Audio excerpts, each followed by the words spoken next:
Good morning, my free folk nation. I hope everybody had a good weekend. Oh, look who's here with us. Miss Carey. Good morning, Miss Carey. Hey, Anthony. Mr. Williams. Looks like you're all set up. All right, everybody should be paper trading unless they're perfectly comfortable with their software and their trading setups. Just a reminder. And if you're here and you like it, hit the like. So we ended the week on a bloody note, but this morning I'm watching the futures, and you can see right here the S&P futures are up 17, NASDAQ futures are up 22, the Dow futures are up 215, and the Russell's up 15, which that's really nothing aggressive. It appears that we're going to open up mid-bar. But before we get into all that, the first thing we like to do is let's see what the day has in store for us. And quite simply, the news is not that impressive or not much of a catalyst. But you see here Fed Williams' speech. So 7 Board of Governors, and they're all going to have something to say. Some guys are a little more hawkish on the economy. Some guys are a little more dovish.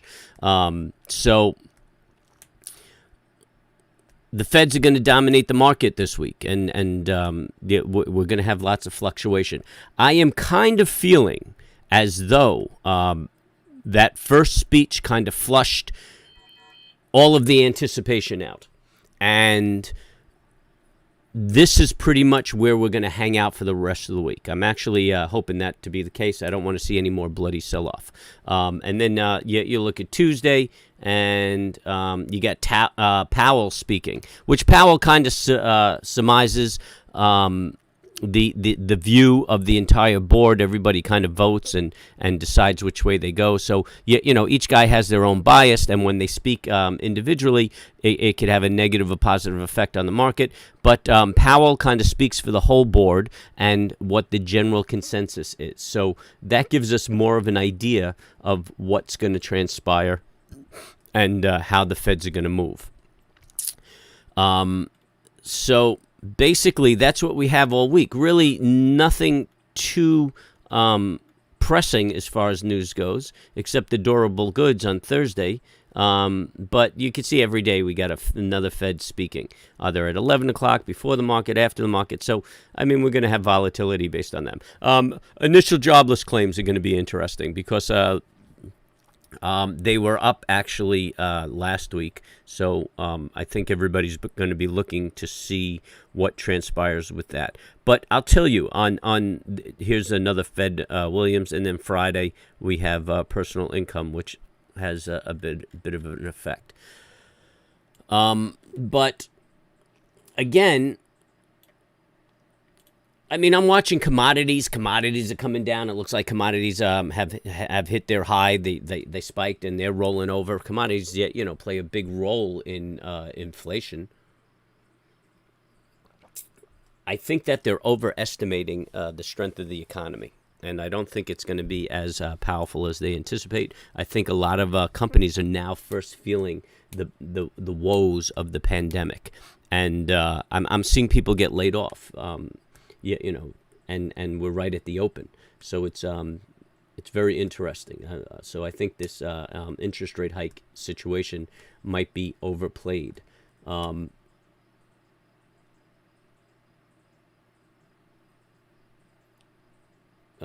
So that's what I'm looking at. Let me just reduce this and take a quick look. I'm looking at the 5-minute SPX. And you can see it's just trading. This is a reverse micro trend. If it breaks this line, it's going to trade down again. So we have that we're risking at the open, and we'll see just where it goes. And this is the futures. So this is trading right now. And if you look at the ES, we just keep making these inside bars, kind of creating a pennant, so we could either break to break up or down. It was an aggressive sell-off, so may not be a surprise to see a retrace, but there was a lot of pressure. So I'm wondering if they're going to continue that move to the downside. If we look at the S&P 500, we'll probably, let's get rid of that. Take a look at the daily. Try to get our bias. So I'm looking at the daily, and obviously that's a very bearish bar, and the momentum's bearish. So we just have to hit the market looking bearish, trying to find a turnaround. The futures are up 17. So for the ease of math, we'll say we're going to probably open between the 182 and 184 range, which puts us right in the center of that bar. So I'm kind of feeling like today is a inside bar. Hopefully we don't break the low of Friday, and we'll just have to play it like that. An inside bar is a bad trading bar. So this is probably going to be a boring trading day for really good setups. So we'll just take a look. I mean, there's a nice big range right there. We're talking about roughly 40 points. We could trade inside that range, but being in an inside bar, you have all the congestion and supports and resistance in here that you have to fight with. So you just get that choppy market. You don't get runs. You know, I don't get into a trade for a buck here, a buck there. So, it looks like the futures are breaking out to the upside right now. Not too aggressively, just popped. So this is what I'm looking at on the daily for the SPX. And we'll just drop down for the 60 to get a kind of a feel for it. And we already know that the momentum is negative, and it's very negative. Look at that. It made another lower high, and it's pushing down. So we got a lot of work to do, to turn this market around right now. So we'll just have to see. We'll have to let her open up and see what she does. I mean, it's in the lower part of the Keltner channel. Everything's just bearish. I mean, if you were to take a spread trade today, you're definitely looking at a bearish trade. But I'll teach you more about that. But you wait into the day and let the day develop, and then you reanalyze what you're doing and what type of position you want to take. So that's it on SPX. If we look at some of our hip hooray stocks, on the daily, you have CLOV. I mean, it's really not doing anything. The momentum is fading down. I wouldn't really expect a move out of this. I bet the enthusiasm is going to fade off on this thing, and it's going to start trading to the downside. Although, look, see, just as I start talking, I mean, we do have a bearish divergence on the 60 on Black Berry. So, but really, nothing's going to happen until this thing breaks 1365. And we'll look at CLOV.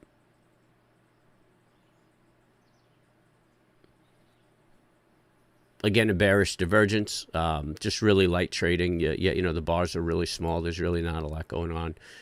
This thing's got to break like the 1611 area before you really start seeing a move up. There is a bearish divergence, but it's continuing to grind down, and it's actually closed that gap. So this is the turning point. This is where you got to watch it and see if it could make that move up. AMC, that baby's up $2 today. On the 60-minute, the momentum is obviously very bullish. We're making higher. Well, we made a higher high, higher low. We entered into a consolidation. We have a resistance point at 64.70. So if you're watching that stock today, that's what you got to watch. It's got to break that 64.70 to continue that move, and that's on the 60. Let's see what it looks like on the daily. If the picture has changed. No, not really. It's just that you're neutral on the momentum, and it's still holding that same pattern. So you got to watch that 60, look for that break to the high, and away it goes. And last but not least, the other hip hooray is Bitcoin, which Bitcoin is getting beat up because of China and China putting restrictions on the miners. And it looks like Florida's trying to capitalize on that and coax those mining companies to come over to Florida because they offer cheap and clean electricity. Well, I don't know about clean. The majority of the power comes from nuclear power plants, but cheap electricity they're offering them at the very least. But on the daily, there's definitely an uptrend in momentum. It looks like it's building a reverse head and shoulders. So I would probably hold that 41 410 as resistance, and a break above that probably going to be the next move up. And I bet we'll hit resistance right around this area right here, which is 48 525. So that's the Bitcoin. I'm actually looking at the futures. The actual Bitcoin might trade a little differently, but the Bitcoin futures that's my hubbub on it. Having a hard time getting into the swing of things this morning. I do have my coffee before me. On the 60-minute, I mean, the hourly's definitely negative. So you might find good buying opportunity with that long-term bias on the dailies. That's it in a nutshell.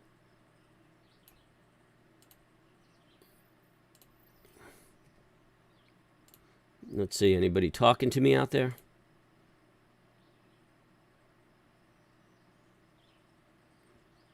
What's going on here? Where's my mouse?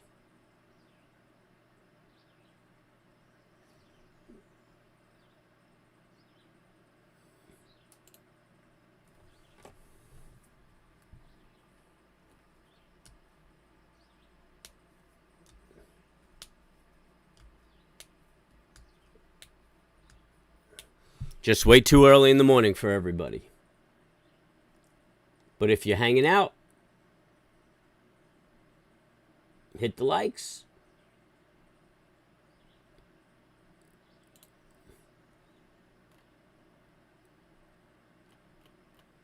Let me know you like what I'm doing over here. I'm trying to put together an educational trend line video and how to trade it.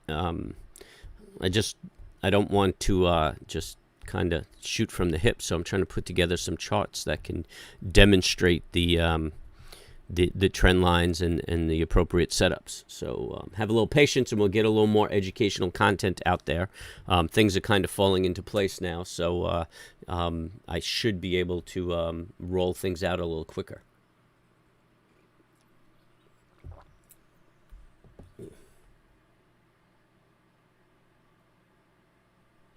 I do for the I'm responding to you, Tom. I do for the when I look at the futures, but when I'm looking at the S&P, I want to see just the action that took place during the market hours.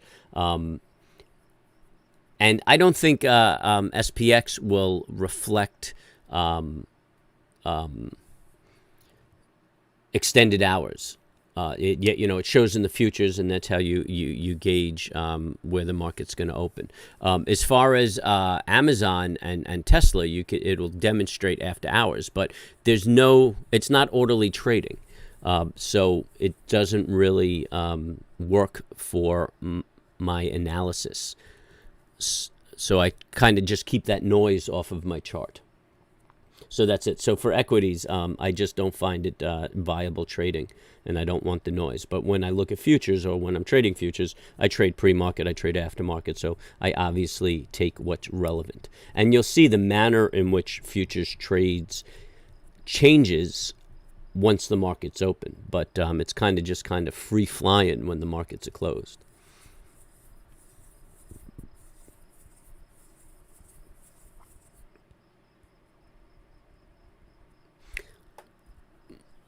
And that's the short of that long. We got about 15 minutes to the open. Let's see what is dominating CNBC. It's just demonstrating the market's open. Dow futures jump. Really nothing. Oh, there's the Chinese issue with Bitcoin. That's about it. Beware of inflation headwind. So inflation is just on the tips of everybody's tongue, and the Fed is going to dominate the market. So I don't really think that there's going to be too much aggressive trading. Unless they're hanging on this guy's word and they're going to, take advantage of every negative and positive word, and then you're just going to get this whippy, choppy market. I like that the market is up 19. It's kind of opening up in the middle of the bar from Friday, and we'll see where it goes. That's already a retrace on the move, so we're going to have a big old gap that we could fill to the downside, which might be the case. But if it just mulls around here, I'll be quite the happy camper.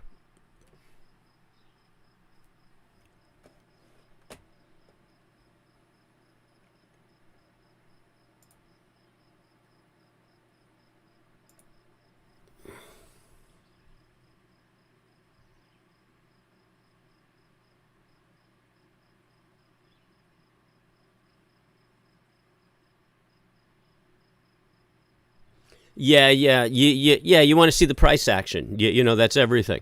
And then you add a few things. I mean, I add things, I take it away. I always go back to the same thing.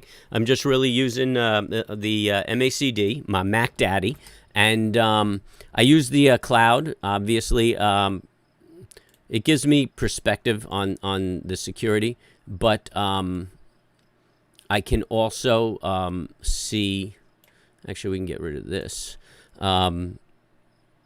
I could use it as targets on high volatile days, and it's very accurate. I feel it's very accurate.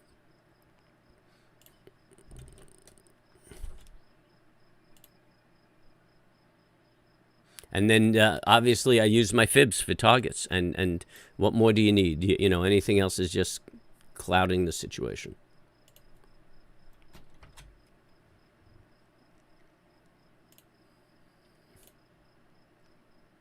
I just find it distracting. So I get to see that price action, and that's telling me the story.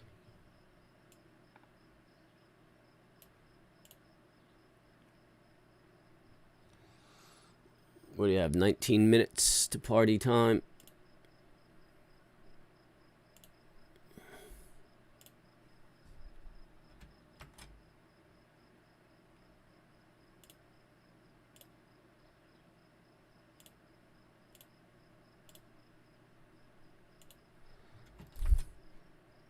Just setting up my charts and making sure everything's ready. Get ready to make a few bucks. We had a pretty good week yesterday. The sell-off kind of makes me uncomfortable with my my income trades. I don't like something that aggressive. But as far as directional trades or day trades, intraday trades, I've managed to hit one or two really good trades each day. Make a boatload of money. Did I do? Yeah, I just my whole family came up to the house, and we just kind of hung out. Long mornings on the deck. I mean, just incredible amounts of wildlife, like more than I've seen in years up here. And I'm wondering if it's because of the pandemic last year and nobody was moving, and it wasn't pushing the animals away and pushing them around. So, yeah, just incredible amounts. I mean, I saw lots of mink. I haven't seen mink since, like, I don't know. It's got to be like the early 2000s. I haven't seen mink up here. And,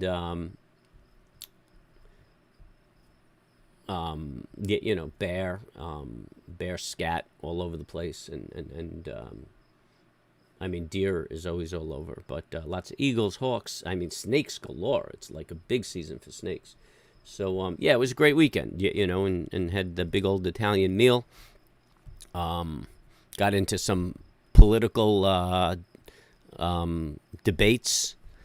I got too aggressive, though. But, yeah, I mean, yeah, good weekend. Can't argue. Goes too quick, man. Goes too quick. Everybody's gone. Starting to get very domestic in my old age. My old age. Funny that I even say that.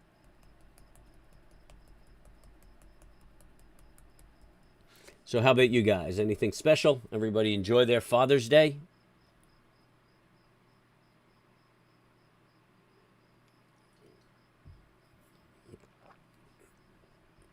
Oh, your cat brought you a snake. Oh, that's it. You know, when they bring you things like that, it's, you know, like a sign of love, I've read. They're bringing you gifts.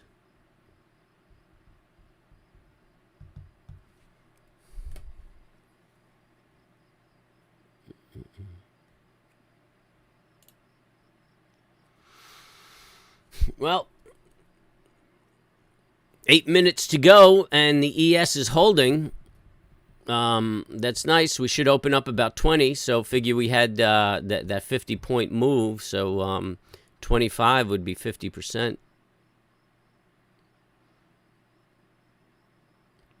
And that's just for the day. I mean, the move was from 185 to 164. Oh, that's it. Yeah, so there you go.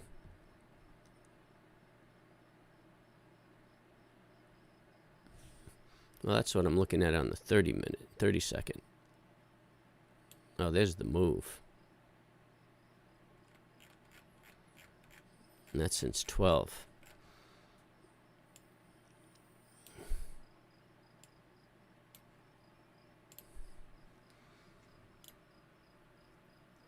Let's have a look at that daily move. There you go. 256 to 166.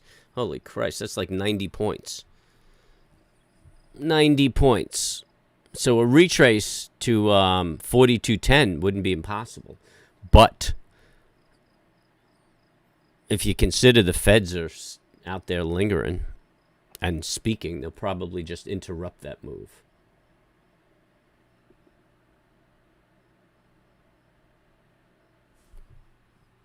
On the kitchen table, huh? That's appetizing. What kind? Garter snake?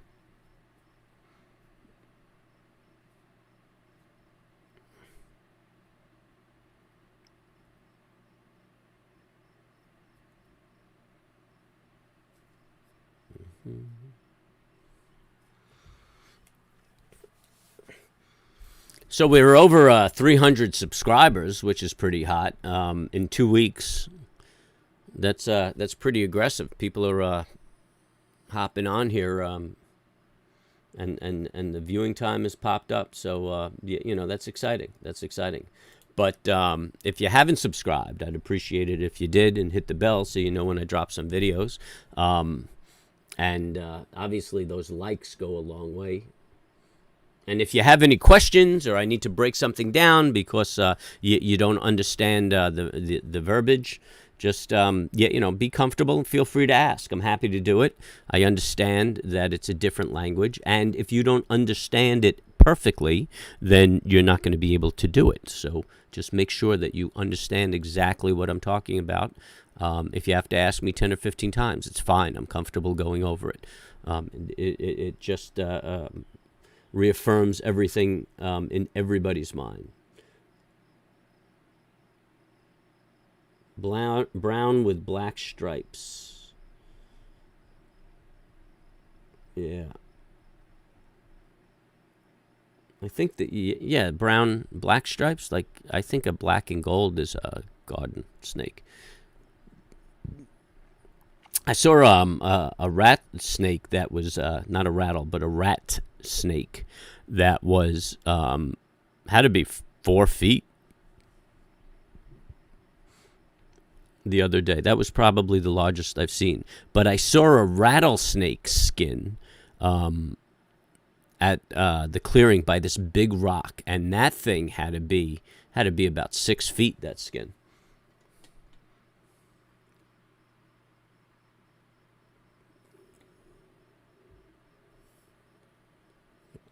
Brown with black spots. I do not know, my friend. Had a wonderful Father's Day. Good, good. Glad to hear it, Tommy.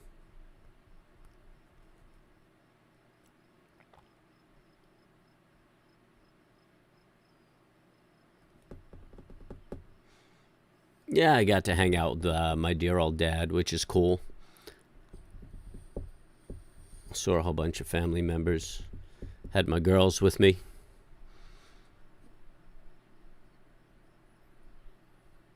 Nice, easy day, man. It would have been nice if it lasted a few days.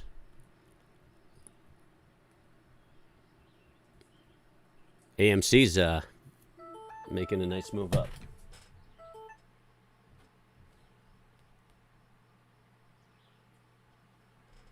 Got people calling me.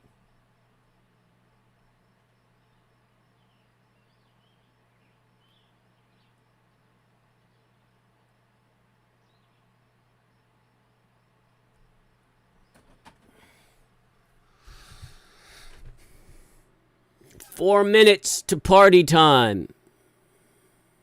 And the ES is holding. That's cool. The futures are holding. Nasdaq futures up 26. Dow futures up 250. What did it close yesterday? I think Friday. What was it, down close to 500? So it did a retrace of half of that. That's not bad. Let's see if we sell off. Bonds are down 17.30 seconds.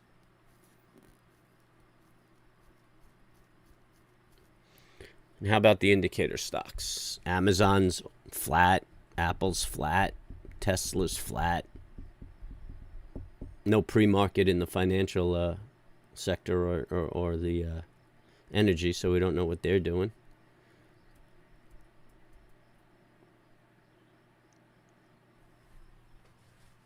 Yeah, I just can't agree with... Not a fan of snakes. Yeah.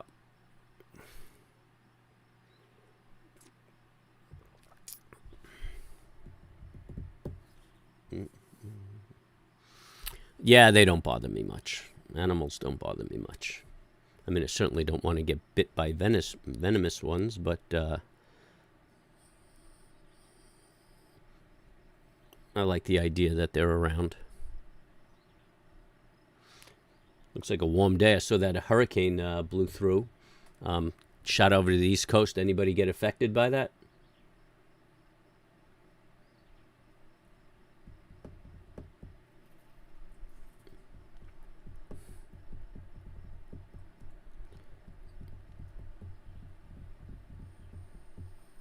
What did we say we'd have to watch for AMC? I think it was on the 60. And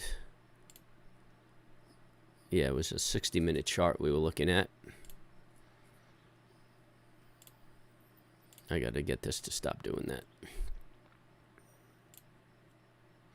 Yeah, we're just going to wait for that break. Okay, we said 74. I had thought we said 72. But, yep, 74.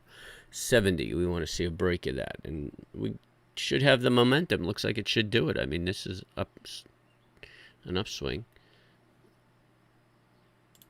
74.70. We'll keep our eye on that. I know some of you fine, free folk have an interest in that. 64.70, by the way. It's a little slow start for Dave today.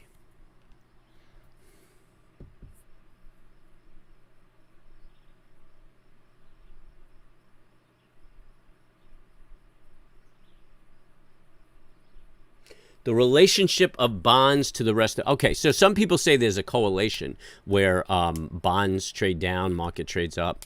But I'm sure if you go back and backtest that theory, it's not going to be accurate. But in general... Oh, party started. Give me a minute and we'll hit back. All right, I'll try to watch the market and talk. Okay, we're moving up. And... we opened up about 16.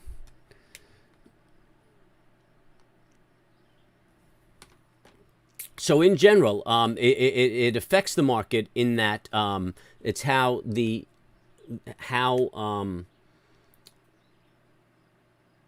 feds control the economy by easing money and tightening money.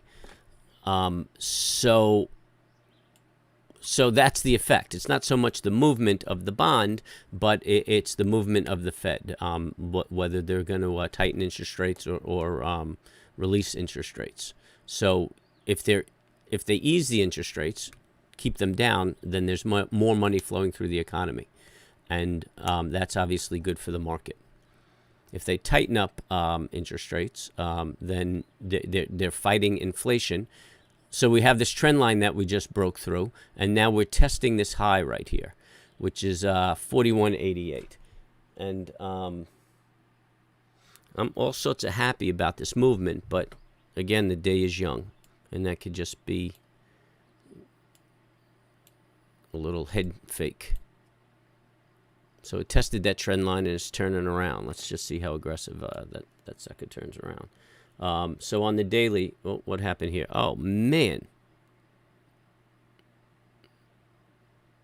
How'd that happen? Everything's here. Oh, okay, let's not do that one. Let's get up that. And that.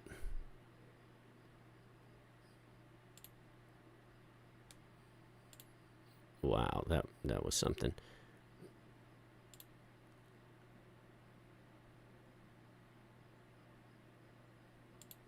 All right, so let's see if we can find the daily chart now. There it is. On the daily, you can see we opened up about halfway in the bar, and it looks like we're making that move right now down to yesterday's low. We're going to have to watch that. Hopefully this thing gains a little bit of strength.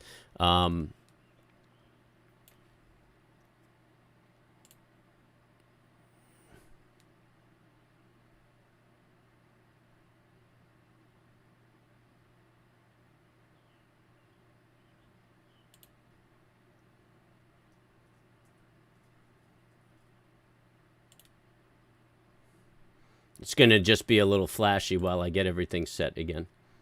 So please have a little, bear with me.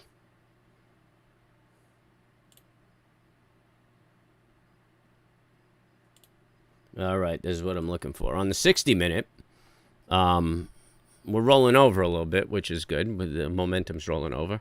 I'm still thinking we might fill this gap, test the low again, and then make our move up. That was a pretty aggressive retrace.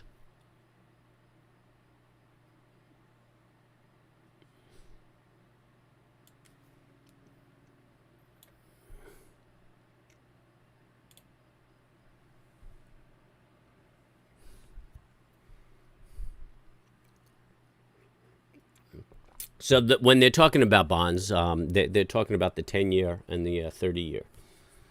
And what the interest rates are on those, and the Fed fund rate is what the Feds raise and lower the interest rates on. But if you monitor the 10-year, then you're going to know what's going on. Oh, this is just unfortunate. We're just in there, and look at that bar. I mean, unfortunate in that I would like it to go down, but if that's what that bar looks like on the close, the next move is breaking this, and that's a pretty nice trade. So we're going to watch that and maybe look for an opportunity to get in on that. I mean, we already exceeded 100% retrace of this, so we can get rid of this right here. New keyboards.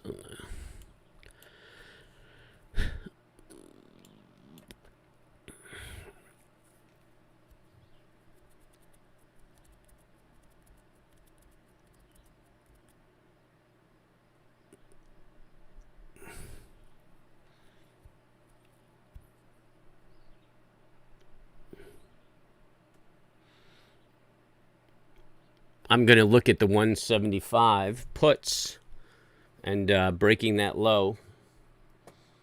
I'm going to try that out. I'm looking at today's puts.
What are we going to do?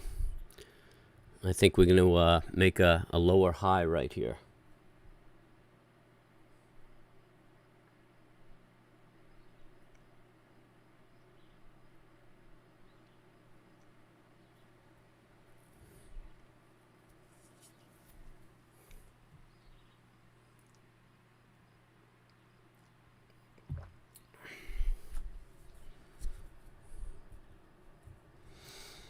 What do we have going on over here? Composite traded off, and the Russell is kind of holding up at the highs. Doesn't look like it's making that gap fill yet.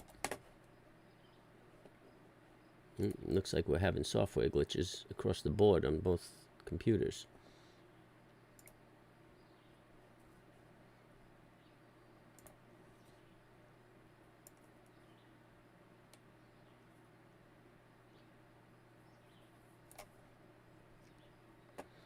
No, Amazon's making a move down. That's going to drag us down.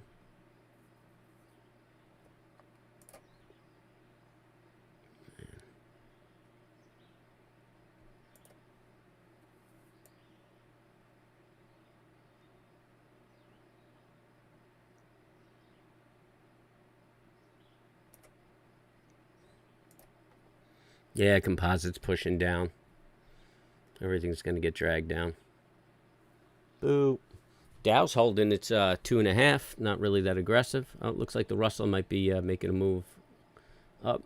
But we put in that lower high right here. So we're probably going to break today's low of 173. So I'm looking at the today's 175s.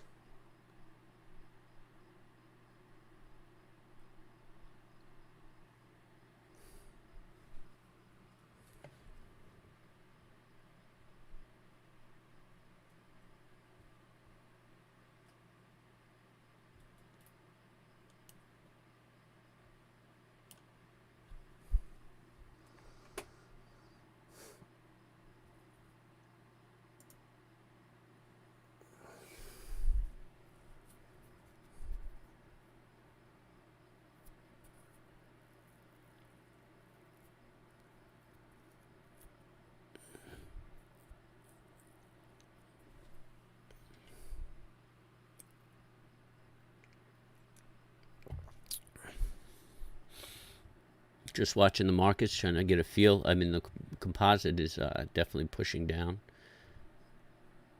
somewhat aggressively. S&P might be putting in now a higher low, which means that we are in compression.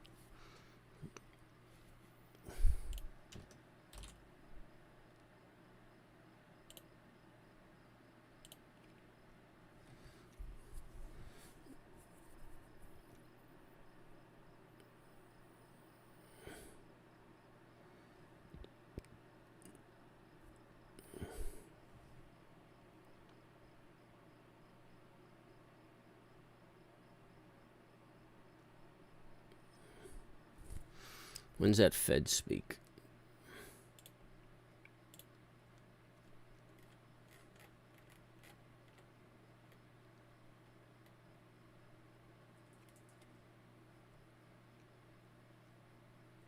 No, he speaks this afternoon, so could just blow us up at the end of the day. So that's definitely a higher low now that that's moved up. We're testing that pivot high.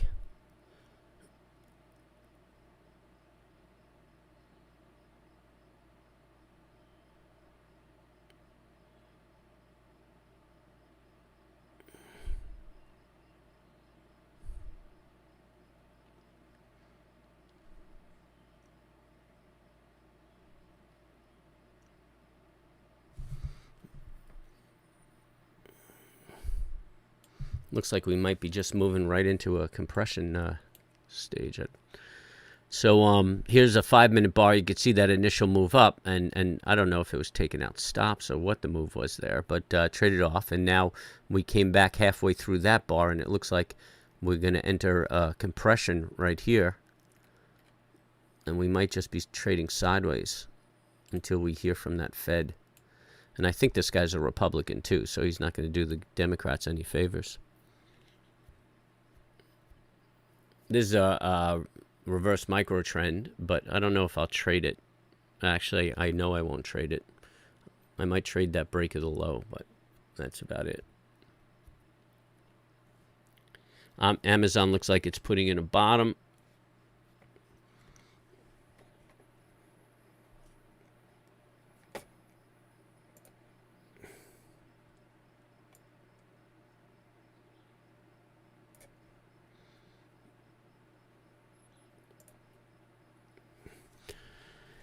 Composite might be putting in a bottom. That would be a favorable thing for the S&P.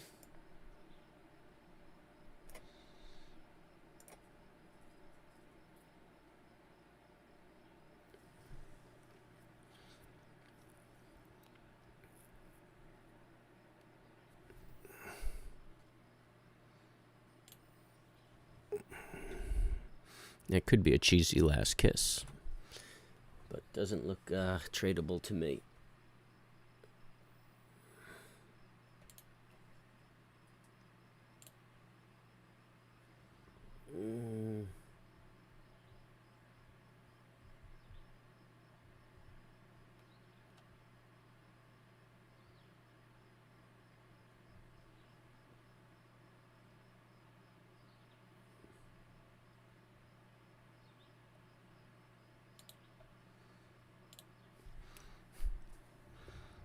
So what do we call this kind of trading, ladies and gentlemen? Or this kind of price action, I should say? Anybody got an answer for me? What we call this price action?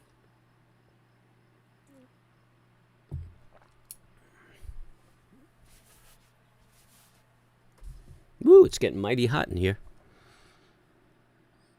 I'm going to give a whole new definition to naked trading.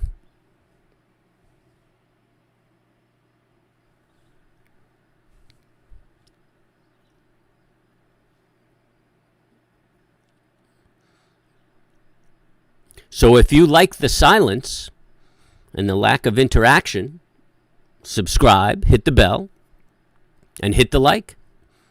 We are in a compressing market. Consolidation, exactamente, Mr. Williams. Consolidation. Yeah, I don't think your quotes are slow, Anth. I think the market's slow. Yep. So we don't want to trade in consolidation. We get all chopped up. Although this is making an obvious micro trend.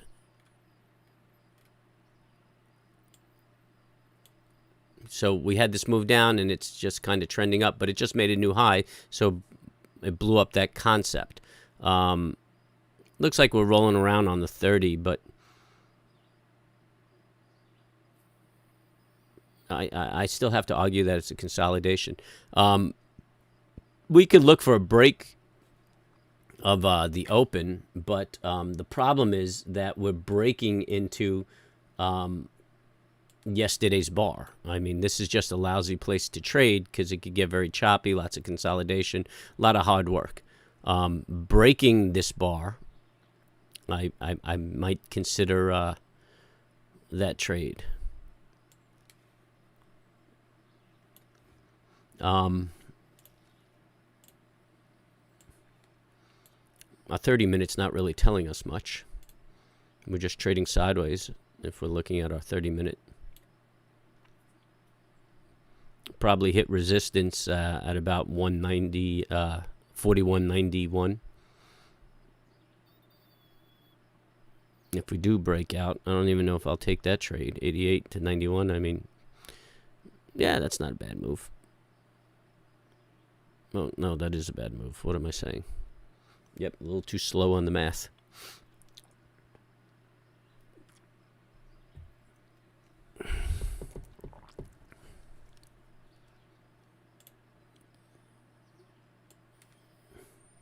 Let's see if it's changing our picture on our 60. Yeah, it's rolling our 60 around a little bit. We shall see. We still got 13 minutes left to that bar. Is that correct? We might be sucking in. Nope, that's why. Okay, let's get rid of that data.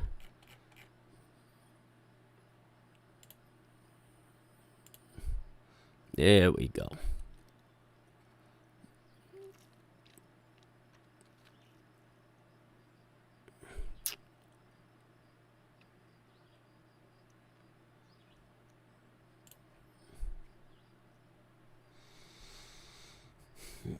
The Russell's pushing up. Looks like the composite is making a lower high, higher low. I'm sorry. So it might be a changing trend on the 1 minute. And I would have to argue that the S&P is just entering into consolidation. So this is what we're going to look like. It's going to be a sit on your hands kind of day, because I have nothing there that's encouraging me to get busy.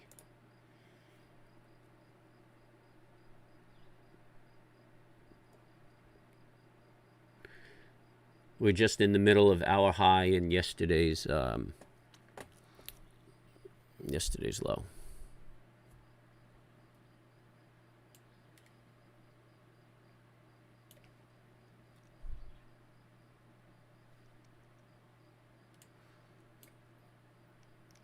Here's the 1 minute. Here's today's high. Here's Friday's low. That's about the center. We could actually get a hard center and talk about that. So 176 would be right in between yesterday's high and low. We're favoring the high side, but it just feels like it's going to consolidate for the remainder of the day until the Fed comes out and blows us up.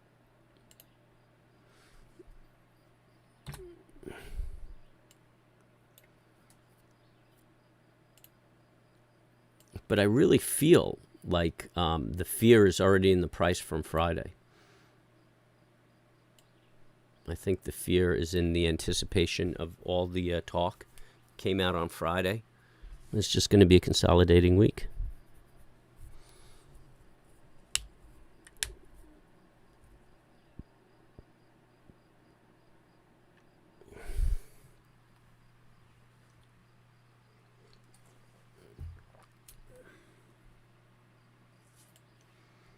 The epitome of an inside bar.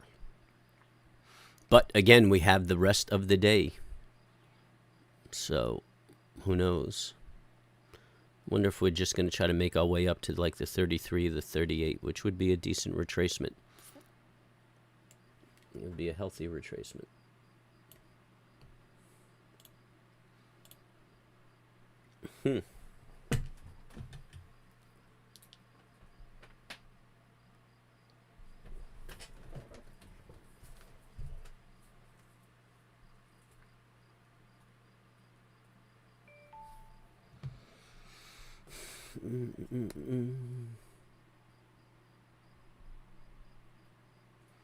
Where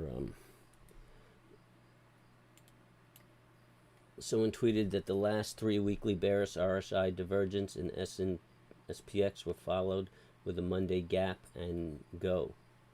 Gap and go. Well, I don't know. He didn't elaborate on what he meant by gap and go, because it looks like it gaps and then runs. But I don't know if the guy's saying it gaps to the upside and runs or gaps to the downside and run. But I didn't, I mean, it's all very subjective. I haven't looked at the past 3 weekly divergences on the SPX. So I don't know what direction he's considering. And I mean, that's okay on a technical basis, but you have fundamentals out there that are influencing the market, and that would be the Feds. So, you know, given extenuating circumstances, I don't know how much I'd rely on that, unless maybe he's saying until after the Fed speaks. So it could be next week that it's it gaps up and runs. But after weekly pullbacks, if you look at the chart, you could see that the market just remains bullish, and it's a bullish market. So, I mean, it's not unlogical to assume that the market's going to move back up. It's just the timing would be the issue. You know, when is it? I mean, I'm confident that we're still in a bull market.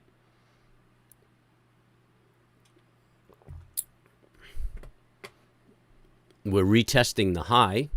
That's encouraging. Here you go. I don't see a real valid bull flag. The momentum is good.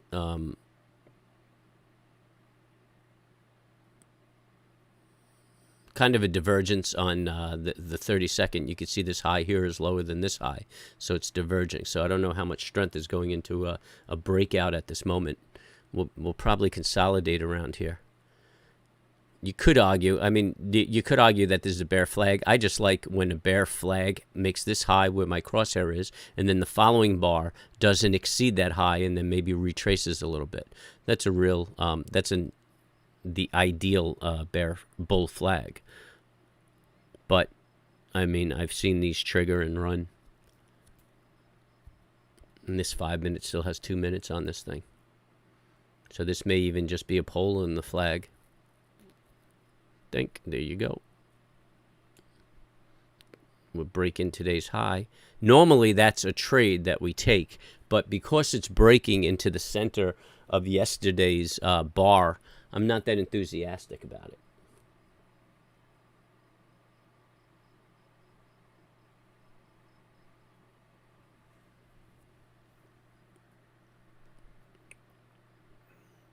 And you see it's not running away. I mean, it's holding the price.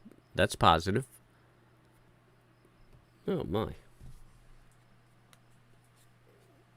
Why is this thing not charging?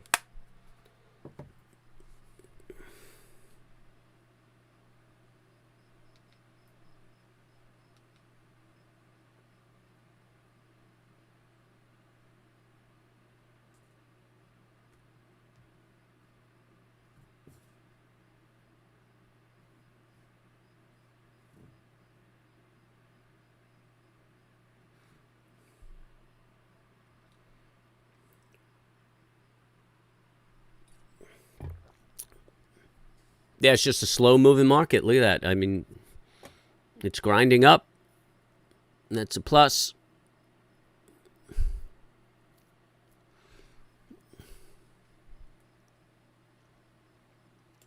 We hit that 33.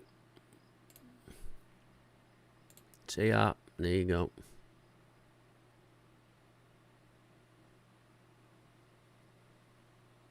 Nice strong bar.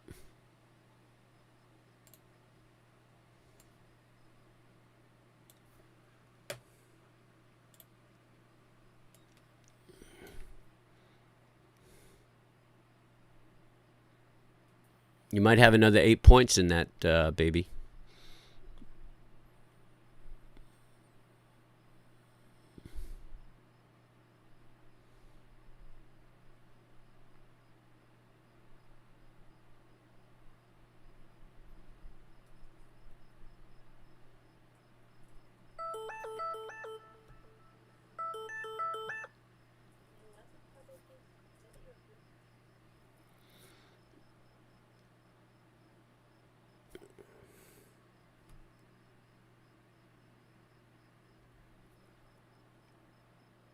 There we go, hitting the 33. Wow, it's just grinding away. That's good.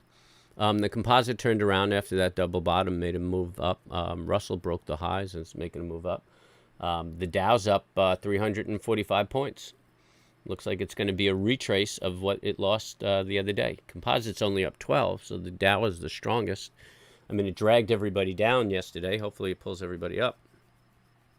But again, we still have this Fed speak at 3 o'clock, so who knows?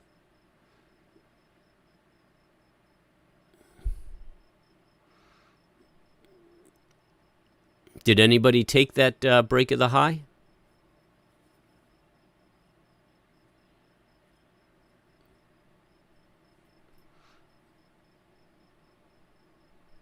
We're at Thursday's low right now.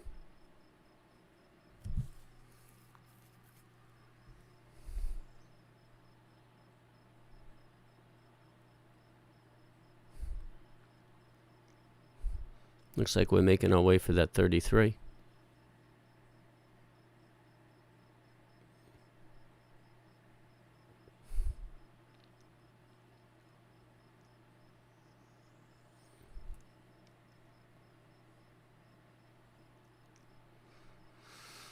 Hmm.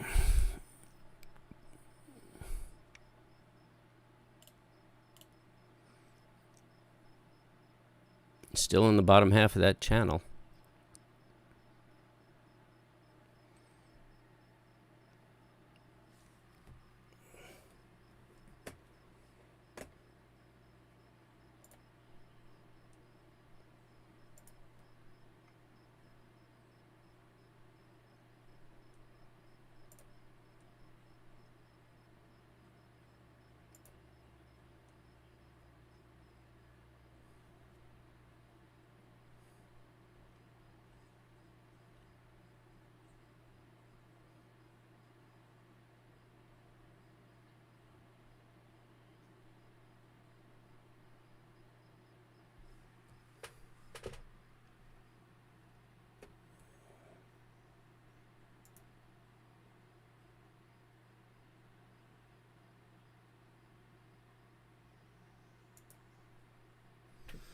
$43.55s.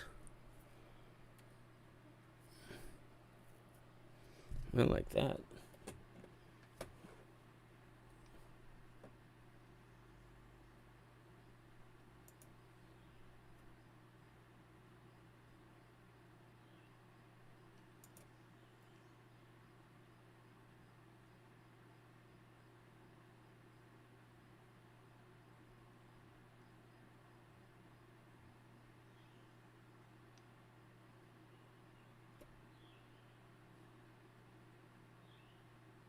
What? Oh, that is what I'm doing wrong.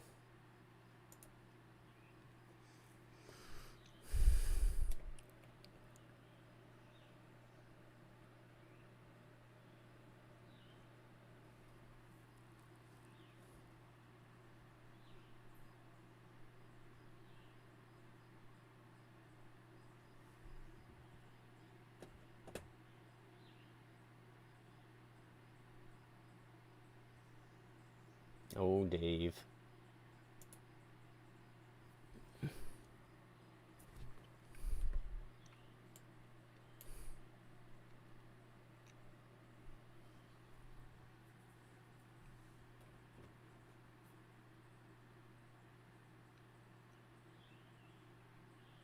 Hmm.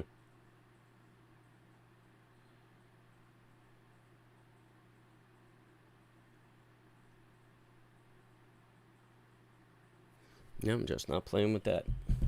Oh, that's the 21st. Okay. I know I'm just rambling over here, but I'm just checking things out.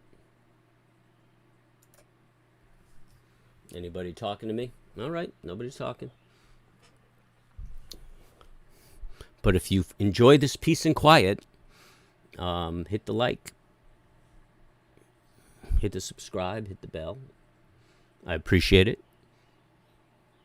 We can talk a little bit about what we do once I get myself situated here.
Aha.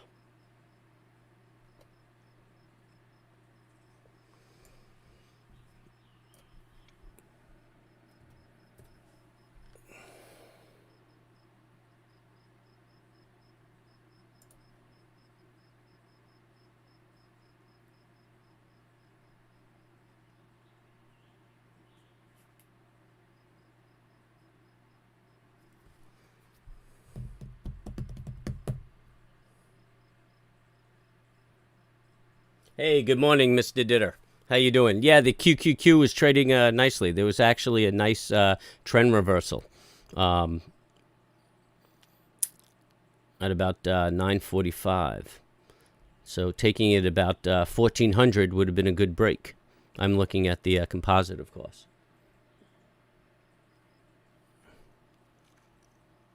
Hey, just remember the feds are out there and they're going to be talking at 3 o'clock.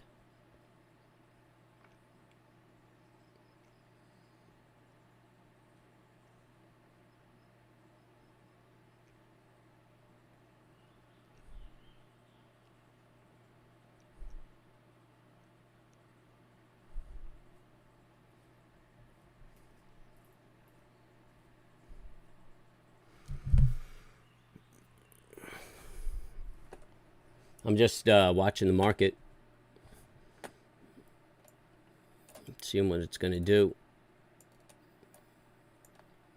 Trying to find that right trade.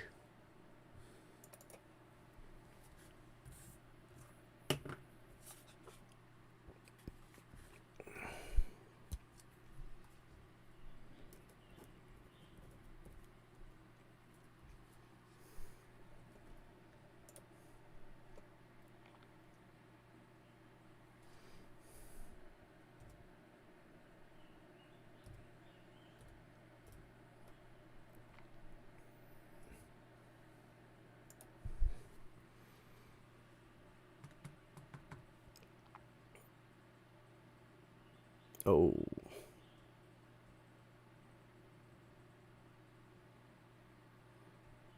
Man, she just keeps grinding up, man. Broke right through that 50% mark.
Good morning, sir. Hey, look at us. This is a friendly nation of free folk. Everybody's getting along well. Good community. All right, we're looking at that 38% mark right now on the daily, and so that's the daily chart I have in front of you, and it looks like it's pushing up for that 50%. So that break turned out to be a nice break. Ground right up, really no heat. You'd be up about 13 points if you took that trade.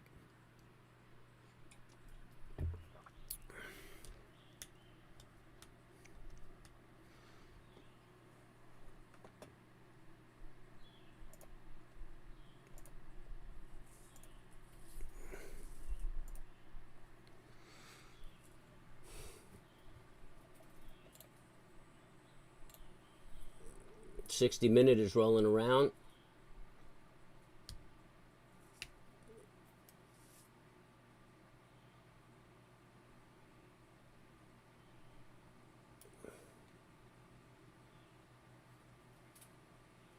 Looks like we're trying to test the 204, which is Thursday's high. Is that Thursday? It looks like the 18th, right? Oh, no, the 18th is Friday. So we're looking to test the 204, which is Friday's high.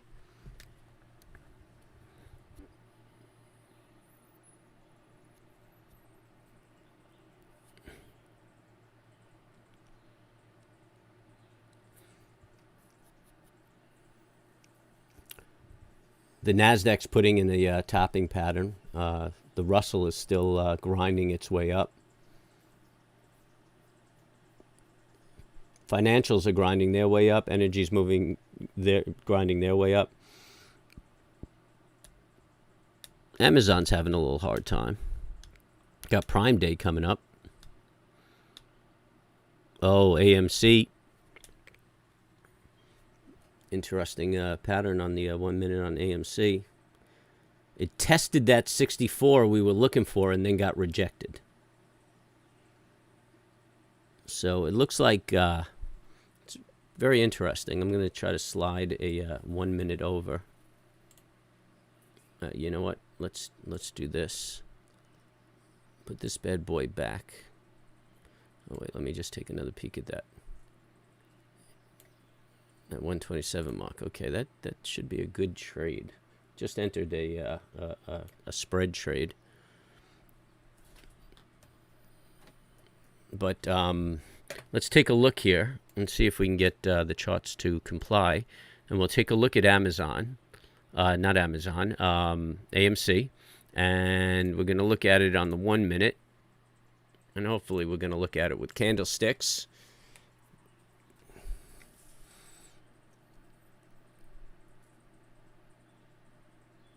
Well, this doesn't look anything like that, does it? Oh, okay, I know what the deal is.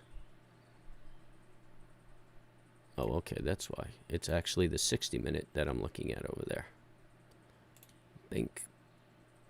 So, we wanted to see it break this morning. We wanted to see it break that 64. I believe we said 70-something, but we needed to break this high. It came up. Oh, okay, they tested that high on Thursday, and it's trying to make its move up to that high, but the momentum's fading off. And you can see the momentum kind of entered a consolidation. So, looks like the bears are trying to fight this thing off.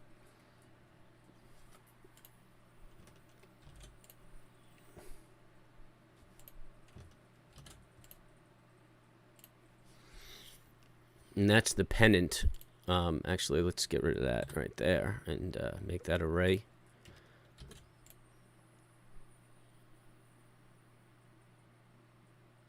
That's the pennant that it's in. So this is what you got to watch. A break of this pennant to the downside, and looks like we'll retest the 51 mark. Break of the pennant to the upside, and our next resistance is about 69. And that beats the story on AMC.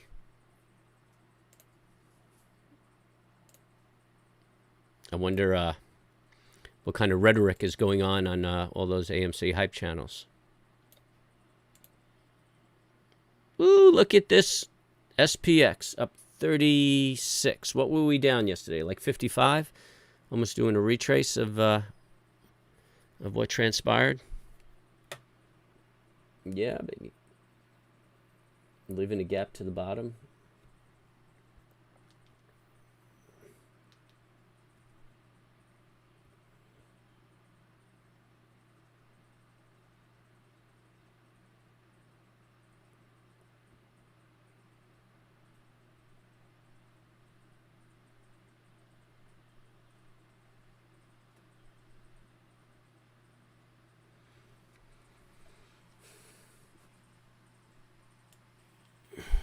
I'll tell you, that's a nice daily bar right there.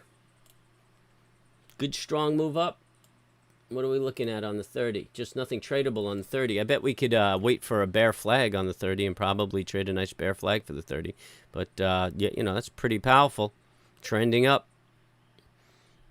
It's 10-11. We could start looking for Let's see if we have a midday reversal. That might be a decent trade to take.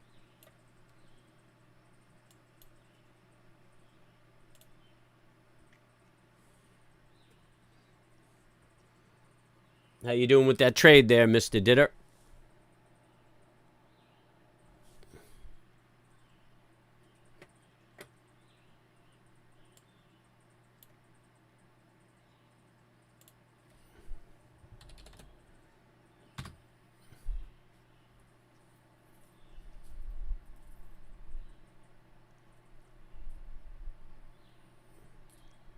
It's a nice test to the low.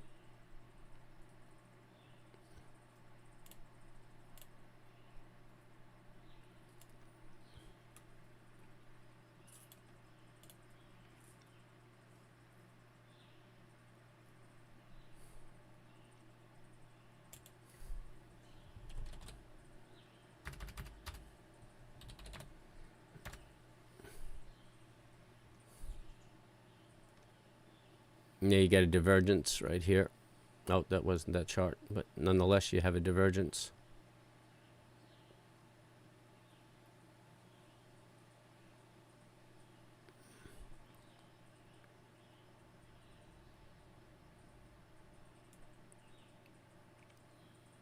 Not Tesla tanking, Amazon tanking.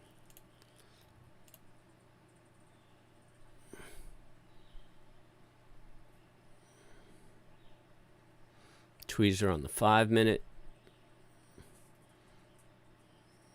1 minute's rolling over. Looks like we should make a double top over here. Let's see if we could set up.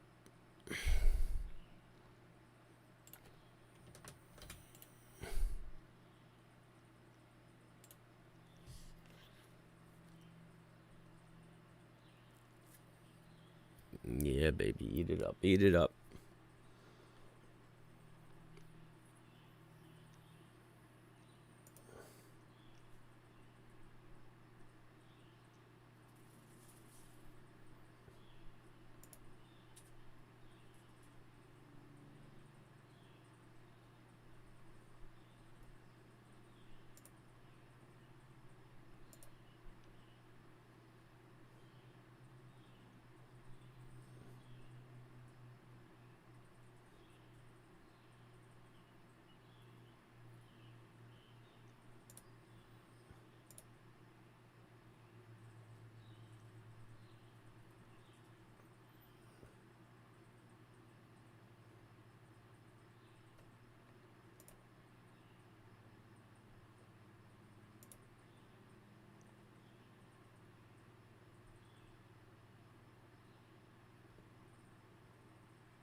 All right, all right, all right.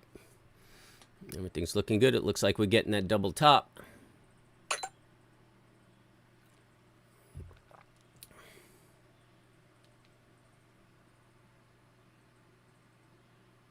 I haven't seen a bull flag yet. I was looking for a bull flag on the 30, but we're getting to a point where we could very well have a mid-morning reversal. It's a little bit early, but it looks like that's what's building. You see, we have this high right here. We're building this divergence, and I can see the rollover on the 2 minute. So a conservative entry right here would be a break of that 41.99 aggressively. Well, this bar is about to end. You might take that break at that 201. I'm looking at the 200 puts.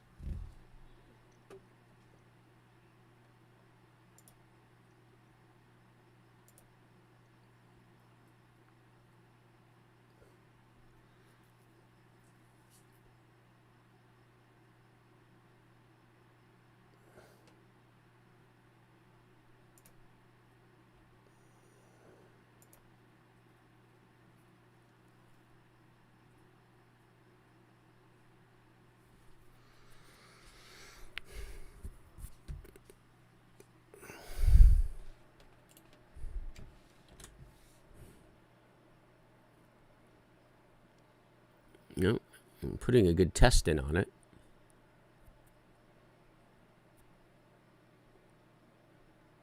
No, and you know what? The 5 minute momentum is still rather bullish, but the 2-minute is still looking bearish. And I was going to make a pennant out of it, but just negated that.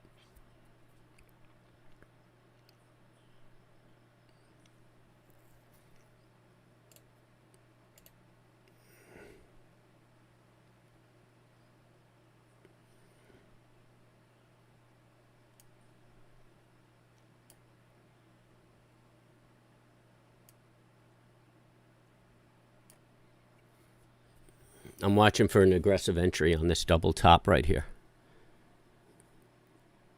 I like it on the 1-minute.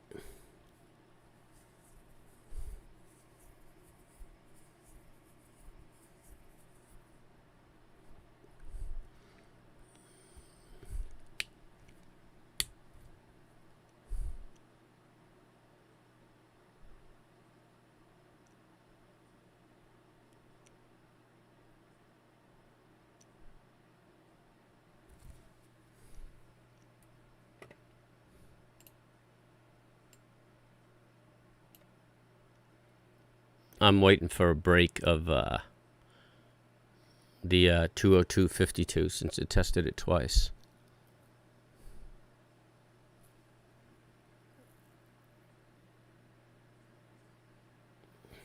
Its options are spiking up too.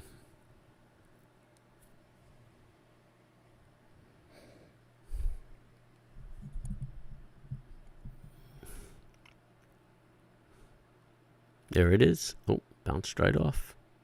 There we go. So it's really not a divergence until it breaks down here. This is just an aggressive entry.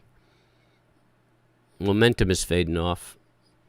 2-minute is crossed over and faded off. The 1-minute is fading off, and the 5-minute is rolling over.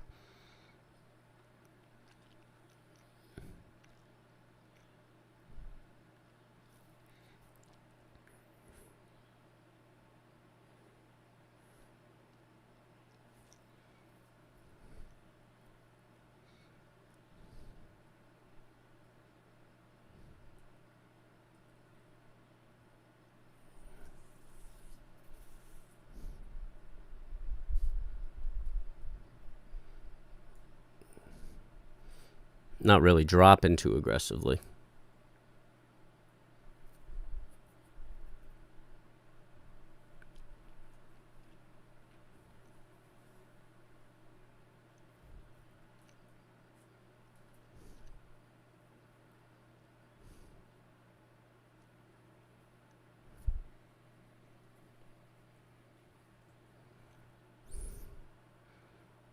Come on. Give me a little something in the bank. There you go. I'm going to take one off right here in the event that it makes a subtle head and shoulders. So I got a little something something in the bank. I got my stop above the high right here. So I'm risking 2 stickies, but looks like it's making...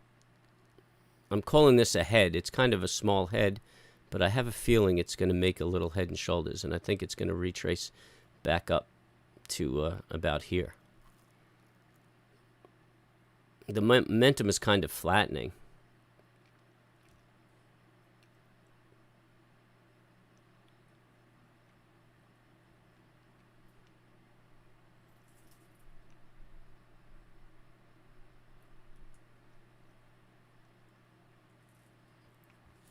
It's not an exciting trade. I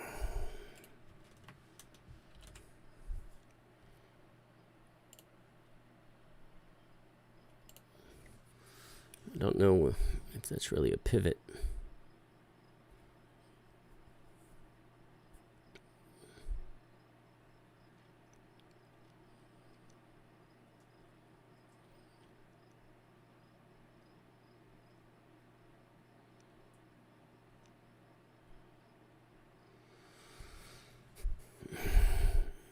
I'm moving my stop to the break even.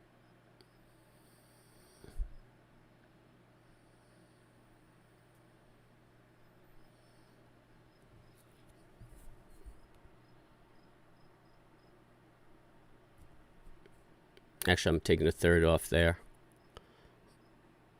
So I have 1/3 left that I'm taking the risk on.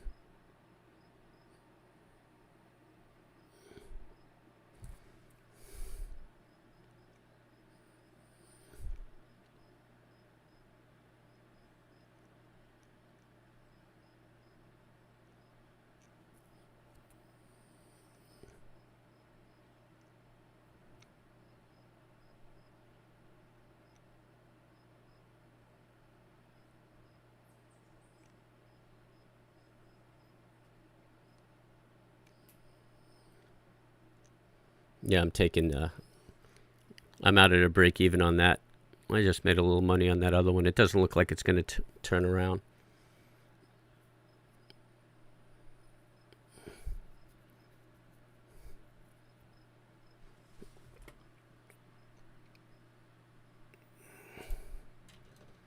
That's a real nice pennant.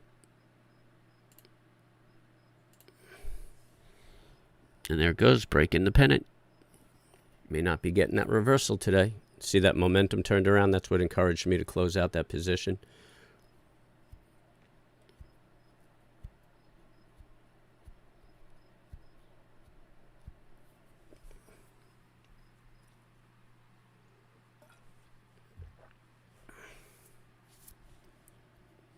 Oh, a triple top, huh?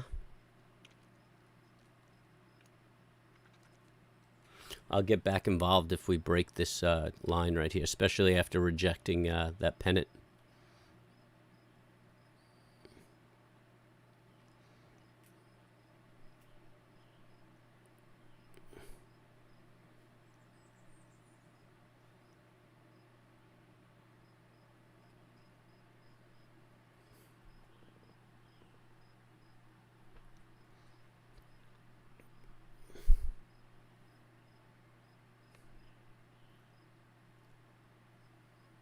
That 2 minute is still negative. That 1 minute is still negative.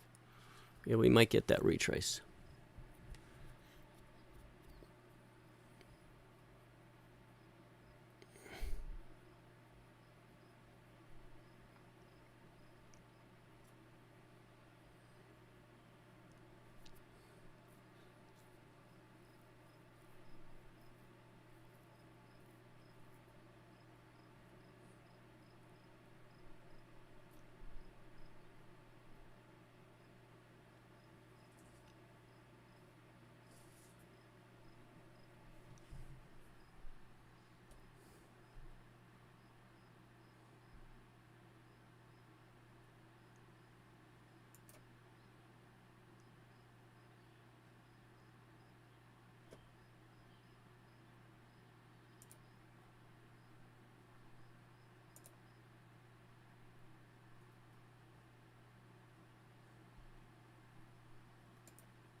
Oh, there she goes, breaking that pennant.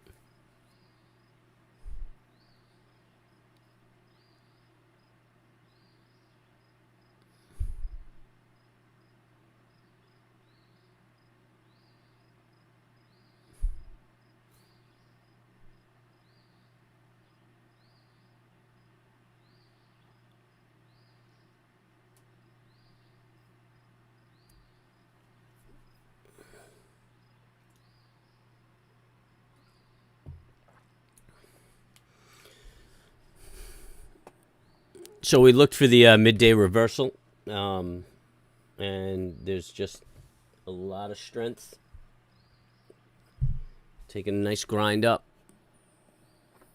Picked up a buck on a third of the position, then closed out a break even on the 2/3 of the position. So we got paid for sitting here. I'm just so nervous about the Fed. Apprehensive because of the Fed. I wouldn't say nervous. I mean, it's not impossible to see a 70-point turnaround.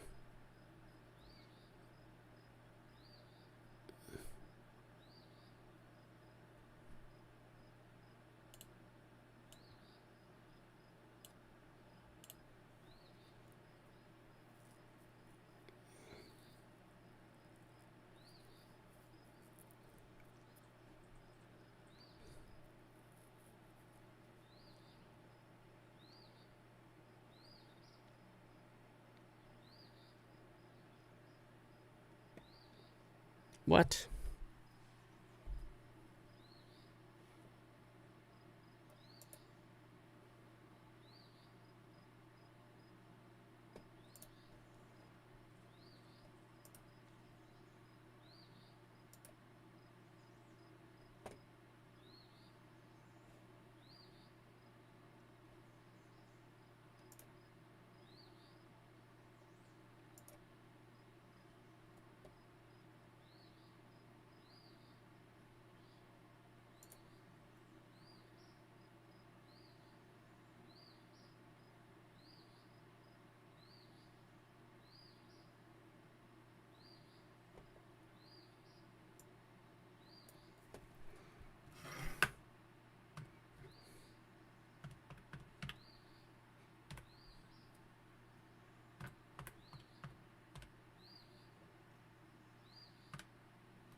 Everybody's so quiet. Anybody chatting me up over here?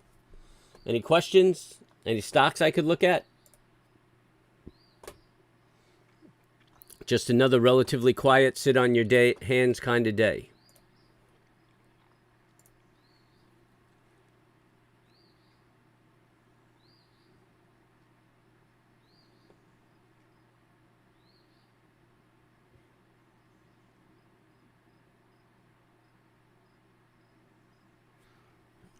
June 12s.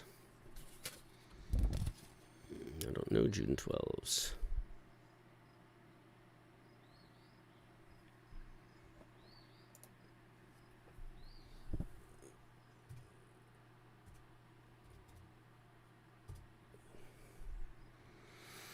$245.10.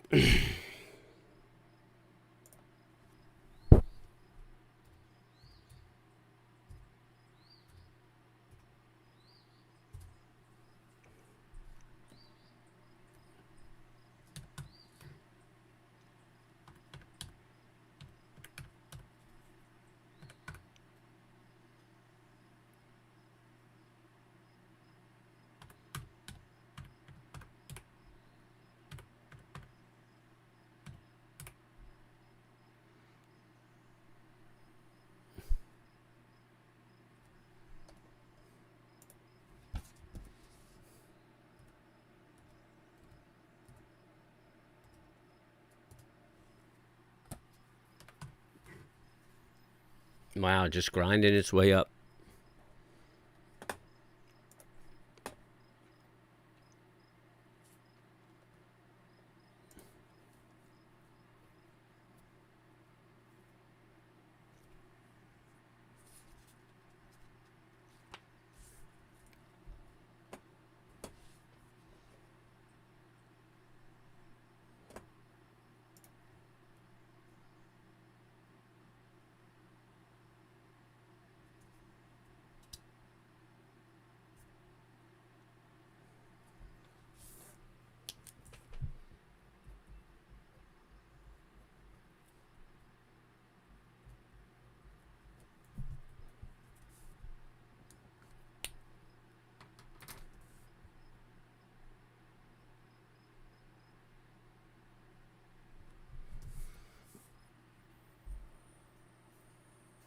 My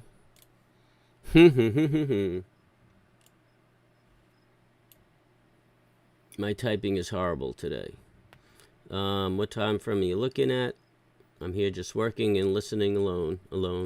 Oh, along. Yeah, I'm kind of off too today. I'm fat fingering the keys and my math is terrible. So we're hitting that 50% retracement right now. That would be 42.1040. If you went long on the break of yesterday's high or a break of an open or anything, this is a good spot to take a little bit off. I didn't go long. I don't like the idea. Well, yeah, you know what? I mean, I guess that long on the break would have been a good long. But nonetheless, we're going to leave that pennant up. I was actually making notes.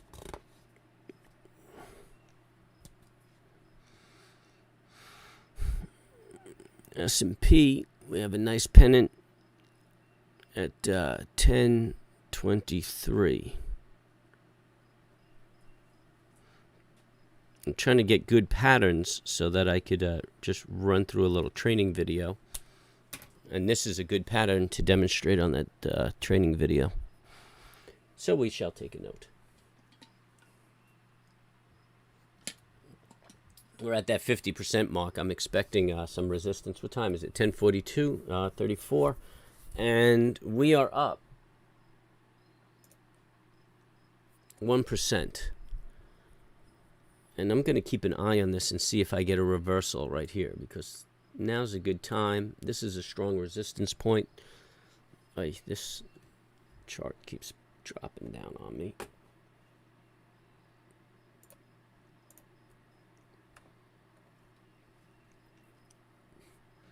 It's going to be hard to manage on the boat.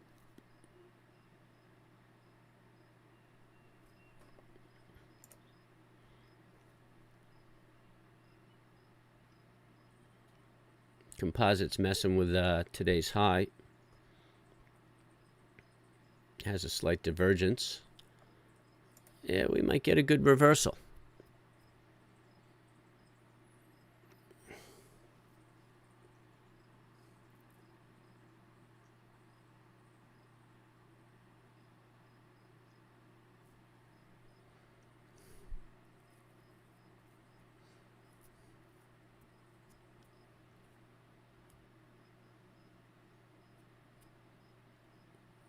Five minutes still very positive.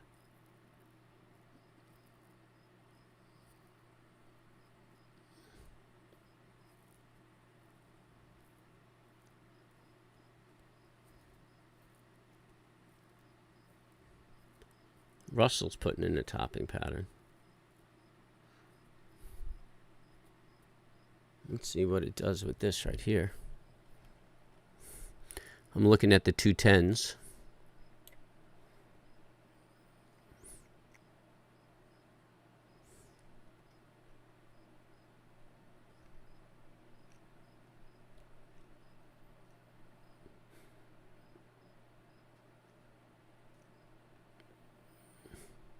This momentum is fading off. 2 minutes giving me a divergence. 1 minute's giving me a divergence. But this baby just keeps on keeping on. She does not want to go down.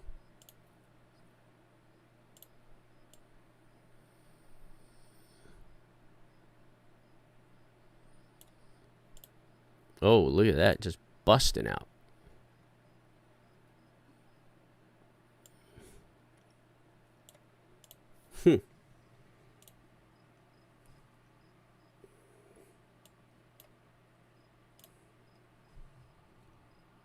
It was still in the lower half of that Keltner channel. It's going to be a change of attitude today.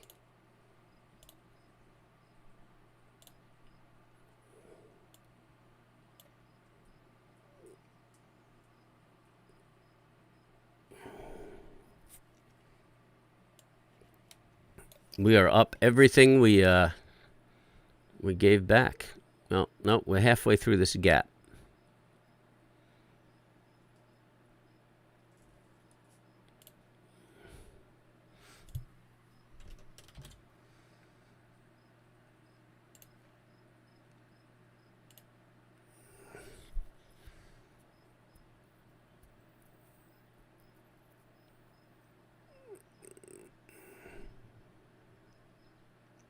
Might have another 3 points in there on the push up at that 55. That's a natural gap, a natural retrace.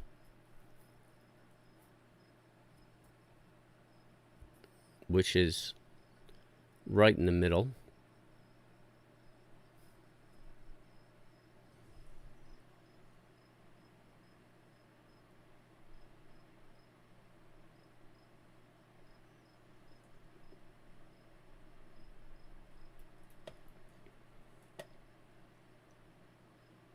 Super job, Mr. Dita.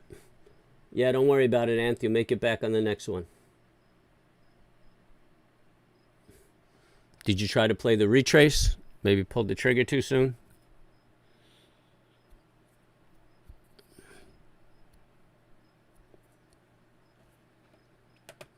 I think we're making a move for that 215.44, and then we can start looking for that turnaround.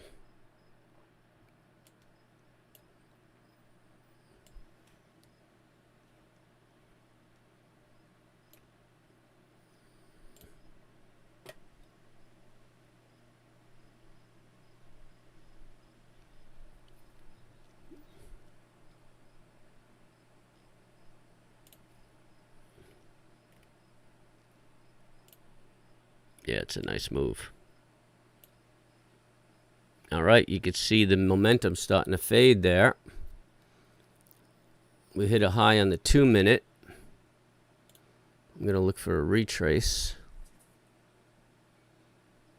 Another test of that high.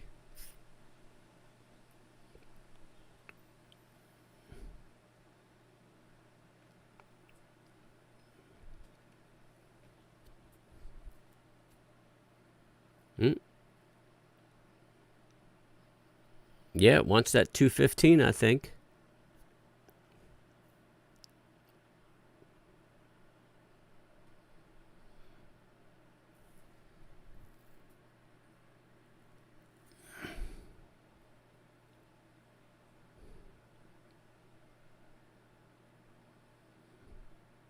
Slightly overvalued bar.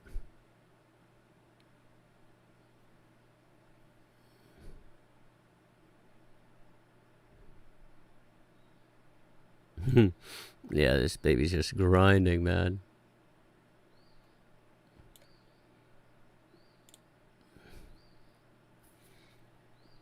It's got the support of the composite. It's got the support of the Russell. We may not see that retrace today.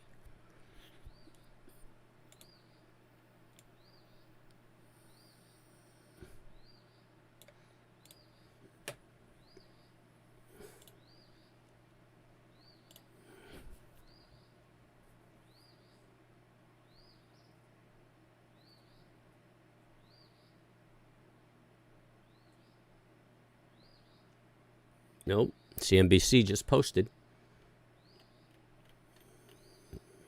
It's usually a bullet for the market.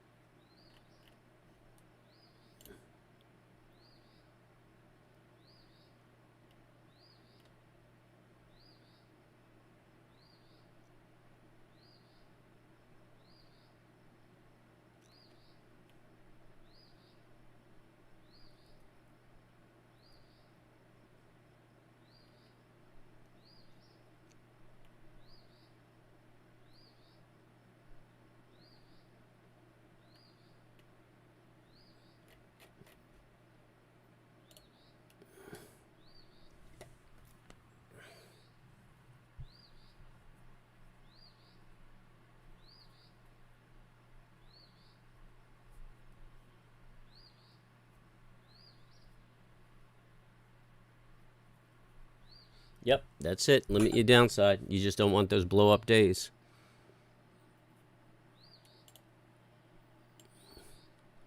And, you can't expect to hit every one.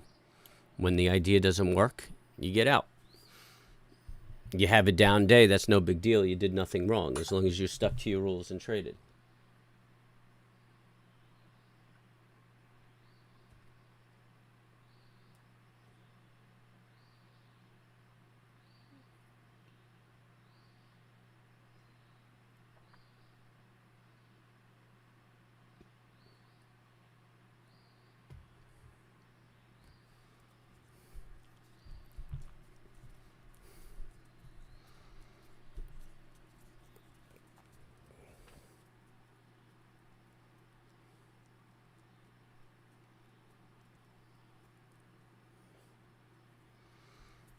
I'm looking at those 215s. I want to see a little retrace.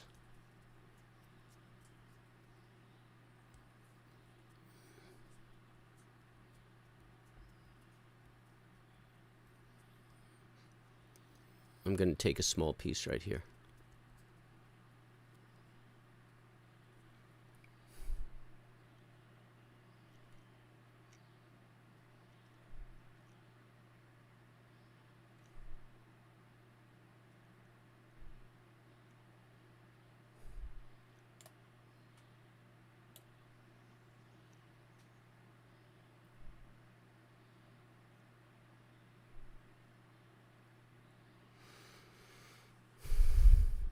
Come on, push down. I'm going to take a third off right here.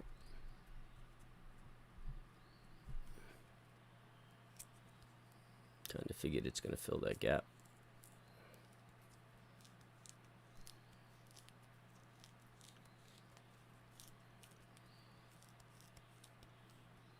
Come on, give me a hammer on the 5.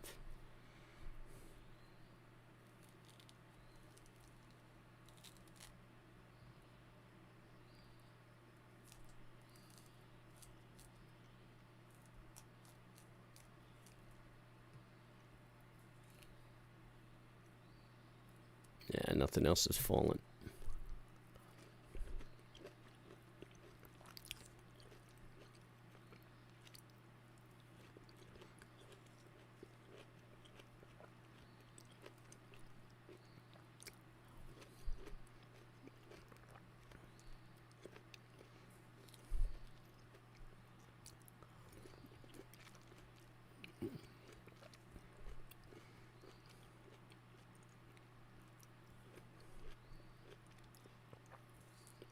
I'm out.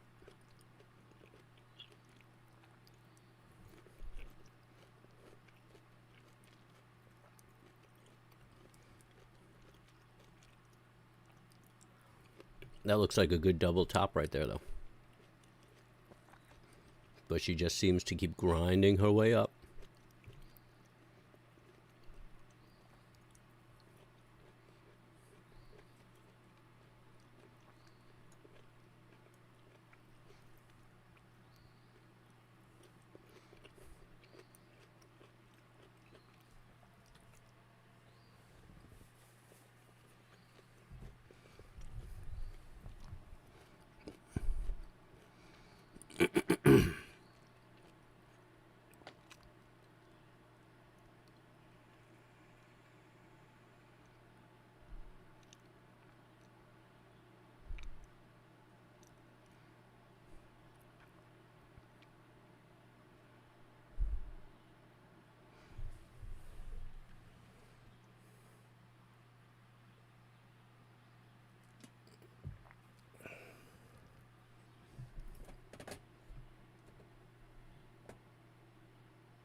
I have one available to trade.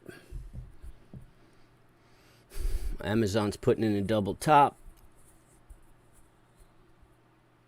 Russell looks like it's rolling. This might be it.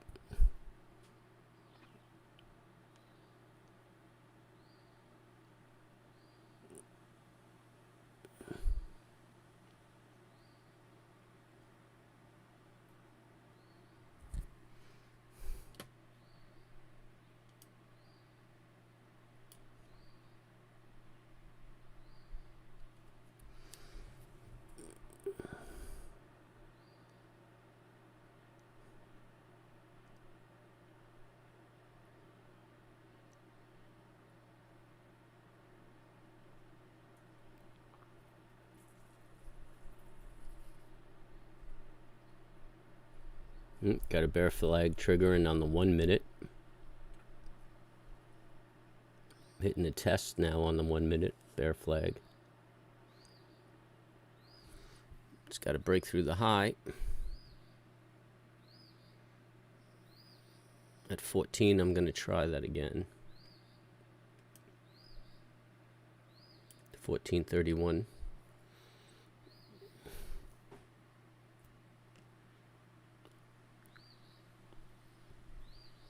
Oh, I'm in. Come on, do it.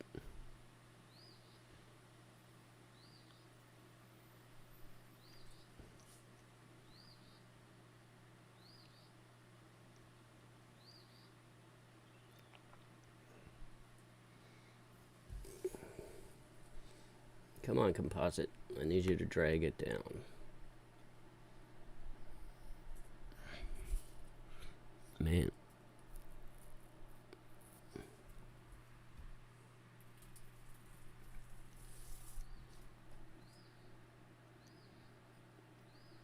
No, don't do it, man. Don't pop back on me.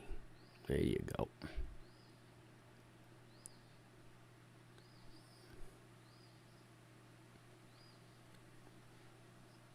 It's just not falling fast enough, man. This is very frustrating.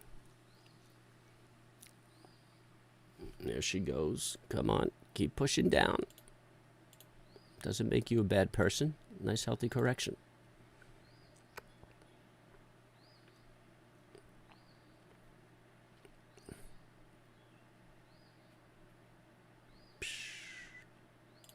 Yeah, this market just doesn't want to fall today.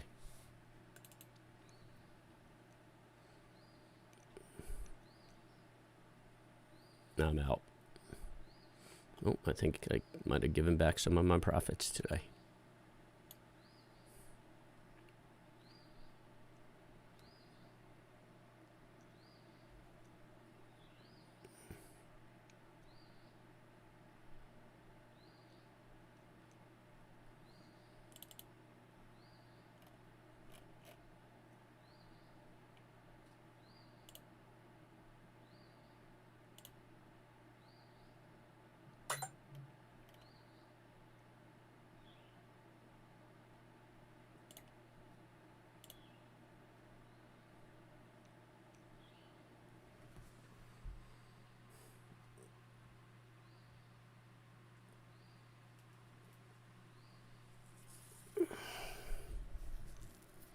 Looks like a double top pattern. No, but it's grinding up. Yeah, well, this is just a bullish day. I think I'm going to stop trying with these reversals. It's already 11 o'clock. Probably have to wait for a 5-minute double top, and that might be the move.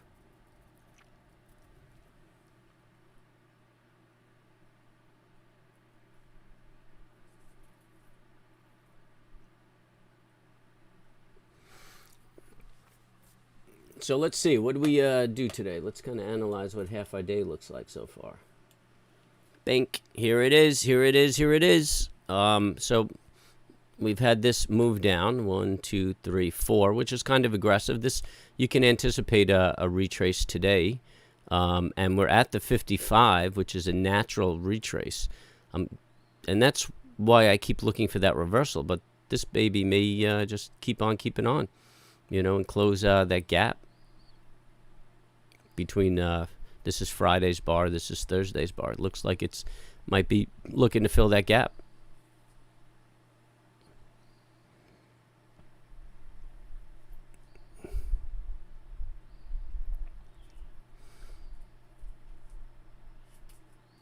It's a pretty aggressive move. Day's not over though. Still got that Fed out there at 3 o'clock. And that's Powell, I believe, right? Did we say? Oh, no. Powell is tomorrow.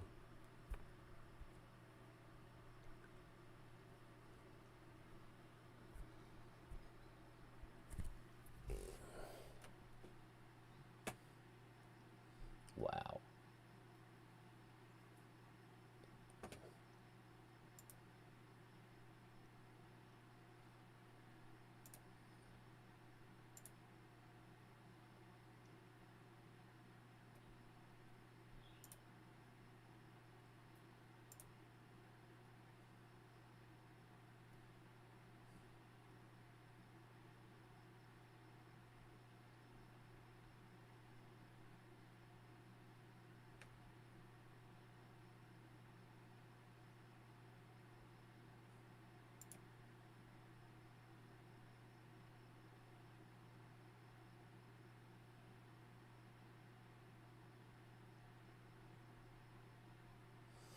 Yeah, we're still in the ballpark here.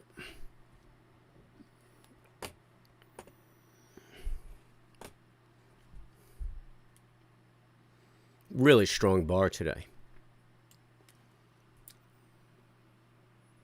No reversal. Monday's usually a trending day, so reversals are a little less probable on a Monday. Something to keep in mind when you're trading.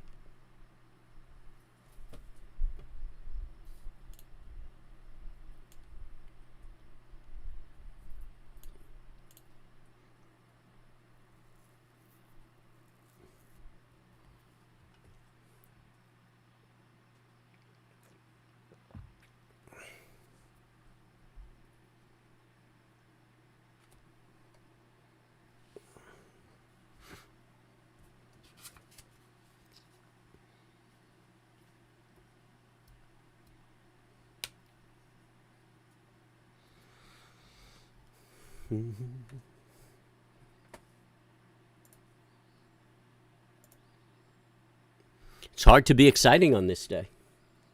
Well, I guess if we took that long and just rode that all the way up, I'd have plenty to say.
Yeah, composites just grinding up. Dow's up 523. Nasdaq's up 86. Not a monster move on the Nasdaq. S&P's up 1.25%. The only thing stronger is the Dow.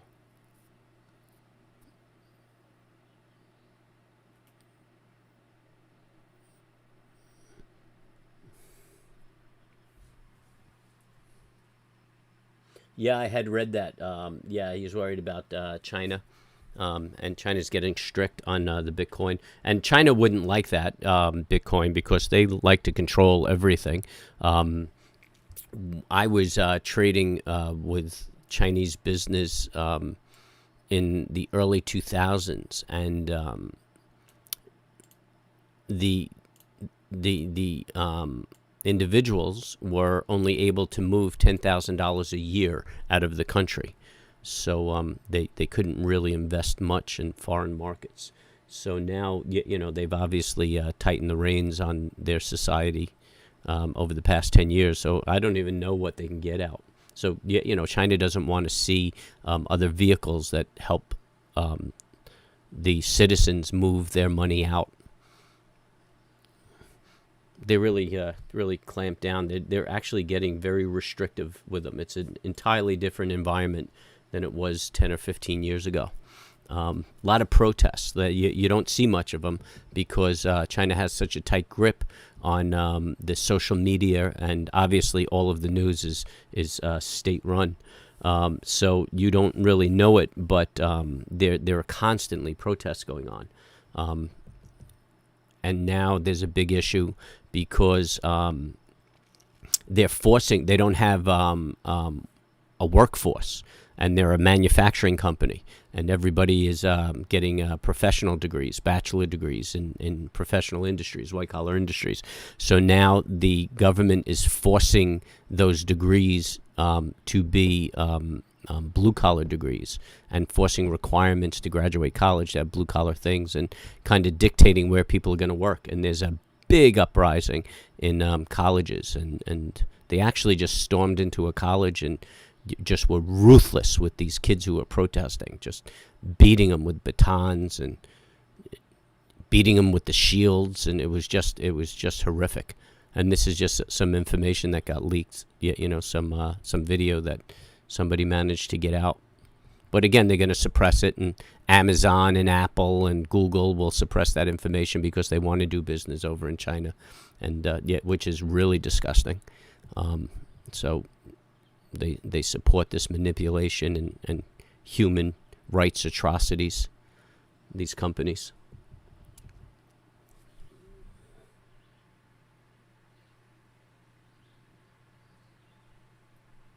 They're Florida is kind of supporting them to come here. I mean, everybody has to really think about what they're willing to sell for money. And, I don't think we ought to sell our country. We have to really be wary of China right now and see what the mining companies' loyalties are.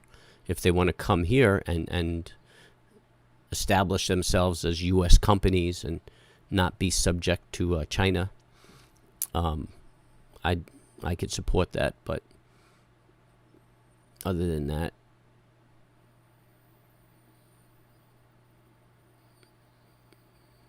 I think we have to be really careful.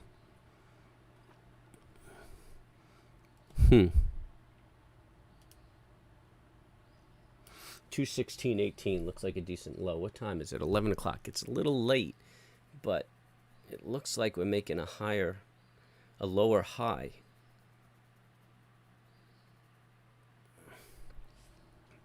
And if we get a retrace on this, it should be a fairly decent trade. I mean, just to get to the 23% now, you got about 10 points. That's quite a move. I don't think this is going to happen. 5 minutes just rolling over.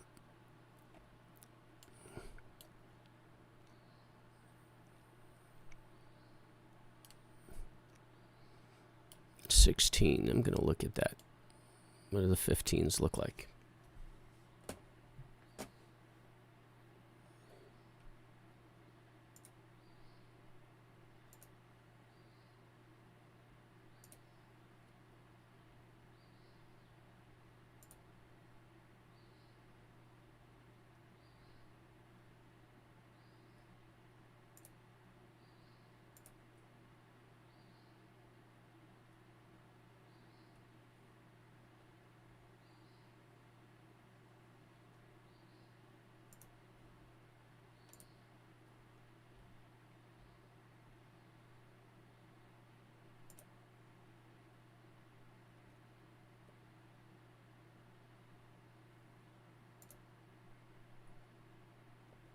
Whoops, I keep doing that.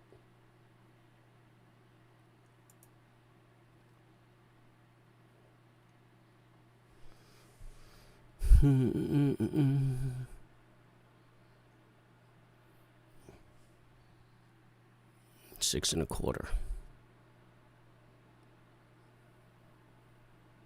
There it is. Let's go again.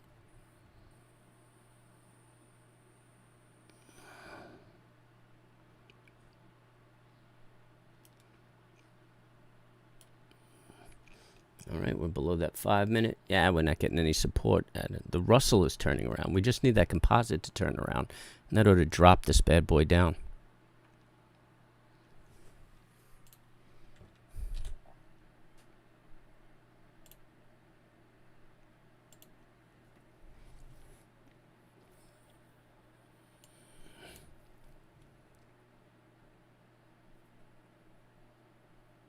Come on, composite.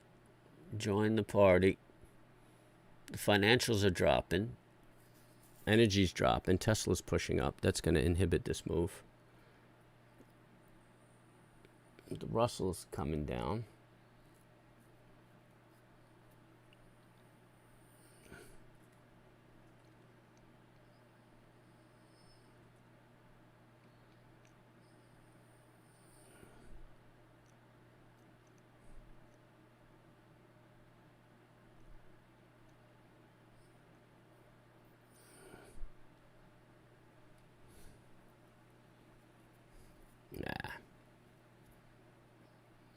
Russell's reversing.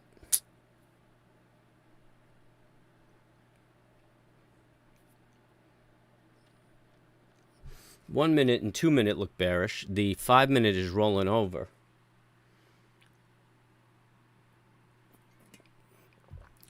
Got a wee bit of a hangman on it.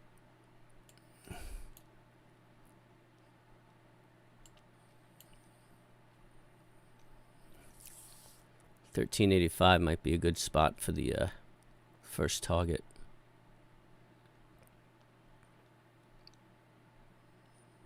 Come on, another buck.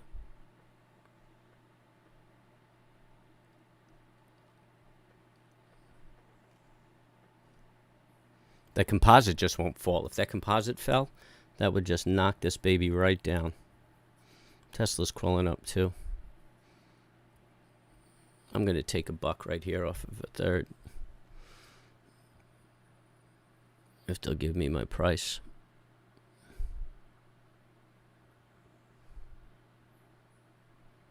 Nope, they gave it to me. All right, we get 2/3 in. It's a good stop right there, which is my break even.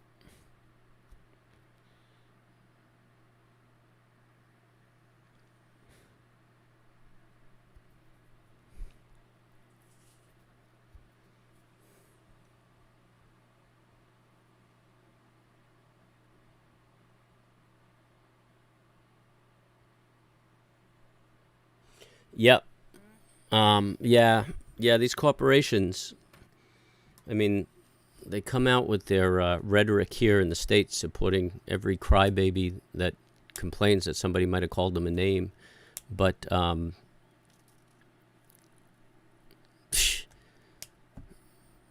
keep getting, I keep making like a buck and then getting knocked out of a break even. Make a buck and get knocked out of a break even. It's a drag. Yeah, I hear you, Red Dawn. All these corporations, I mean, they're just selling out to China. It's disgusting. It's so anti-American. I mean, I'm really considering like what products I'm buying these days, because, I mean, I obviously am not comfortable with China and its position. I mean, I saw firsthand in the Philippines. Oh, look at you. Just how they had no regard for the agreements that they cut as far as fishing grounds and things of that nature.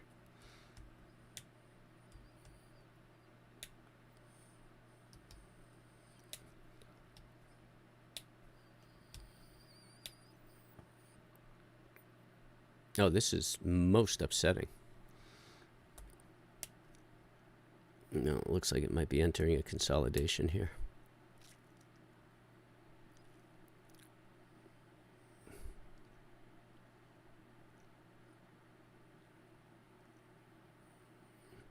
I'm going to try it again.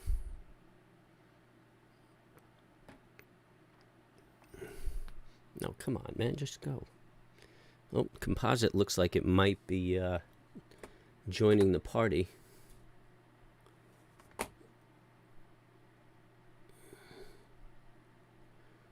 Okay, come on.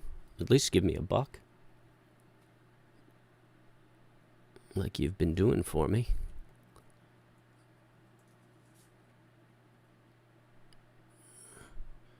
Higher high, higher low. Gonna have to take some risk on this baby. Aye, composites bouncing back. Futures are still dropping. I mean, financials are still dropping. Energy's still dropping. The Russell's retracing. Oh, composite looks like it's getting weak again.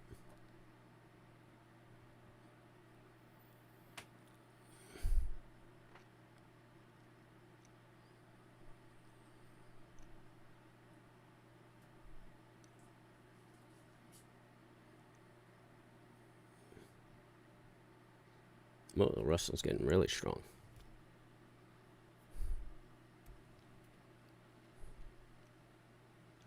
Two minutes still negative, 1 minute still negative. This 5 minute looks like it's rolling over though. Nah, I'm getting out. I'm out. I think I picked up $0.50 on all of that. I'm just not having fun with that trade. Although that 5 minute looks really, really negative, right? I think I got out too soon. Yeah, I did.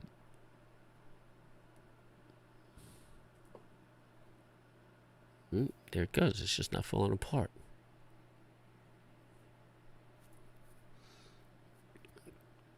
Yeah, look at that. See, this thing's going to age me. I'm not going to toy with it anymore. I don't think we're going to see a reversal today. So I'll just wait for a consolidation and see if I see an afternoon breakout.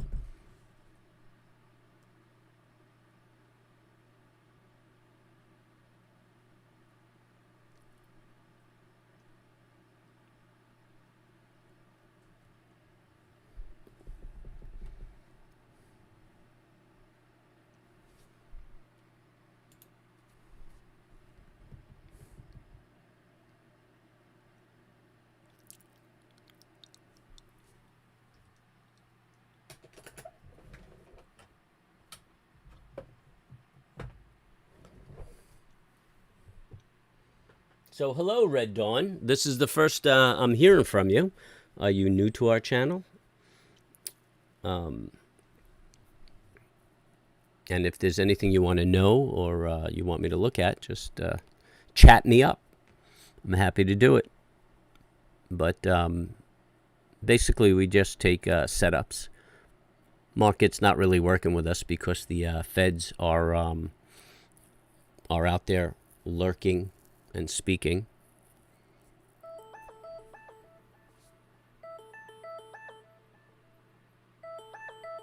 Yeah, you could leave a message.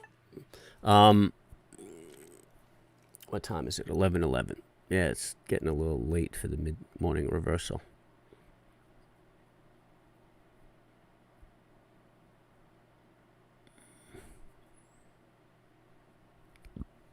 Even if we played this trend, you could obviously see the trend here. It's here's a low, lower high, lower low, lower high, but it's just so choppy that it'll just knock you out unless you were trailing like that. And there's really no I mean, this is a reverse micro trend. And we did pick up a few bucks on that move, but got knocked out.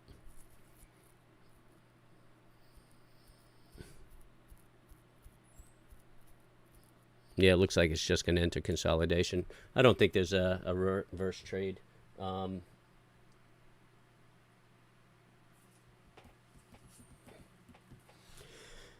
So if you're hanging out with us and you're enjoying my silence,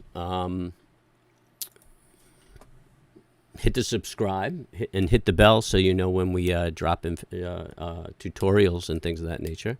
And hit the like because it really helps me out. But we're just kind of watching the S&P today. And today I'm a big sissy trader.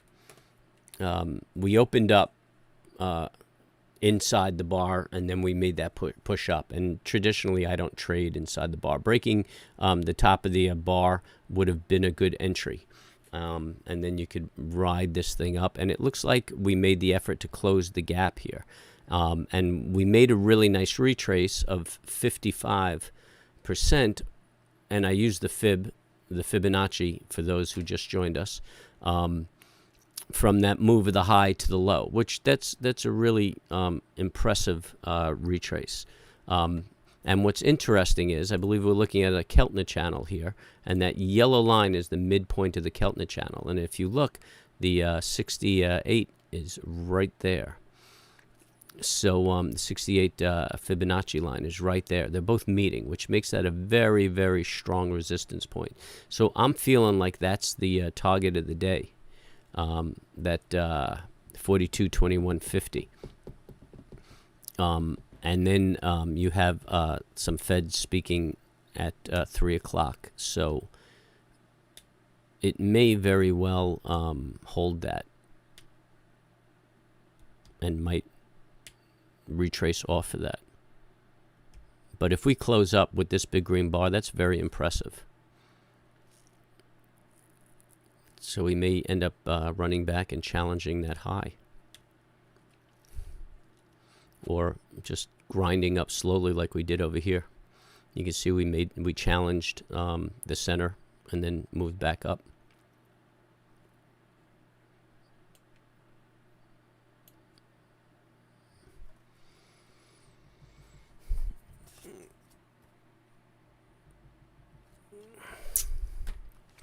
And the 127 extension is 42.81. So really, you're talking about 70 points and we're there. Not impossible.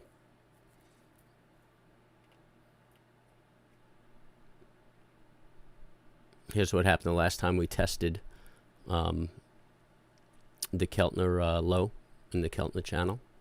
And it just made a strong return back. And then obviously before that it did it too. Just it kind of danced around the center line, gave us another test of the low and took off, which wouldn't be impossible. This is kind of narrow, and if the channel is narrow, it's easier for it to break through. Might pop up a little bit and then give us another test down here and then take off. Don't you love when an analyst says it might do this, it might do that?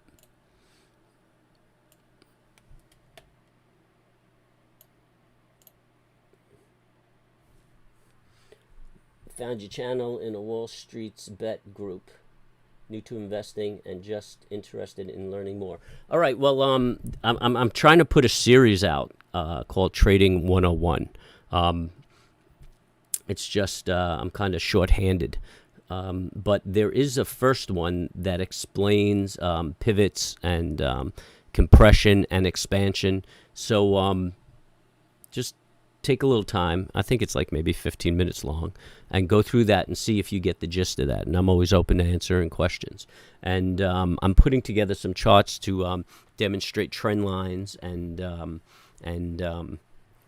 setups that I use in breaking trend lines, when to use them, and things like that. And that'll be the next part to the Trading 101. But if there's any vernacular that I'm using that you're not accustomed to, or if anything, I mean, no such thing as a bad question. So feel free to ask me anything. I don't mind breaking things down for you so that you know what I'm talking about. I kind of enjoy it, especially on days like this where there's just nothing going on. Well, nothing going on for me, I mean, but the market did grind up.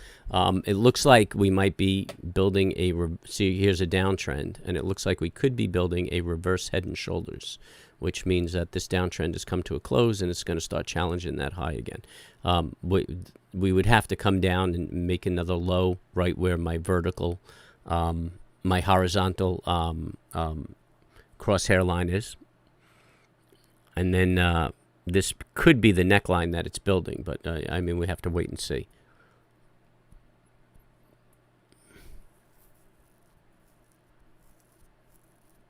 We could see the momentum starting to shift on the 30-second. You could see the momentum shifting also on the 1 minute.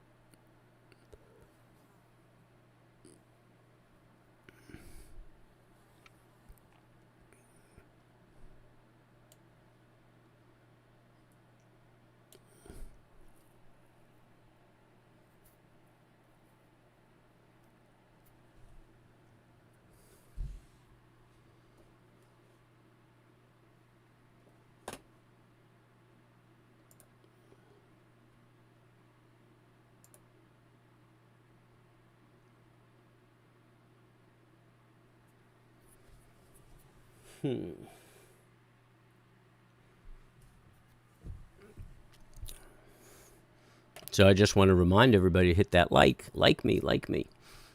YouTube loves when you like me. Looks like we might be building that head and shoulders.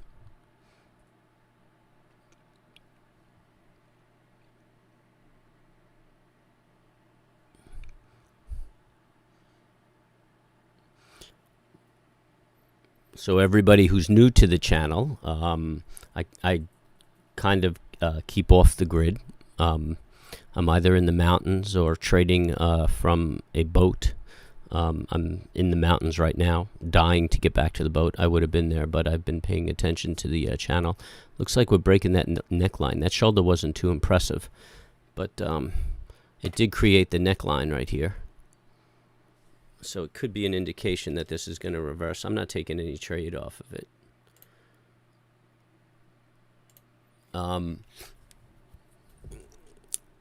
So that's the goal, man, to teach everybody how to make a living from anywhere you are, to trade properly like a professional, and not gamble. This is a probability of mathematics, and we don't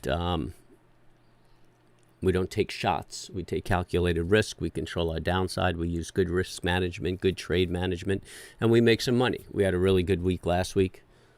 I made a boatload. Today we're just nickel and diming it. But yeah, you know, that's the market. Sometimes it moves in your favor and you make a lot of money, and sometimes it just chips away. But it's summertime too, so during the summer, just really boring. They call them the summer doldrums, just a boring, slow, choppy market.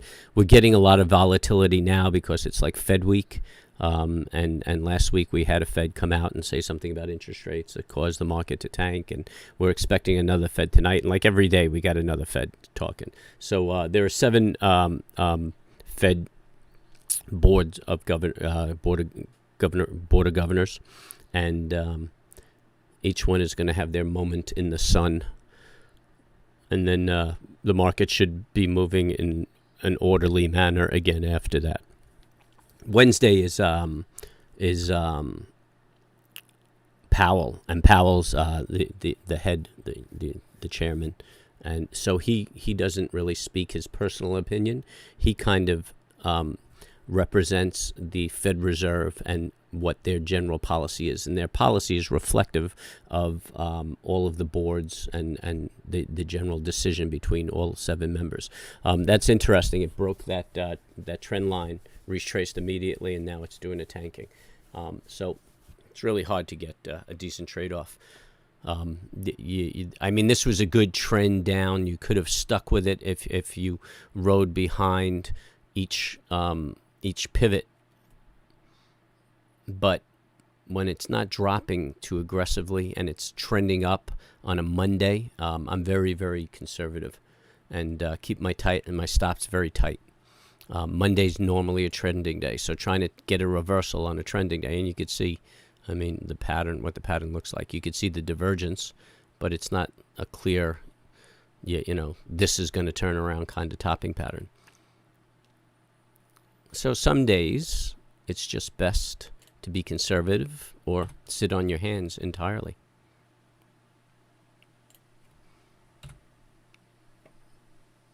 So any questions? Anybody want to ask me anything? Oh, look, some people chatting here.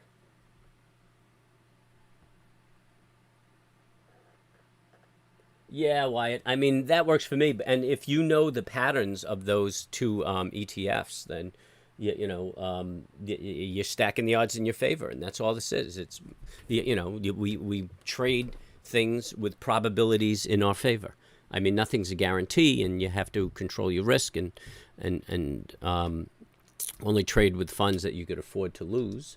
But you just stack things in your favor. I mean, the AMCs, it's just hard to figure. You just can't figure because there are so many extenuating circumstances that could move these things. I mean, they're fun, and if you're in them and you hit a home run, great. But if you made a home run in these things, it's better to just take that money, drop it into a proper trading account, learn how to trade proper, and use it to develop a career. Just on my conservative credit spreads, my put spreads or my call spreads, I mean, I make a considerable living, and then whatever I do directionally is just gravy. And I mean, it's not uncommon to have 5-figure days. I mean, it's based on size, obviously, but you just keep growing and you could have that kind of income. AMC tested those highs that we were looking for of 64, and it was rejected, and now it's just in consolidation. And again, with the Feds out there, everybody may just be holding off and not making a move on it. But the initiative is fading, so I kind of question what's going to happen, or if the promoters can get that sort of enthusiasm back in it and get people involved. And you could see, like, where are we? We're at 11:24, and the the reversal is just not going to happen. So we're just going to watch this for an afternoon breakout. So it's not going to be a lot of fun. So if you guys can come up with anything, or maybe get me on a rant, you know how I am.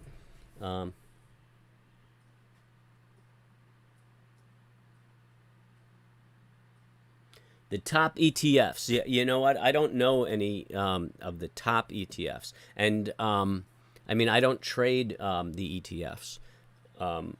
SPY and QQQ have volume and lots of volatility, but that's what you're looking for. There is no top, and the quality of the ETF isn't going to change your success in trading. It's the volatility and what's most active. So that's kind of what you're looking for out of an ETF. If you're investing in an ETF, then you're going to break it down, see what the management fees are, who the management is, what their investment philosophy is, what vehicles they hold. But that's a different animal. If we're talking about trading, you're just looking for volatility. I know that you like the QQQ and SPY, but I like the options. But the same thing. The pattern on SPX, or the S&P 500 index, and the pattern on SPY is exactly the same. It's just the payoff is a little heavier on the S&P 500, and the pattern on NASDAQ and the pattern on the QQQ is the same. So you'll have the volatility, and it's just a matter if you're trading the options, is there liquidity in the options? You want to see volume in the options. This way you can get off your trade. I look at where the equity is trading, and then I'll decide what at or near the money option I'm going to trade based on the volume that's in there. SPX versus SPY. SPX is the index. It's the S&P 500 index. SPY is an ETF that trades vehicles, or it could even trade all S&P 500 securities. I don't know what makes up SPY, but it's an ETF that trades consistent with the S&P 500. So it's an exchange traded fund. It's a new name for a mutual fund.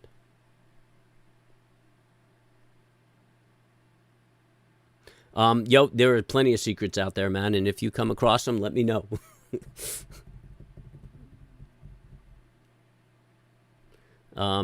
Yeah, just look for volatility. You could see I watch Amazon and I watch Tesla, but that's when the S&P is really dead and not paying off. But the past 2 weeks, the S&P 500 has done very well for me. Every day wasn't a home run day, but I'd say 3 out of the 5 days last week was a home run day, and I don't think we booked a losing day. Maybe a little pocket change here and there on a couple of days, but I don't think we booked a losing day last week. AEDM, is that a security? I don't know anything fundamentally about it, but we could take a look at it on a technical. I bought some because I read that they had positive trials with a COVID treatment for critical patients, but then it tanked. I obviously bought too soon. When you read good news about a company, how do you know the best time to get in? Well, you know what? If you're reading the news about a company, it probably already moved. Because you're gonna be late. On that news. People spend millions of dollars to keep track of this stuff. So, and you bought it for investment? Sony? Oh, sorry. AE AMD. Yeah, cool. Did you write it? AEDM. AEMD. Ah, that's funny. I'm dyslexic, and I actually read it from your first post and wrote it in backwards, which was correct. So here's your daily, and here's the spike, and it's probably on everybody's hype and news. But you know what? As you stick around here, you're going to understand technicals more and more. And I mean, if you bought it when it did this jump, you were just chasing it, and you just didn't want to get left behind. But if I saw this jump, I would have said, all right, it's going to run without me, or maybe I'll wait for a pullback. So you just have to you have to understand technicals, what they're doing, and just get the right head for trading in the market. You're chasing stuff, and you're trying to get in and make some money, and that's not what it's about. I tell my free folk nation all the time that money is a byproduct of doing a good job, a good trade, and what you want to do is learn good setups, good entry, good risk management, and your goal is to execute good trades. And then you turn around at the end of the month, and as a result of doing that, you end up making a lot of money. But right here, you just try to make some money. And so, I mean, on a daily, there's really nothing to tell you. Do you understand the bar chart? You understand what you're looking at with these bars? I'll just go over it. You can cut me off if you like. So, each one is a candlestick bar, and hopefully it goes back up. Yeah, hope is not a plan. Hopefully you didn't use money you can't afford to lose. But you could see that this, really didn't do much of anything. It was like $1.70, and then it actually spiked right here up into the $2 range, and then spiked up into the $12 range. There's a lot of people with cheap stock who are taking profits, and that's what's happening right here. And I don't know the fundamentals of the company. Yes, you understand bars. I'm assuming. Yeah. So I don't want to be a naysayer or depress you, but right now, hope is all you got, because there's nothing technically that would tell me that this thing is going to start moving. It looks like all the other hype stocks, and if you're going to invest in something, invest in things I know it sounds cliche. This is a 60-minute. You have a lot of topping tails here. You just have to wait and see. And biotech's a rough one too, man. You're always getting kicked in the knees from biotech. But we could look at it every day if you remind me on the 60-minute, and we'll see if anything changes. But right now, you just got to let it chill out. And really, you're not going to see much change. I used my CLOV gains. All right, cool, man. Wow, you made money in CLOV? Good for you. You used all of your CLOV gains, or did you bank some of it?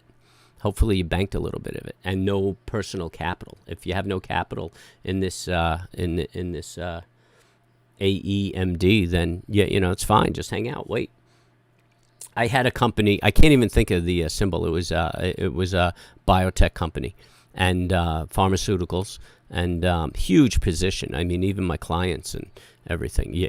Like right across the whole firm, and we were doing beautifully. And then they were caught falsifying the human clinical trials, just beefing them up. And I don't know if it was egregious or if they were just being a little too biased or too optimistic. I don't recall that issue. But, oh, man, the security just fell apart. And it went down so low that I just kind of forgot about it and left it alone. And it was in the firm trading portfolio. And, it was a huge hit, but the resulting number was just insignificant, nothing to even worth looking at. And then maybe 3 or 4 years later, they got everything on track with the product, and it went from pennies to like $80 a share. Obviously not overnight, but I recall that I closed the position at about $80 a share. So, the biotech, if it's a real company, you love biotech swings, Bo. if it's a real company, you know, ultimately they'll do business and they'll come out with a product and they'll make money. And if this isn't money you need, then yeah, you know, you just set yourself up a retirement account. That's how you'll have to look at it. Man, look at that. Couldn't even get a good retrace out of the S&P 500. And now we're just in consolidation. And I feel that this is going to be what lunch is about. And I'm trying to look for a pattern, because you get an afternoon breakout, you know, after everybody gets back from lunch, like around 2:30. And there's a nice pennant forming. And I'd probably look at this pennant, although it's getting a little long in the tooth right now. It's a fairly decent pennant, and it'd be nice to watch what it does.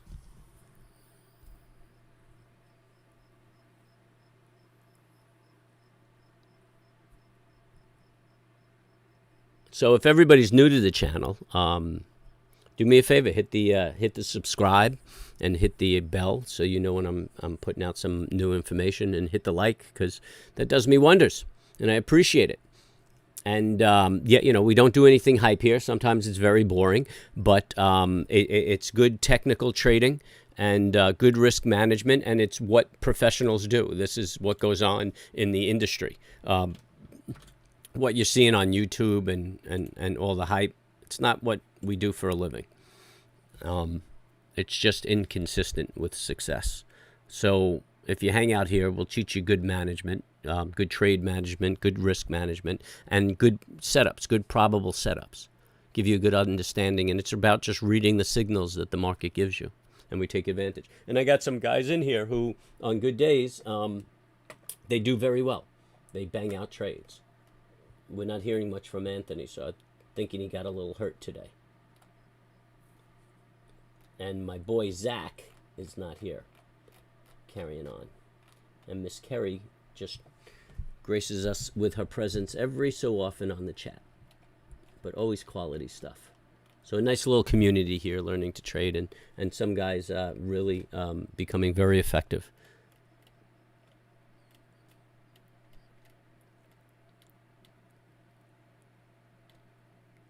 Oh yeah, Mr. Ditter too. He's pretty good trader. Focuses on QQQs. Has some good moves.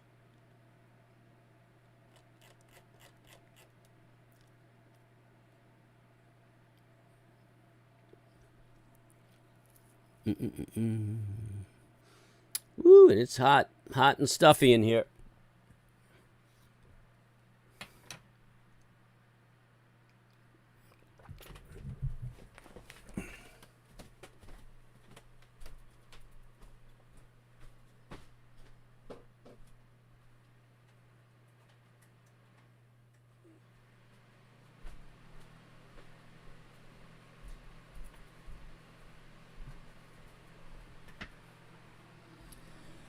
Just some crazy weather. Last week I woke up to like 40 degrees.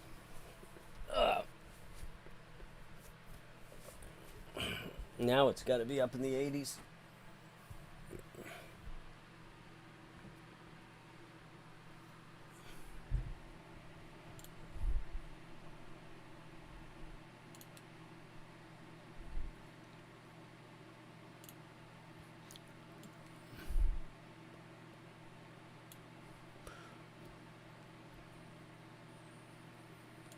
This guy is just grinding out.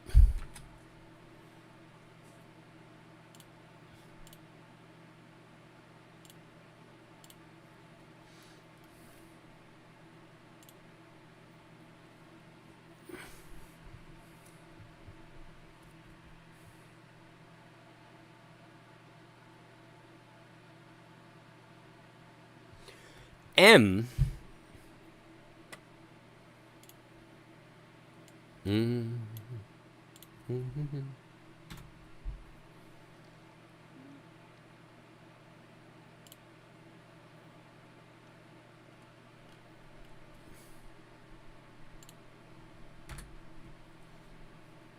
Why does M keep going up?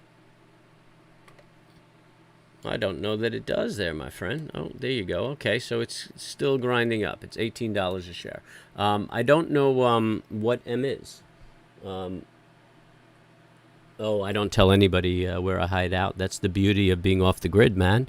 I love my anonymity. Who's Abraham Hall? So, I mean, I don't know the company, and I can't, break the company down based on its fundamentals right now. But it's going up because people are buying it. I mean, that's the short of the long. I mean, technically on a daily, it looks like the momentum's fading off. So I wouldn't really argue that it's going to continue. It made, well, I'm not even calling that a double top. Right now, it's just the momentum is bearish, and it could just be consolidating around this point. But really, I wouldn't expect a move up on a daily until it breaks that 2038 again. But I just, I mean, I don't know what the catalyst for the company is. I mean, it could be just a whole bunch of people getting promoted again. The 60 minutes kind of neutral too. But this is a rough week for any equity. I mean, even... I mean, the technicals could go out the window because we have all the Feds speaking. So you have to take even what I say. Oh, Macy's. You have to take what I say with a grain of salt. Well, okay, so generally, it's probably an opening trade, an economy opening trade. And I don't know what the fundamentals of Macy's are right now. But, you know, I mean, the malls are packed and everybody's running back to the stores and people are kind of rolling into that. Hey, Finn. Nah, nothing really interesting. Strong move up from the open. Kind of retraced what we gave up Friday, and just kind of held to the fib. Went to the 55% and just holding there. You got the Feds this evening. So back to Macy's. So yeah, that's probably the initial move. Was the reopening trade, and I could see, yeah, you know, you see a little push up. Around when everybody was talking about the opening trade. Macy's. I didn't even... I thought somebody owned them, like Saks or somebody. Yeah, from November, everybody kind of got the idea that, you know, during the summer, people will get in there. And that's... I mean, that's what I feel. I mean, take it for what it's worth, but that's what I'm thinking. Mm-hmm.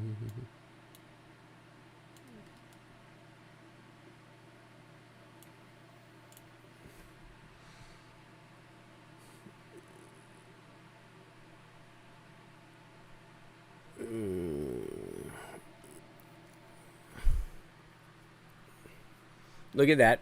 We popped through that pennant, challenging the high again. Nothing really aggressive. We're up about $2.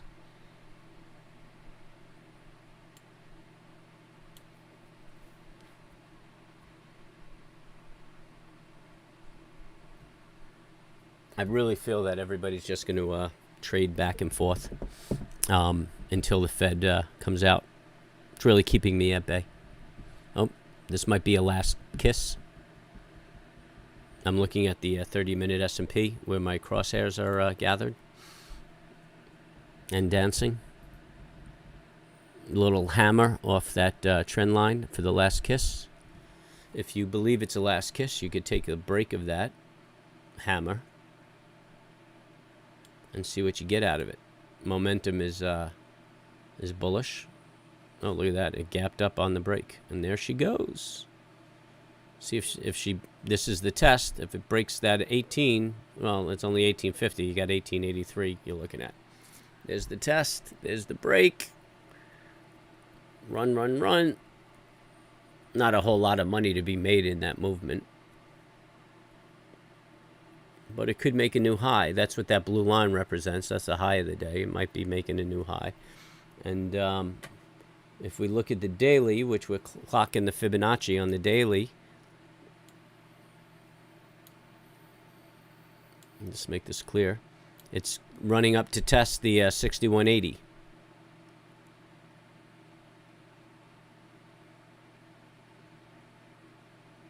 Hitting a little resistance.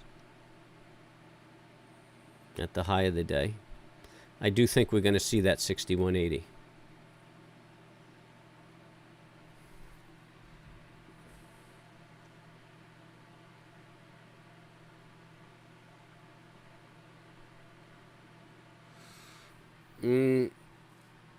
Yeah, you know what? I don't know if it is or isn't a good hold. I mean, if you like the fundamentals of the company, then yeah, you know, it's a good hold. Investing and trading are two entirely different things.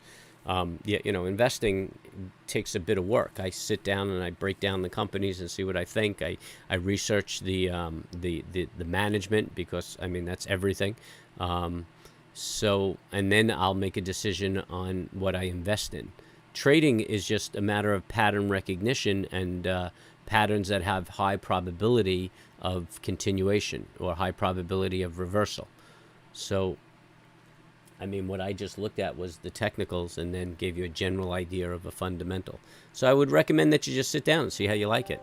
And as cliche as it sounds, the best investments are companies you know. It could be companies that you interact with during the day and you know them right off the cuff. But if it's a company you hear about, then get to know the company. When I was running the firm, I had teams of analysts, and I literally flew them out to visit companies. And I did the same. When I had an interest in a company, I literally hopped on a plane and went to see them and walked around and just kind of barged in on them to see what was going on. Here's a retest. So that was a valid last kiss. Here's a retest of the high. Momentum looks pretty good. Momentum looks good on the 2 minute, and on the 1 minute, it's still kind of bearish on the 5 minute. It hasn't quite rolled yet. So, yeah, you know, that's what you do for a hold. I mean, if you're just buying a few shares, it may not behoove you to spend the money on plane tickets and stuff. But within the spirit of it, you want to know the company that that you're investing in.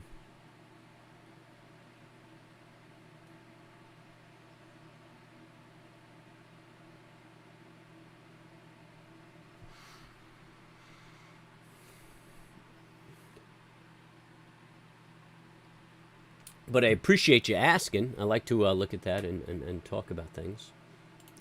More about the psychology of the market, but that's cool. Oh, look at that. Broke the high. See, and that's what this thing keeps doing all day. It's popping the high, grinding back a little bit, popping the high. Anybody take any trades to speak of?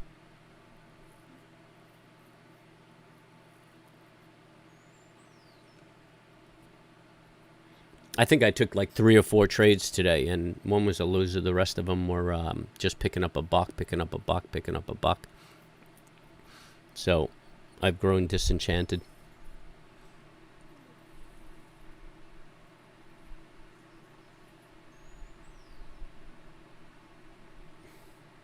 I got involved with some spreads a wee bit early in the day.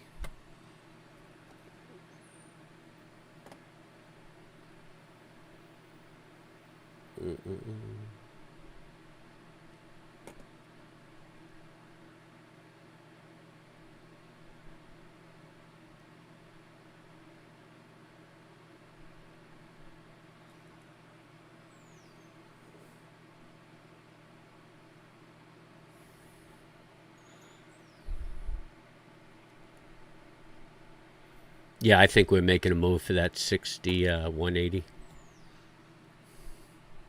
Quite a bar, man. Quite a bar. And this is really a retrace of this move. If you follow this is a daily chart, and we have a Fibonacci drawn from the high to the low, and this is a retrace to it, which it's a pretty good one. We could do a 100% retrace. Not today. I don't think we're going to make that move. And that'd be over 100 points today, but I think we might find consolidation in here tomorrow and just let the Feds do their dog and pony show. Yeah, just choppy. Is that what you're finding, Nick? What are you trading today? Are you trading the SPX or?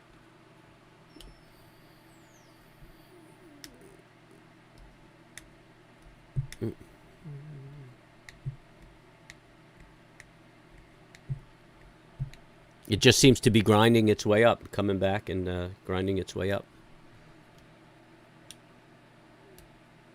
And I just have the Fed at 3 o'clock in the back of my head. And I'm just worried about a give back.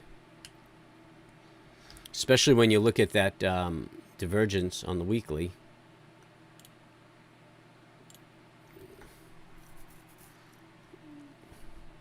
You can see the divergence right here. It's fading out.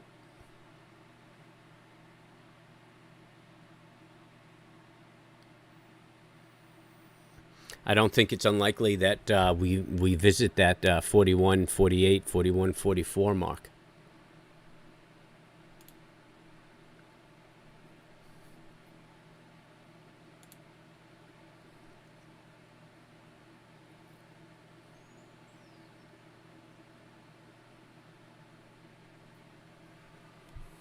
Are you trading SPY? Yeah.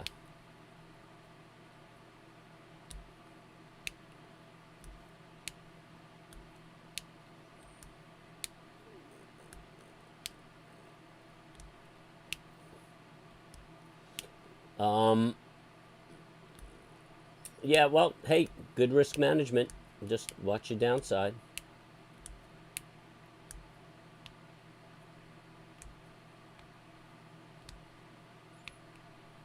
Yeah. Well, I don't know about the market in a free fall today. But that's good.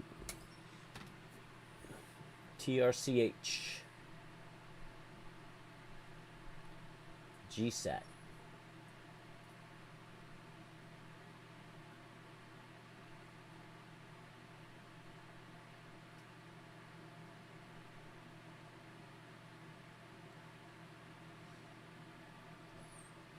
Do you guys have rules for entering trades, or you just hear people are talking about stuff and you take that stuff?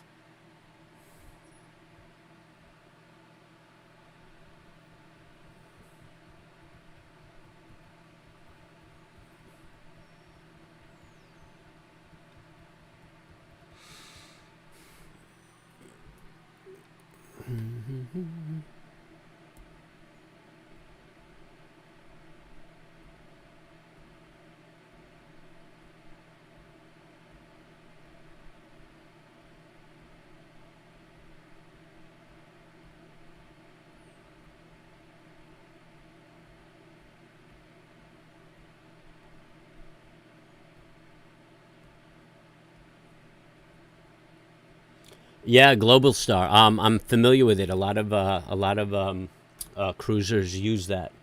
And I think their competitor is Iditarod. Yeah, it's a good product. I'm just kind of hanging out for Elon to get done, get all those satellites launched.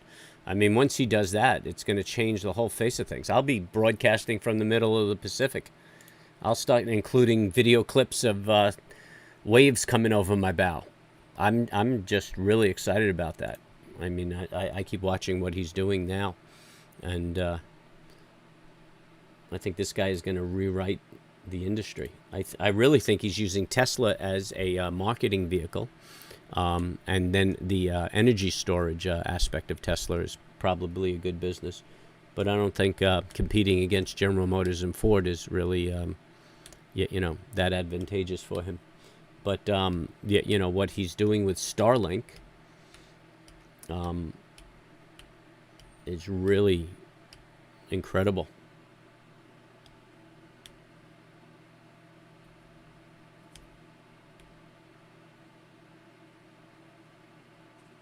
Unusual volume stocks. Yep, that's a good indicator. Not my style of trading, but there is no one right way to trade. I mean, if you have good risk management, you have a good set of rules, there's tons of different ways of getting into the market. I use pattern recognition, technicals and probabilities on patterns that have been back tested, for years, and basically everybody uses them. That's why you make money. It's kind of a self-fulfilling prophecy. If you could identify the pattern, then there's billions of dollars identifying that pattern also. And I'm just jumping on the on the coattails of the market movers. And then when I don't like market conditions, I just back away. You know, what everybody needs to remember is there's always another trade right around the corner. So if you're not perfectly comfortable with the trade, then make the money tomorrow. This is a good engulfing bar right here, and it closes in 34 seconds. Very negative. And the momentum is fading off. But, you know, you run into the lunch hour, and you don't get a lot of follow-through on setups. So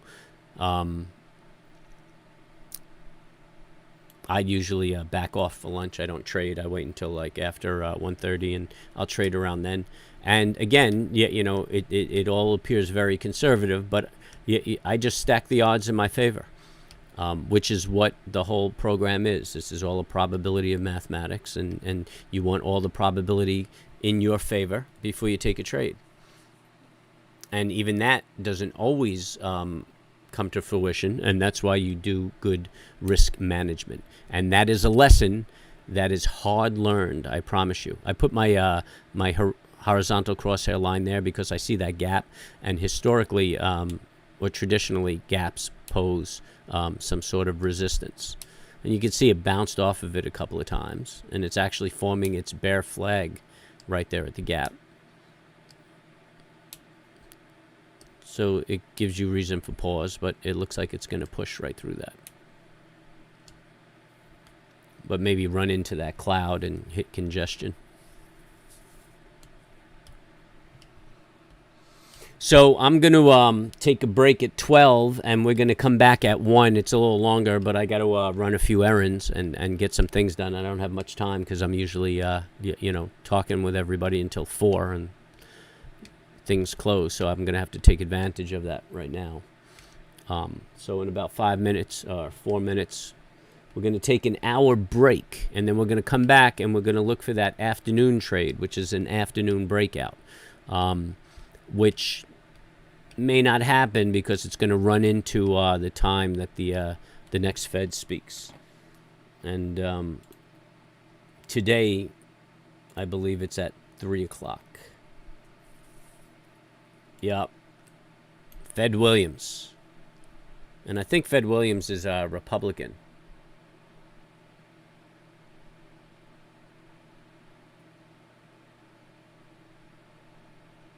They're not telling us here. But that's what we're going to watch for. And then tomorrow, we have Daly speaking at 11 o'clock. Oh, and then we have Powell at 2 o'clock. Oh, man.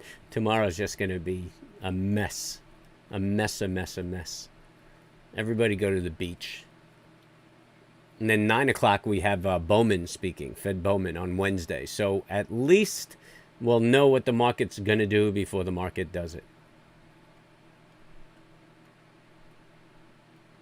Oh, we have 2. And then we have Bostic at 11. Hopefully, I mean, that's a lot of Fed. Hopefully that gets everybody out of the way. What do we got on Thursday? Oh, and then we have Williams Thursday. There's 7 Fed Board of Governors. And I think Thursday does it. I think, yeah, it looks like, yeah. All right, we have our last Fed on Thursday.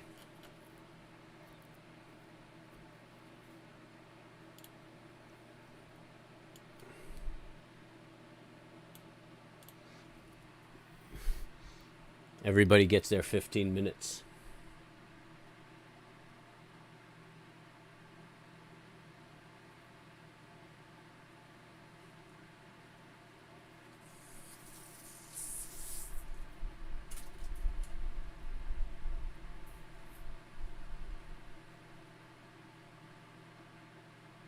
Oh, really? 30 mil, huh?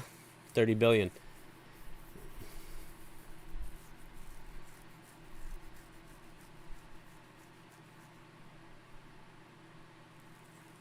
I have a monohull long keel, and I have that configuration because I have my sights set on some aggressive sailing. and I'll probably do that for another 20 years, and then I'll probably move over to a catamaran, something a little more stable and conservative. But yeah, that configuration is not appropriate for what I have intended. So I'm really just cutting my teeth on this bad boy, because I mean, I've been on the water since I'm a boy, but I was mostly a motorboater. This is my first venture into sailing. And I mean, I sailed out of Manhattan just on weekends and stuff with the sail club, and learned the ropes. And then 10 years later, I ended up in this sailboat, and almost lost a finger coming down the East Coast, man, not really understanding how those sails load up. But it's cool. I mean, I'm not an avid sailor. I just find it a good means of transportation, and I just want to go see stuff. I like to travel, and I'm just going to go see stuff in this manner. Amazon's putting a move to the upside, and it looks like it's dragging everything up with it. S&P's just kind of in consolidation. So it's 12 o'clock, and we're going to take a break, and I'll see you guys at 1 o'clock.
All right, welcome back. I hope everybody had an opportunity to get a decent lunch in them. The market just looked like it consolidated. Let's take a look at this 30-second chart and just see what it did. Yeah, it created that high and then just trend down. I mean, only 5 points in that right there. So really no retrace of the day.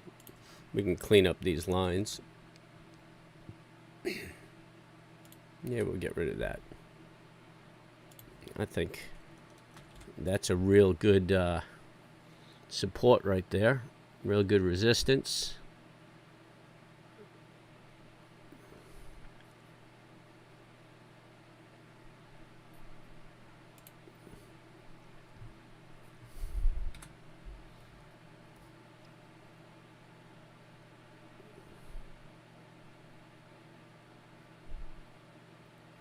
We didn't even map out today's opening range high or low.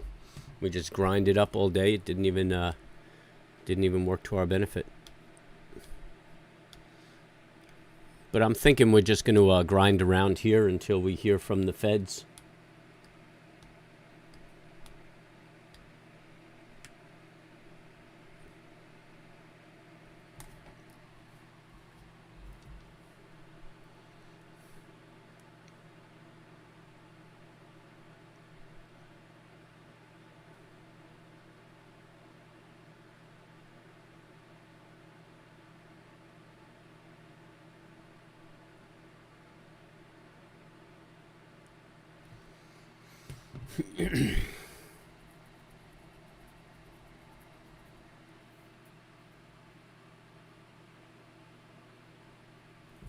GSAT. Yeah, let's take a look at GSAT. It would help though if you gave me a particular time frame, because I mean it always looks different on different time frames. But we'll just go. We'll take a look at the daily, and I mean the daily momentum is kind of neutral. You have if you're looking for an entry, you could trade that break right there.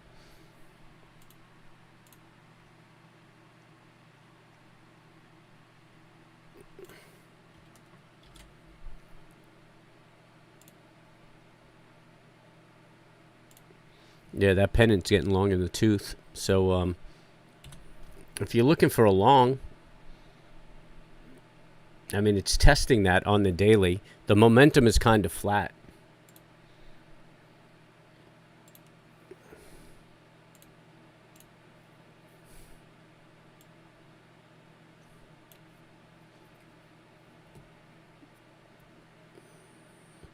I mean, personally, I wouldn't chase this thing up. I mean, today it just took a pop.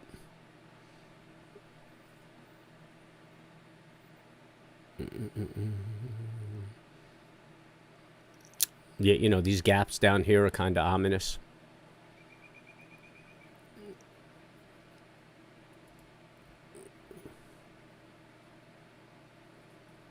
Price target of $3.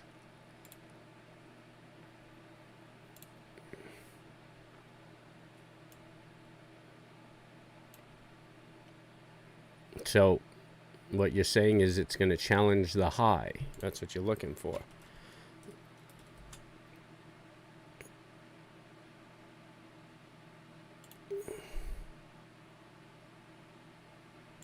I mean, I couldn't say where it's going to go. It's at the 50% retrace right here. I mean,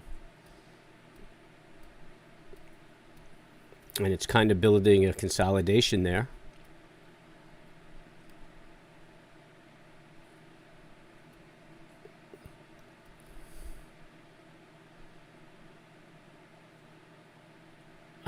Yeah, you know, there's nothing that would tell me that it's going to go back to that $3 right now. If it breaks that high, if it breaks that resistance, I mean, I would trade it. I could trade it. I mean, depending on what the momentum looks like. But this momentum is just kind of neutral. There's nothing inspiring about that. And then I would just play my targets. on the Fibonacci. I mean, I don't know that it's going to retrace. I don't know why it popped. You know, this is, you know, I mean, it's not my style of trading, so it's hard to really figure it. I mean, I don't know what the catalyst for this is. It could be just a promotional thing, or you know, what have you. I mean, right now we can tell you that you're in consolidation. You know, whether it's going to go up or down is just a matter of which way it breaks and what's behind it. If you like the fundamentals of the company, then sit on the company. If you're investing in something, I definitely don't recommend that you use options, because you have to be pretty precise on your timing with options, because you're fighting that. You know, you have time working against you.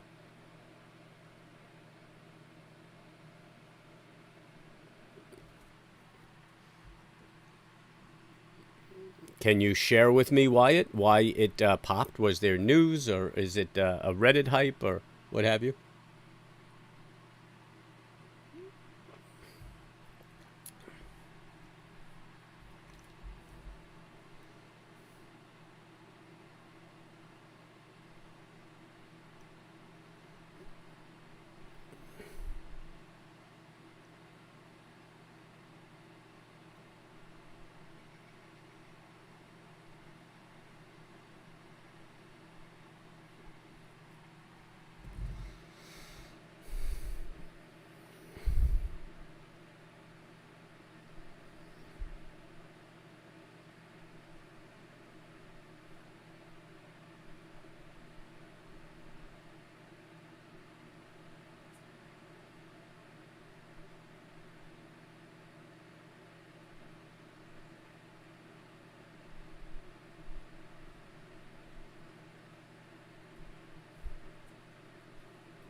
So somebody put a buy on it and said that it should be worth this. So it could be a fundamental, but you say a Wall Street firm.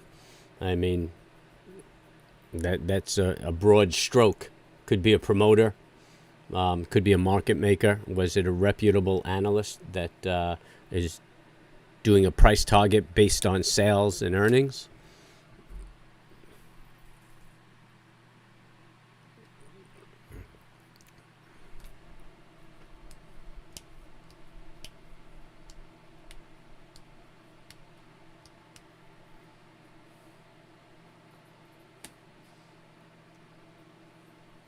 So the composite's up 92, and the Dow's up 524. I mean, the Dow's the strongest of the day, up 1.1.5%.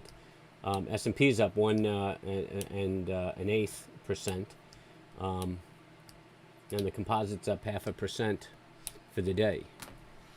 Which those are generally nice showings, but it looks like everybody's kind of backed off right now and waiting for the Fed. I think we said it was Williams speaking, Fed Williams. Oh, the Russell's up 2%. I mean, that's a strong move. I think Dieter was trading the IWMs. Did you make a move on that, Mr. Dieter, on those IWMs? I know you like to trade those.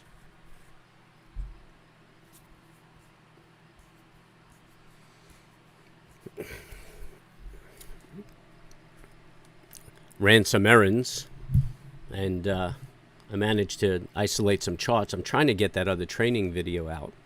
So if you're new to the site, to the stream, hit the subscribe and the bell, and you'll see when my training videos come out. Give you some insight into what I'm doing here when we have the opportunity to do it. And if you hit the like, that shows great support for the channel, and I appreciate that sort of help.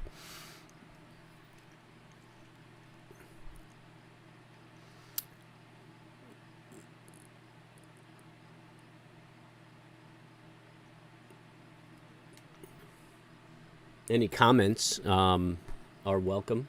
And questions. Global shares are trading higher after B. Riley Securities initiated coverage on the stock with a buy rating and announced a price target of 3.25. B. Riley. I mean, I'm not familiar, but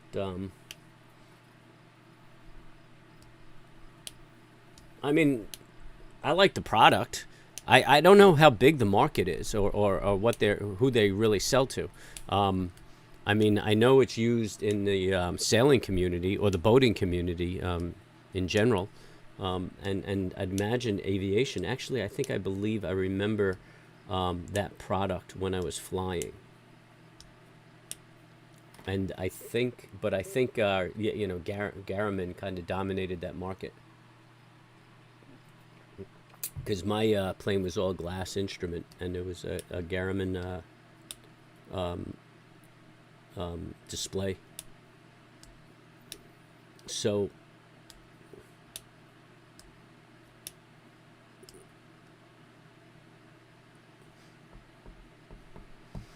I know EVs are looking at cameras to go autonomous, and I think Tesla was using satellite, and then decided to go with onboard cameras.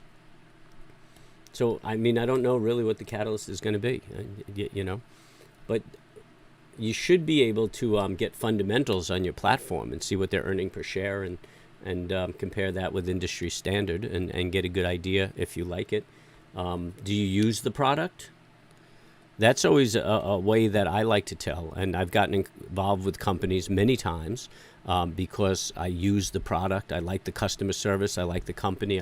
My general feeling is the fish stinks from the head down. So if you have miserable employees, you probably have miserable management.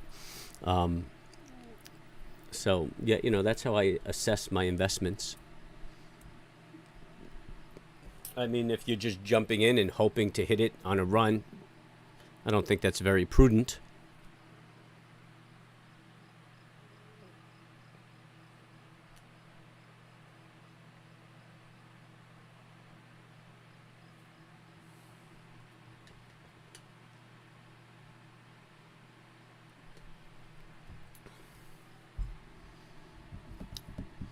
But good luck to you. So what do we have? It's 113, and the market is just chopping around, not doing anything of consequence. And what's CNBC griping about?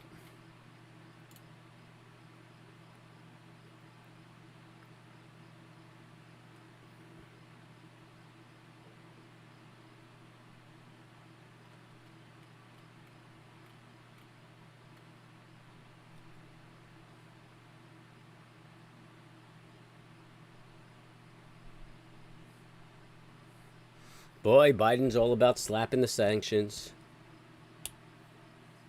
Slap sanctions on Belarus.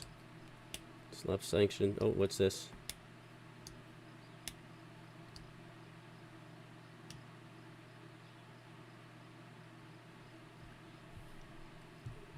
Iran doesn't want to meet with Biden.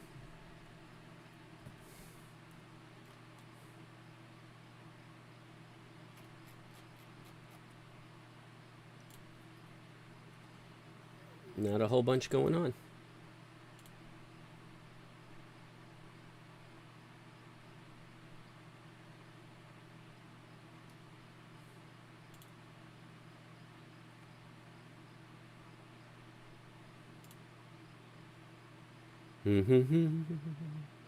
Haven't heard much from Anthony. I think he just mentioned this morning he was taking a poke in the eye.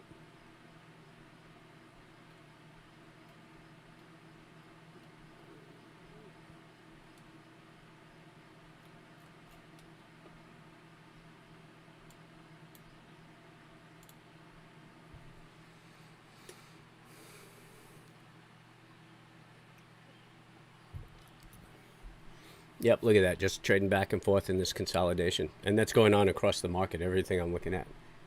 Let's take a look at AMC and see what it's doing for the day.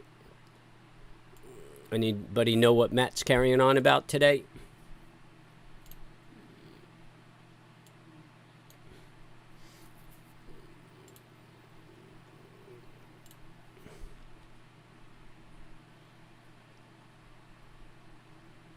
Yeah, this is just consolidating. It's neither here nor there.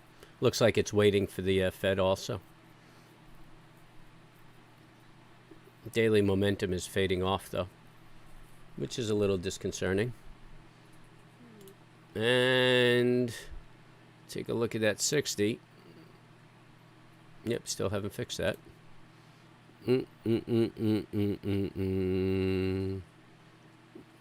60 is just neutral. Look like it could be heading for a lower low. But I would really call it a consolidation.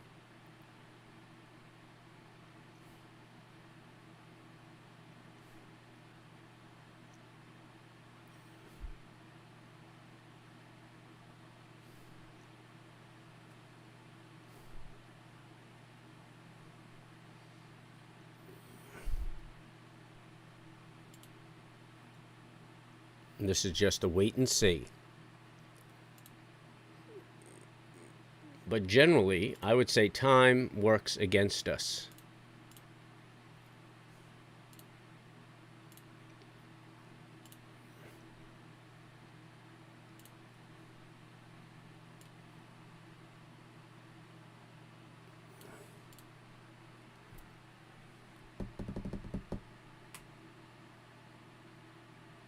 What do I mean by income trades?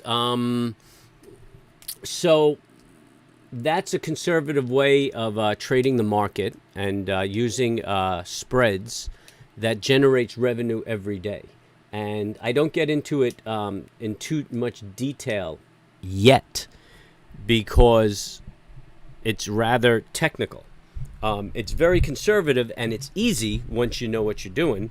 But if you don't understand it, you could really blow yourself up. So I don't want to be the cause of that for anybody. But I am going to do a series that that demonstrates how it's done. And sometimes when I'm quiet, that's kind of what I'm working out, what my next trade is, and really, you take advantage of the market consolidating, works in your favor. Or if you feel that the market's bullish, you could take a posture that's really conservative and as far as risk goes, and just make money by the market just grinding up bullish or grinding up bearish. And yet, there are certain indicators that will tell you which way to go. But there's a lot of room for movement for the market where you don't have to worry. And it's a good way to trade if you don't want to look at the market every day. You just set the trade, and at the end of the day, you have to, when the market's closed, you look at what it did. You figure out what you have to do, if anything at all, the next day. And usually it's nothing. And I'd say that it's probably like a 90% to 95% accurate. The problem is that your stop loss is like 3 times your earnings. If you do get stopped out one time, it does take a big bite. But then, obviously, you get stopped out 5 times out of 100, you do pretty well. And it's good because there's steady income coming in every day. So you're not trying to make money. And like I've said 1,000 times, if you're trying to make money, you're not going to make money. You have to try to make excellent trades. So you take that pressure off. And then some people just trade. That's the manner in which they trade. They don't take directionals. You could see I don't take a lot of directionals. I take good directionals, and that's it. I'm not under the gun trying to make money if there's nothing to do, if it's not of value. Like if this was wintertime, I probably have 3 or 4 trades under my belt before the morning. 3 or 4 good trades before the end of the morning. But during the summer, you hit the doldrums, and there's just no good directional trade. But the income trades, are just a good layer. So you could have your investments, which are really long term, and then income trades, which are kind of an intermediate term. You're kind of in that trade for like a week to 10 days, and you could do it like 3 or 4 times a week, 3 times a week actually, to be exact. So you just have the steady revenue coming through the door. And I'm going to do a series on that. Obviously I'm refining my my video skills and recording and making lesson plans and lessons. So as soon as I'm comfortable with that, and I know that you guys have a good understanding of how I look at the market and how I trade, I'll share that with you, and you guys will be able to take advantage of that. And of course, I'll be here to bounce ideas off of and ask questions and things of that nature. And then once I have, I don't know if I'll publish that, because new people will come on, and I don't know if I'll announce what trades I'm taking, because new guys will come on and just try to take the trade with me and not understand, how to enter them, or the risks, or how to defend them or protect yourself and things like that. Or maybe I'll do it on the QT, and just whoever can demonstrate to me that they have the knowledge will have maybe personal contact, and I'll let them know what I'm doing, and we could talk about that. But either way, I'm going to share the strategy and the criteria for it with everybody. Just a little at a time. I mean, keep in mind that this is the third Monday that we're streaming live. So so this marks the 2-week point for the channel, which we're doing pretty good. I mean, we're getting a lot of people subscribing. We're getting a lot of feedback and a lot of input. So I'm very encouraged with it.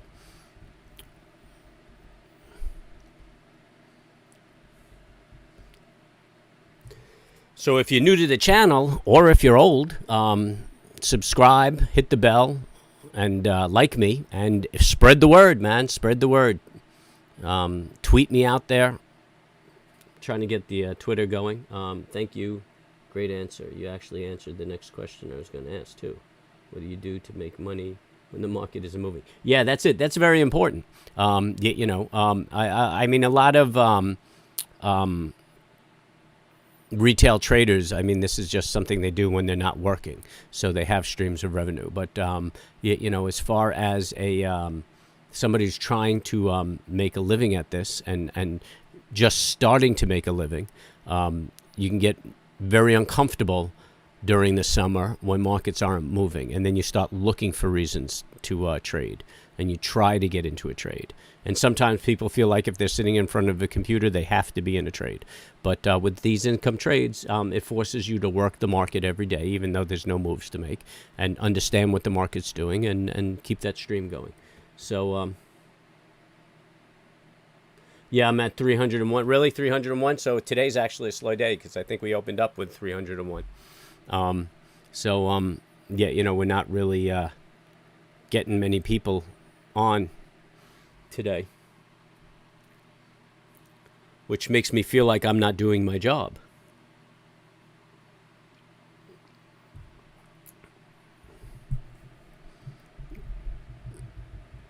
But it's a boring day.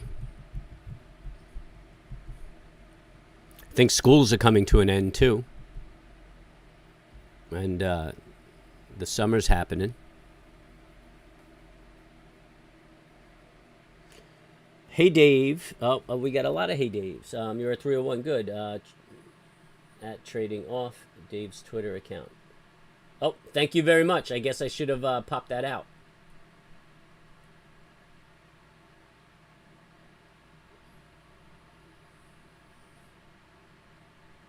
So yeah, Nick. Let's look at a daily where you can find them. It usually happens on a daily.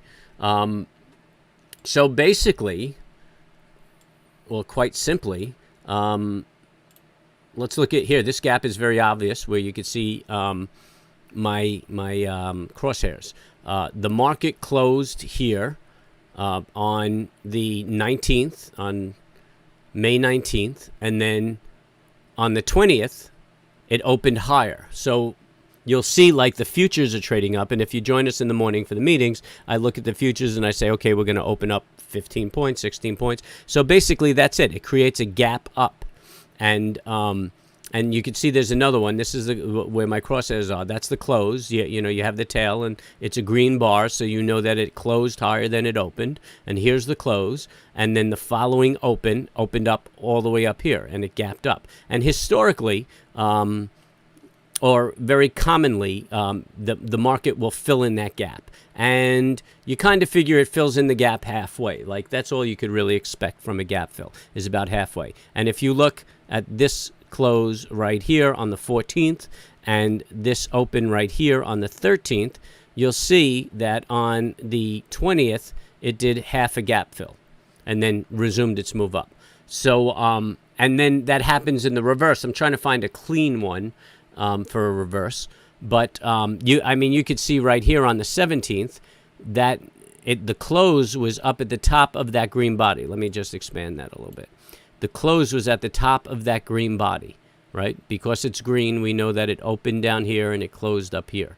But the open of the 18th was right here. Because it's red, we know that it opened up high and then closed lower. So it took that gap down. And that's what we're actually doing right now. We're filling that gap. And we look like we might even do 100% gap fill.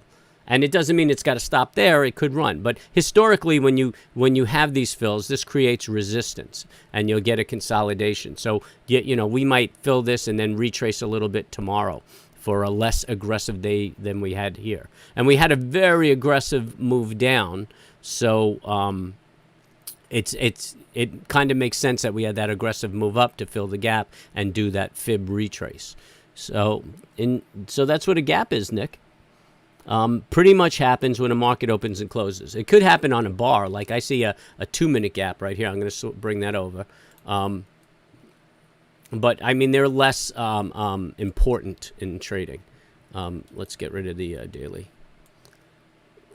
And here, whoops. Right here, you can see the bar close. So this is a 2-minute bar. Every 2 minutes, this bar closes.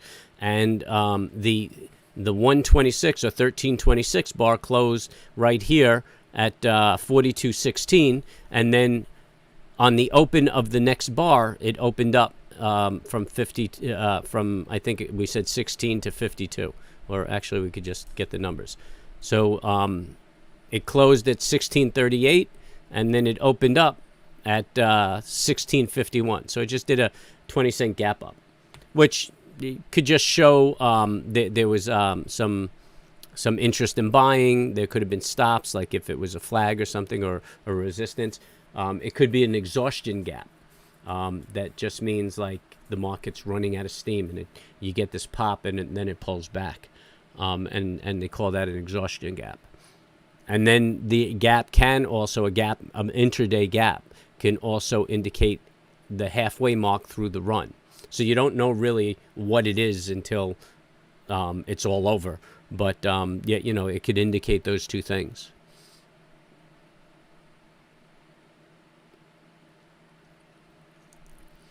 But the daily gaps are what you watch in the market and look for the fills.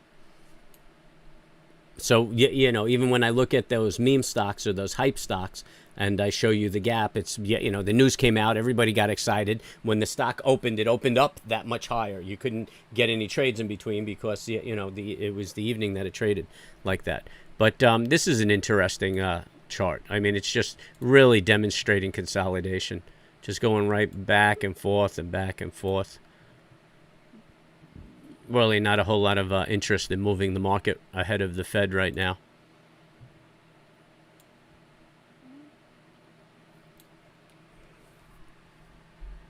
You're welcome.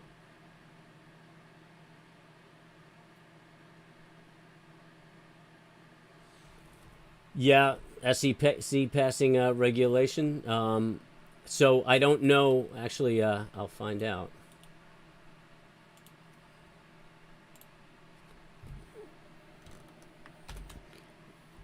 Well, they usually come up with ideas and then put it out for comment. Oh, look at that. Just popped. Just as I was saying, it's in consolidation. The S&P 500 takes a little pop.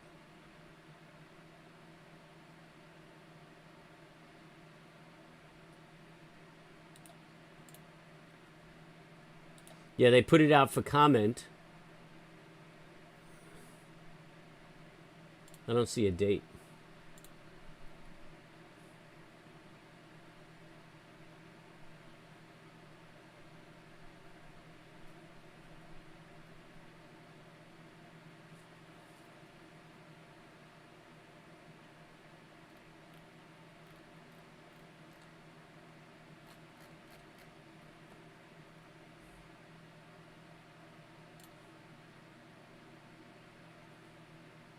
I'm just going over to see what it entails.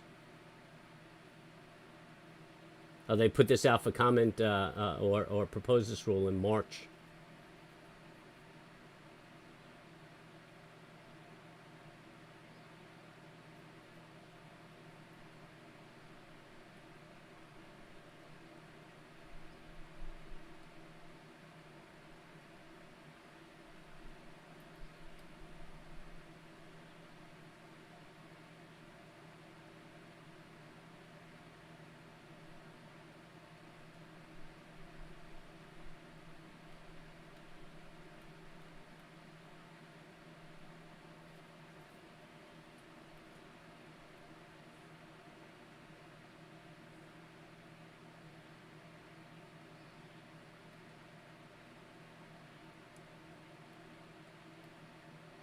Oh man, this just takes me back. I used to have to read this stuff all the time. Terrible.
All right, so I just took a quick look at that rule, and it looks like it pertains to the net net cap requirements for a broker dealer or any financial institution that's registered with the SEC, and they are going to raise their guidelines for net cap requirement. The interesting thing is that the NASD guidelines are more stringent than the SEC guidelines. And more interesting is that the clearing firm net cap requirements are more stringent than the SEC. So really, they're going to raise the net cap requirements, but kind of in the region and even below what is already required of a broker-dealer to do business. So I don't really see it having any major impact on doing business. And when they do institute regulation that that does alter the manner in which a firm does business, they have a phase-in period, so it's not an overnight thing, because that would be havoc to the markets. So they will phase it in. So positions going forward might carry a different net cap requirement than they have on positions now. So so I mean, this is just really everybody grasping at straws, because what they're hoping is that the net cap requirements go up and the shorts are forced to cover their position. But the industry doesn't work like that, where they're zinging their member firms. So so it's something to talk about, but nothing worth trading.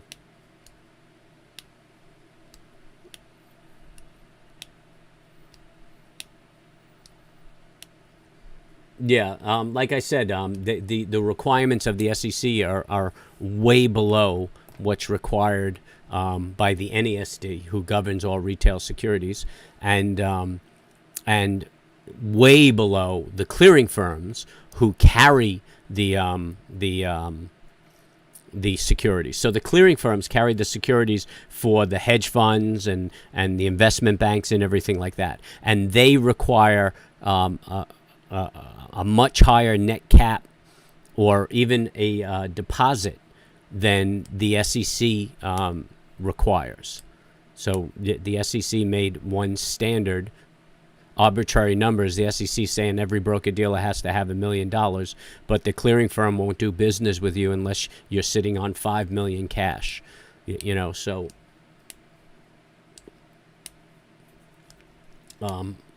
this is not exactly the silver bullet that they may be trying to sell this as.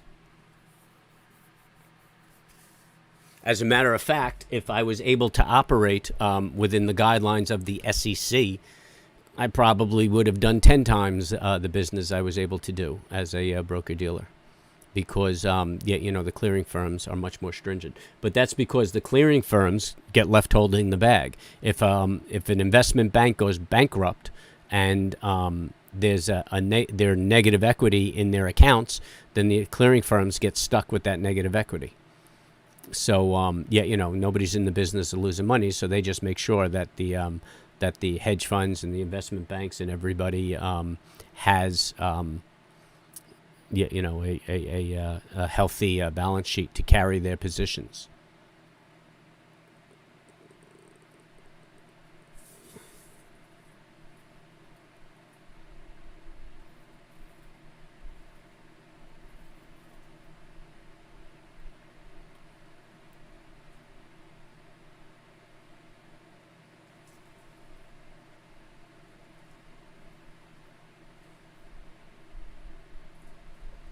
Yeah, well, we'll see. No, I don't think it is. And like I said, they've been talking about this since March. They've been putting they've been putting it out for comment and everything. And everybody, it's not a surprise if it gets approved. And everybody, all the retail traders, well, the rookies really, are thinking that everybody trades like them, but it's a business, and you're talking about professionals. So they're not ignoring the fact that there would be a change in net capital. I mean, they're going to calculate that. I mean, this is a business of calculating risk and positioning yourself based on economic events. And you can consider this an in-house economic event. So this is not coming as a surprise. And you got to realize that this industry is run by the industry professionals. So if it was devastating to the business, it just wouldn't transpire. Nobody would approve it. I mean, it's that simple. Oh, look at that, breaking to the up again. The SEC just doesn't come out and decide that this is how you're going to do business. I mean, they sit down with the industry leaders and talk about it, and they make stringent rules, and really it's designed for the big players to squeeze out the small players so that they can grab the market share of the investment capital out there, which is a big fight I had with the SEC and the NESD when I was in the industry. But again, there's no brokerage firm out there with a serious net capital risk, knowing that the rules may change. I mean, you're talking about professionals, so they're dreaming. Really. I mean, it's kind of silly what I'm hearing.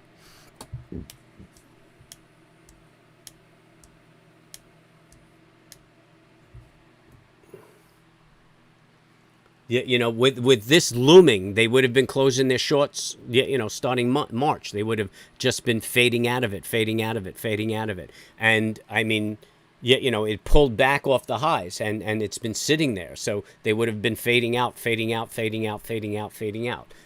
So you wouldn't have reaped that buying power, for the AMC move. So just so you understand, for the short squeeze, what you anticipate is that you hit a painful point where all the firms say, I'm just closing this. And then it adds to the buying power that's going into the stock. It adds to the buying that's going into the stock right now, and that's what forces the stock up. If they were fading out of this at the initiation or the proposal of this regulation, then that's a little buying from the shorts every day, and that kills the play. So I mean, if this was an ominous regulation, then it ruined the AMC play, because the firms were fading out into the latest run up or even in the consolidation. Once the shorts are out, then there's not enough buying power to really move this thing up. It's the buying power of the shorts closing their positions that force this thing up. And again, the industry isn't going to destroy people's businesses.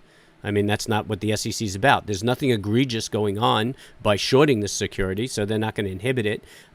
What they're trying to make sure is protect the public from brokerage firms becoming net cap non-compliant and being forced to shut down and go into a receivership, which usually about 80% of the firms get the clients get their money back anyway, or they get 80% of their money back, worst case scenario. I mean, usually it turns out that way. But that's not the case, because the clearing firms are so strict about their the net cap compliance that really the SEC is behind the curve. So, this is lip service to look like they're doing something for the public.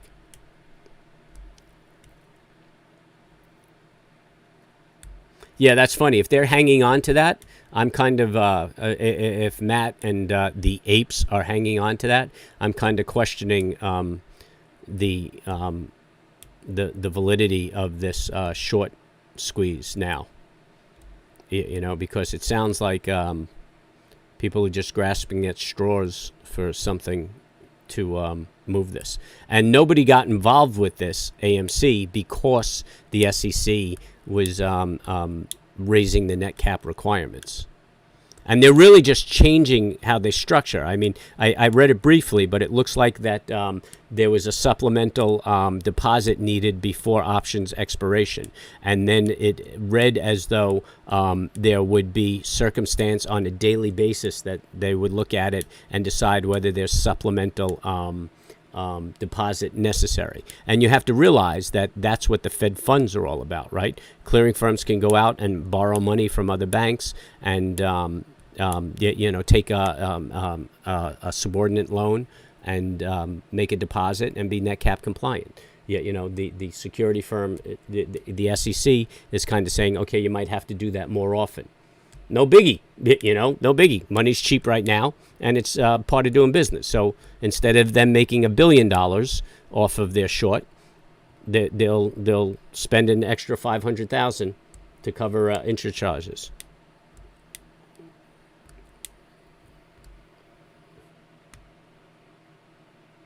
Power hour, and power hour is 3 o'clock.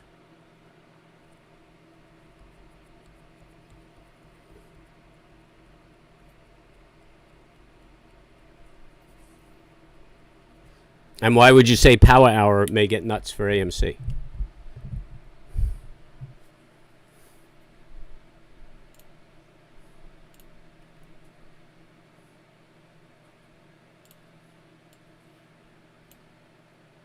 I don't think anybody's really going to take an interest in AMC because nobody knows what the Feds are going to say. I mean, this next character could be anti-democrat, and he'll just be hawkish on the economy and the market just to force the stock market down. Yeah, I mean, I don't know. You got to look at what folks is. I don't know. Collectively, do you think that mobs are an intelligent group? So that's kind of what you have over there. It's like,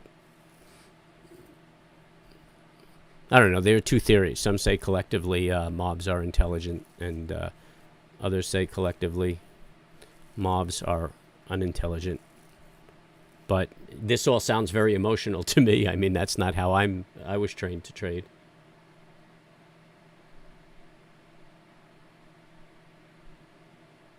Yeah. See, but you know what? What's important in your sentence is hope. And I would like all you guys to make a lot of money on AMC. I don't want to be a naysayer, but I find it my responsibility to kind of show you what is trading and what is gambling. And when you could put hope in your sentence based on a business decision, that's gambling. And that's what this is. This is a business. And you wouldn't run any of your businesses on hope. Yeah, and you shouldn't be trading in the market upon hope. You could trade on fundamentals, and you could trade on technicals, and you trade on probabilities. Even fundamentals have probabilities. Companies making a lot of money, it's probable that stock is going to go up. But when you could throw hopes in your sentences, you got to relook at this. Yeah, do they live off of that news? That news is irrelevant, man, because the industry considers that. Yeah, the shorts consider that. And the shorts aren't short saying, I hope that rule doesn't pass. I mean, I don't know any professional who would think that way. So I really don't see the value in it. This is something that you market out to a lot of neophytes. And, that's what I'm hearing. It's frustrating me, too. I don't want to get emotional about this. And I don't want to turn you guys off either. But I think it's wise that you realize you're gambling, really. I mean, you're taking a gamble. If it works out, cool. If it doesn't, hopefully these are funds that you're not relying on. And I hope your gamble pays.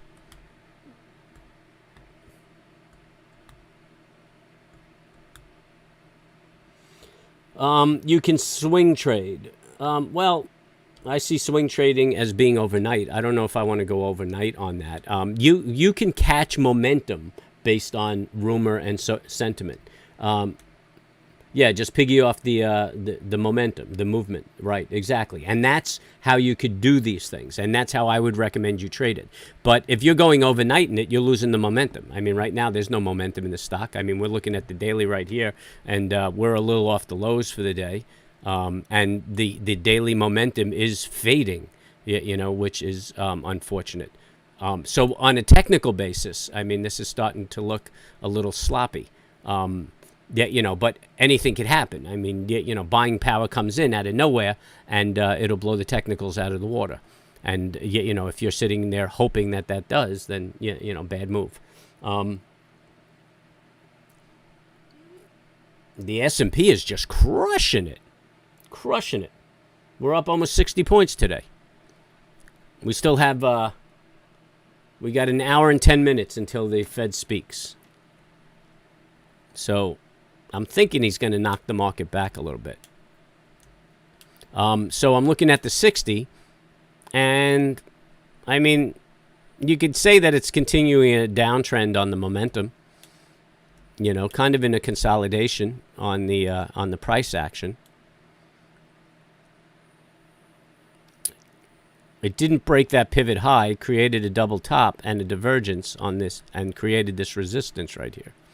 So now this is where your problem lies. You got to get over that 64, 67 mark.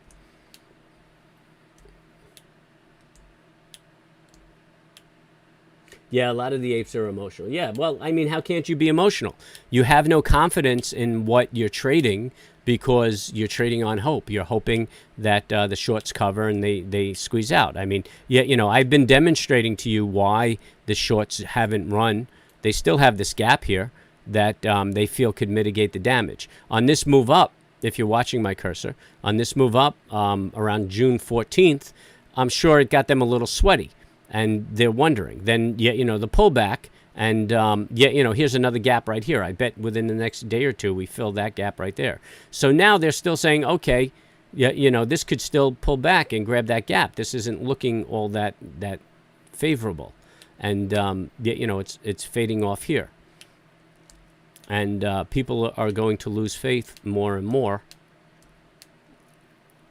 So it may very well start to pull back.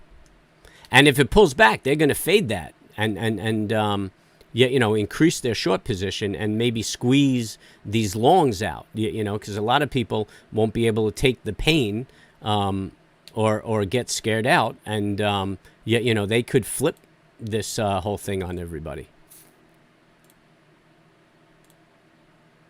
I mean, that's not their goal, but if they see the opportunity, they're going to have the buying power to do it. It's not their goal because it's not prudent investing. I mean, it's not what you do as a professional trader. But if they see it's happening, then they'll work to accelerate it because the probabilities are in their favor, and that's what you do as a professional trader.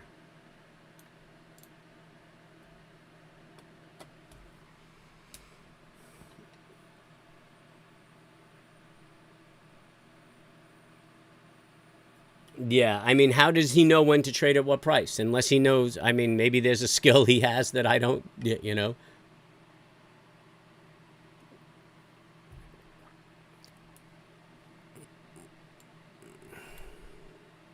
Wow, look at this thing just grind and grind and grind. 50 points. I'll be a monkey's uncle.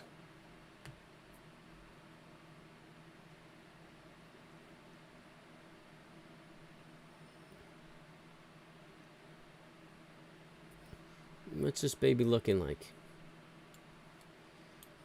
Yeah, I mean, that's a good move up, but we still got a very low momentum situation. I think it's going to get us right back to this area and go back into consolidation for a little bit. This may be how investors are making money. Big investors are making money just with these dips and pulling back into the consolidation.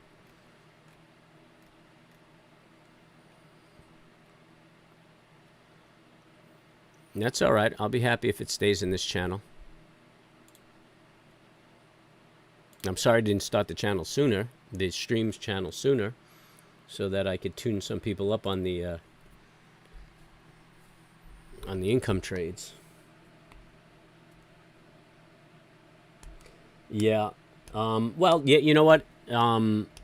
It's not dangerous if people are just playing with fun money. Then, yeah, you know, it's fun. Yeah, you know, to put it out there that it's how to trade. And I see this, yeah, you know, a lot. Like people coming in, what about this stock? What about that stock? What about this stock? And, you know, I mean, I don't mind looking at all these stocks, but it's very simple.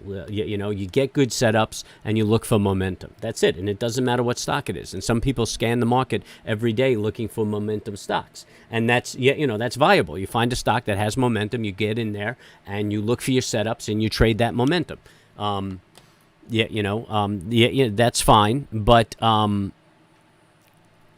I mean, I prefer to specialize in certain securities or markets and trade the setups like that so that I know the characteristic of it, you know, because, I mean, you catch a stock that has unusual volume and momentum, then their trading patterns are unusual. I'd rather trade something I know.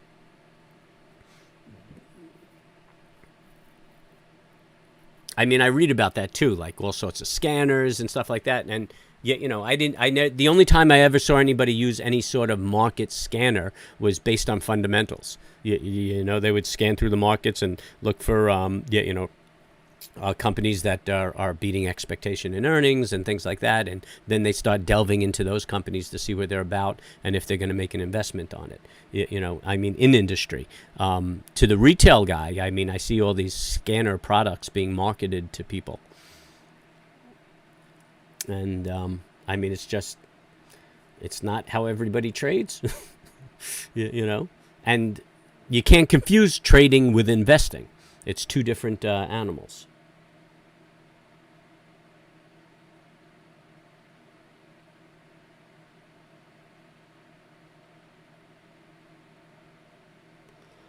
Yeah, that's a good backpedal. But if he's talking about price, he's not giving financial advice.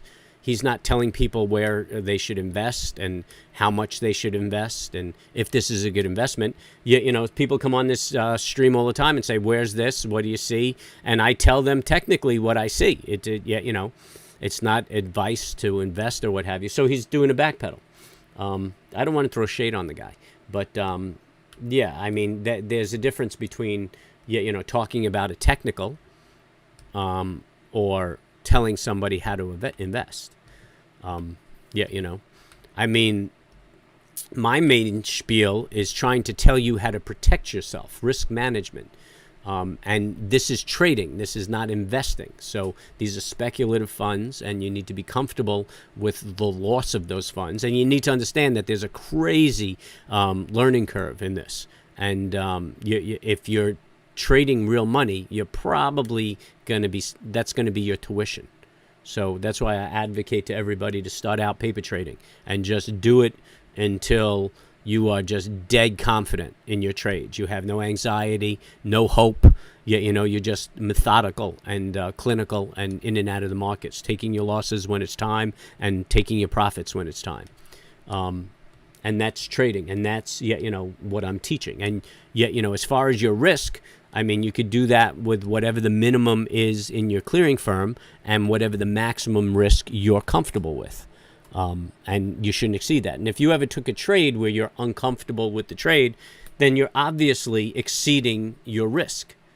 And it's a very simple gauge, And instead of the politicians telling you you can't do things, I prefer to educate people. Instead of placating to the ignorant, I'd rather just elevate or evolve society.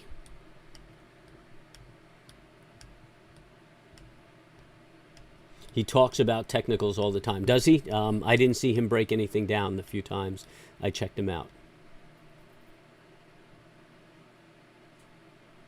He doesn't know his own price target. Well, what is your price target in this thing? You know what I'm saying? I mean, how does he know what the buying power is? How does he know where the firms are going to close their positions? I mean, how do you calculate that? You could say, okay, if they closed all their positions, it should bring this stock up to this. But who's to say that some other firm that isn't short it right now doesn't start taking a short position as the other firms are closing theirs and forcing this thing up? Because the force up is superficial. There's nothing to substantiate the move up other than shorts closing. So a bigger firm will see that as an opportunity. So how do you know what effect that the close of this is going to happen? I mean, if it has momentum and you're talking about $100, just based on what I've seen, yeah, it's not possible. Not impossible, rather. You get a 30-point move out of a little euphoria and hype. Yeah, that's not impossible. I mean, I'm happy to say it. I'm comfortable saying that. I mean, there's nothing technical saying it's going to happen. There's nothing fundamental saying it's going to happen. It's just, yeah, people can get over enthusiastic and push that up.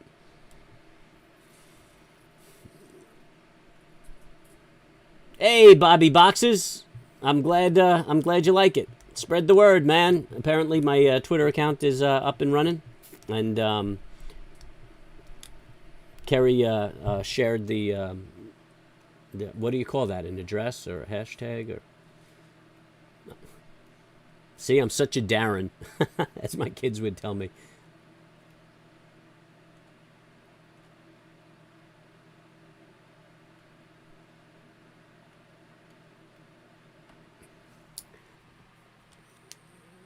I'm glad you joined me. I'm glad you liked the show.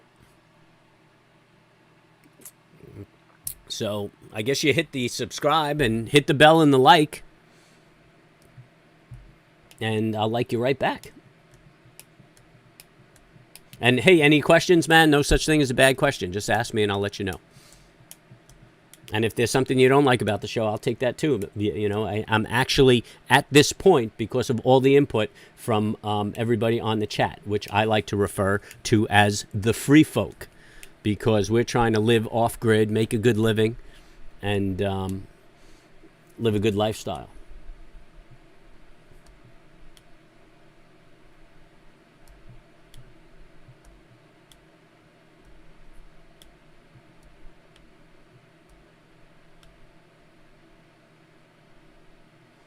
He might just average up.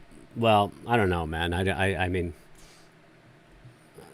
I would buy in as it's running up, but I wouldn't like average my costs or anything like that if it's not working out. It's called a handle. Oh, the Twitter address is called a handle. Nice. Yep. All right, cool. I appreciate it, Nick.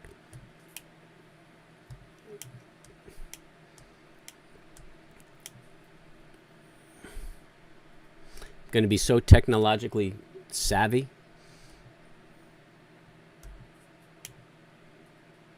I'm glad the hipster era has ended, though. I wouldn't want to like have to delve into that and be a hipster.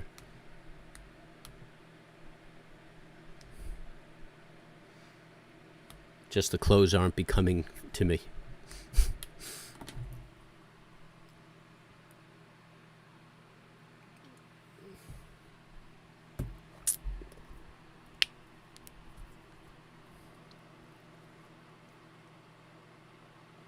Yeah, well, that was actually a nice push up in the past half hour.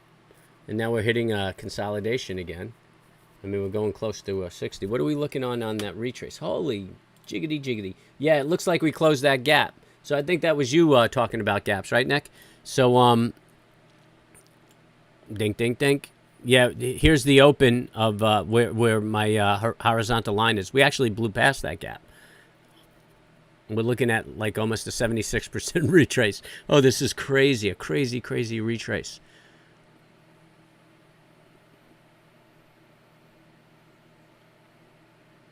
Wow, that's a lot of volatility in that. Look, I mean, you could see how small these bars were just grinding its way up, and then, you know, huge bars on the sell up and huge bars to get us back to that point. And that's what happened over here if you're following my cursor. You had these huge bars bringing us down, huge bars bringing us back to where we should be, and then a nice grind. And then once we get back in this consolidation, the bars get a little smaller and the market doesn't have so much volatility. I think this is what we're going to see through the summer. And then we're going to just trend and grind, and then we'll get these huge pullbacks where we can get back in. But, I mean, this pullback is nowhere near where this pullback is. I mean, it's 100 points higher. So if you entered the market on these lows, even with the pullback, you're up $100 or 100 points in a general market. Very interesting how it's trading. And you could see the same patterns over here. This was kind of the recoup after the, after the opening and the vaccines and everything. You gotta love market philosophy, psychology.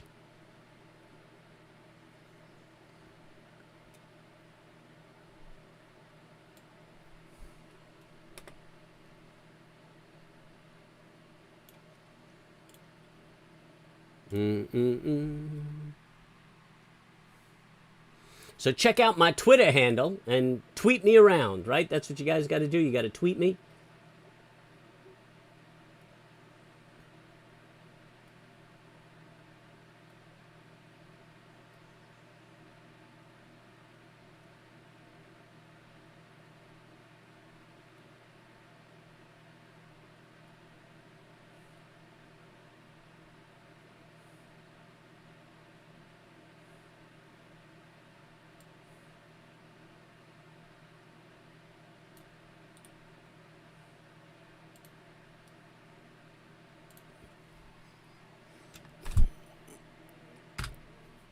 So I just dropped it in the chat if you want my handle. I think that's my handle. I hope you're right, Kerry.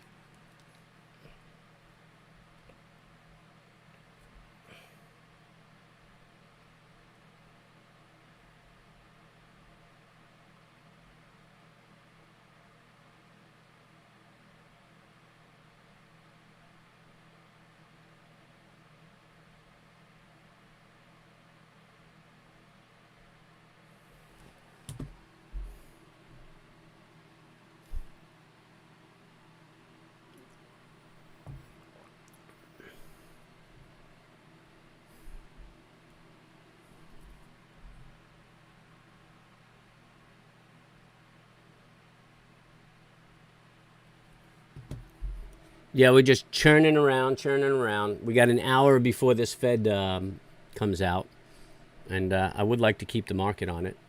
I'll watch on the market. The Russell's got a cup and handle. I don't have. I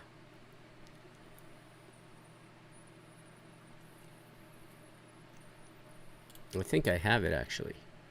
Yeah, I don't know what the acronym is for the Russell on Ninja.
It looks like the Supreme Court ruled in favor of college athletes in compensation dispute.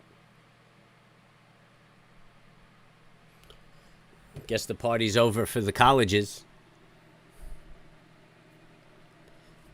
This is a reverse micro trend right here.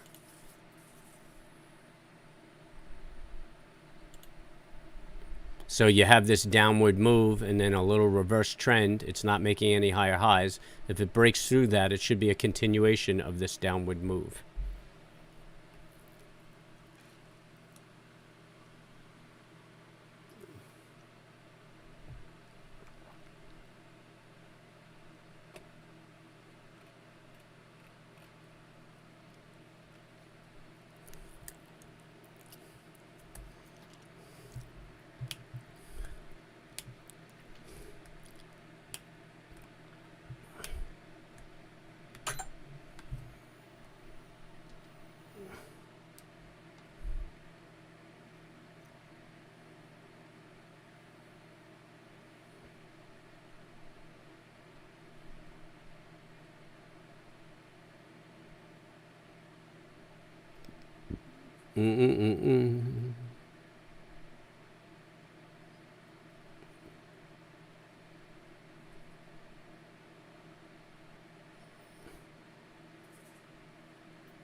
Yep. Yeah, that's the that's the handle for Twitter.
Nope, there it goes. Just broke the reverse micro trend. Let's see if it has any follow through.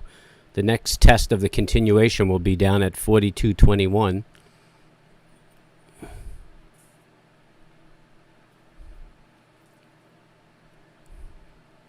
Come on, baby.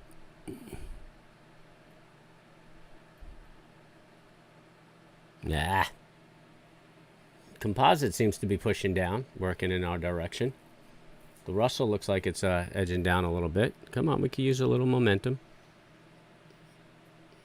Momentum in the 1 minute looks like it's fading off. Yeah, there's no follow through.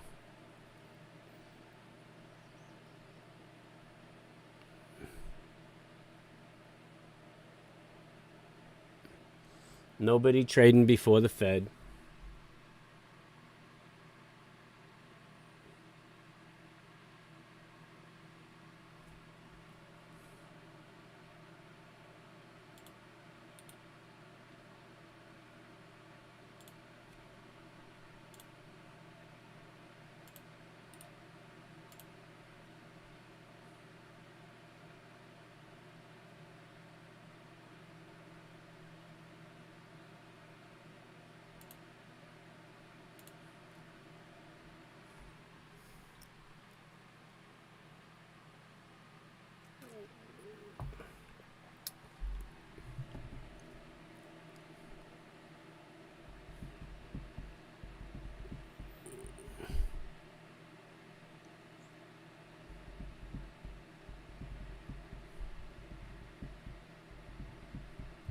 Look at this interesting chart. The range is getting more and more narrow. It's got to pop one way or another, huh? So you have the...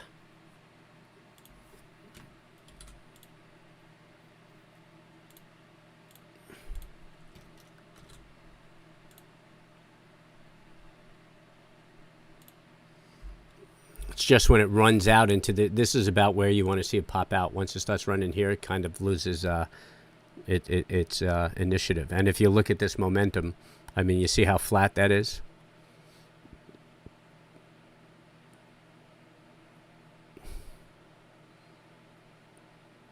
Just uninspired.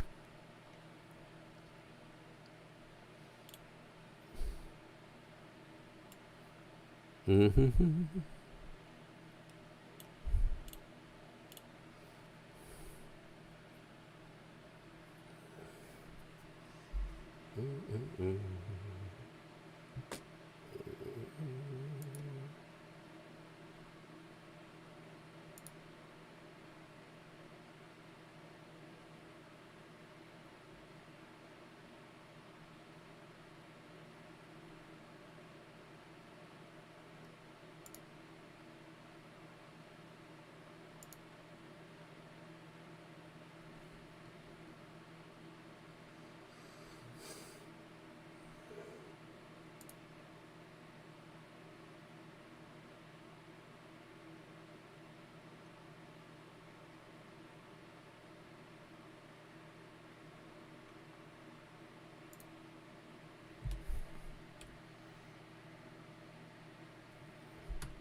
Huh.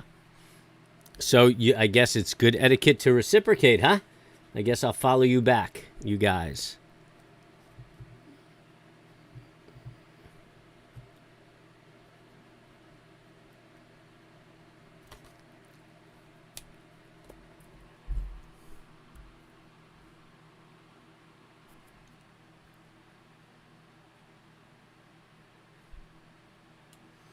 Look at that, just chugging along. The markets aren't even moving.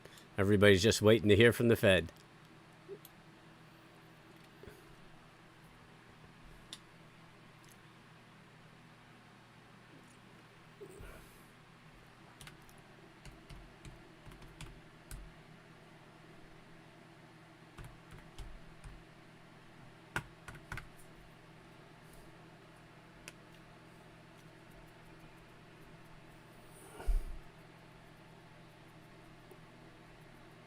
And there you go.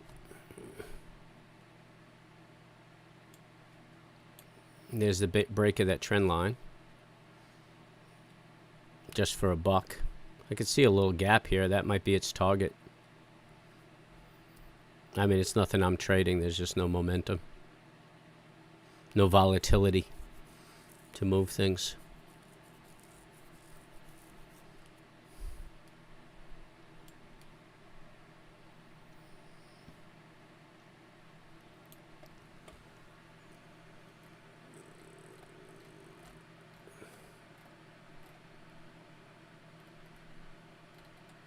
Could have sworn we heard from Anthony this morning. No, yeah, there he is. Maybe he's working.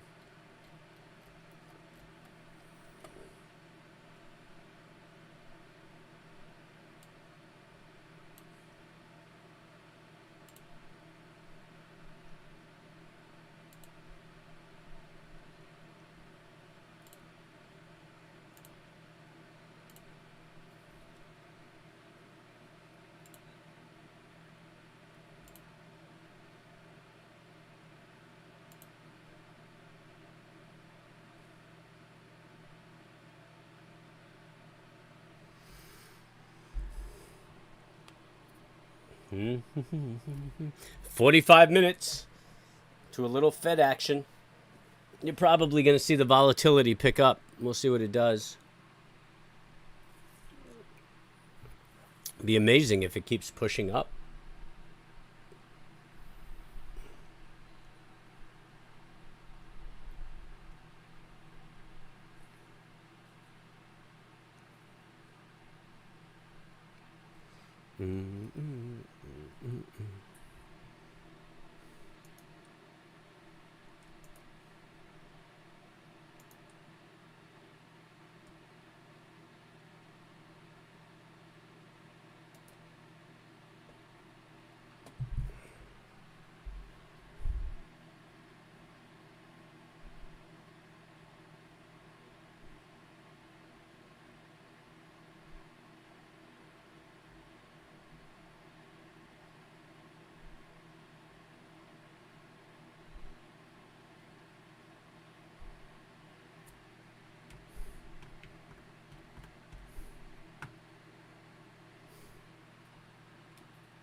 So any other news going on? Anything else happening?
I was just reading some of the chats coming across, and they're saying for the most part the hedge funds are broke unless this goes down to 10. Oh, goodness.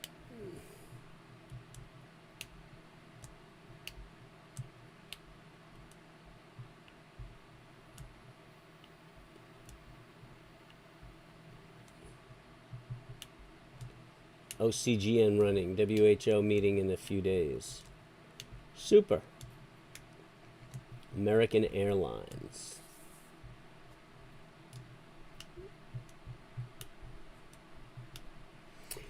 Yeah. Yeah, I was talking to Miss Grid, and we were talking about what activities we wanted to do this summer together and things of that nature. And yeah, you know what? I think that there's going to be a lot of opening pains, and I just don't want to get caught up in it. Yeah, going to other countries and changing the regulation, which I see that in the boating community happening to people all the time. And then, airlines doing this. So we said we're just going to run around local, either wherever the boat is harbored.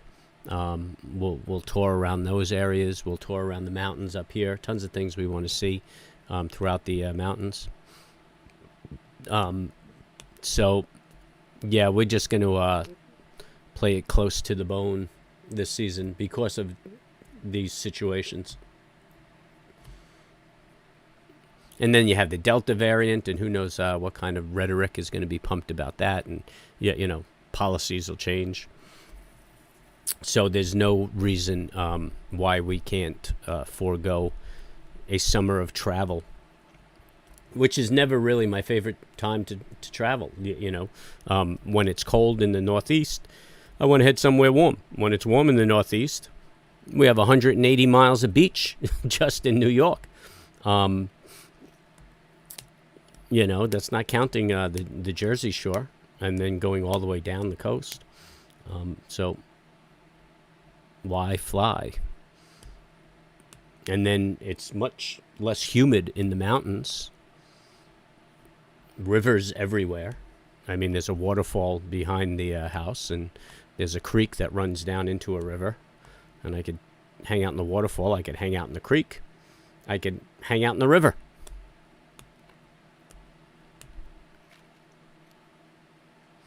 So, yep, I'm kind of leery about the airlines and stuff like that.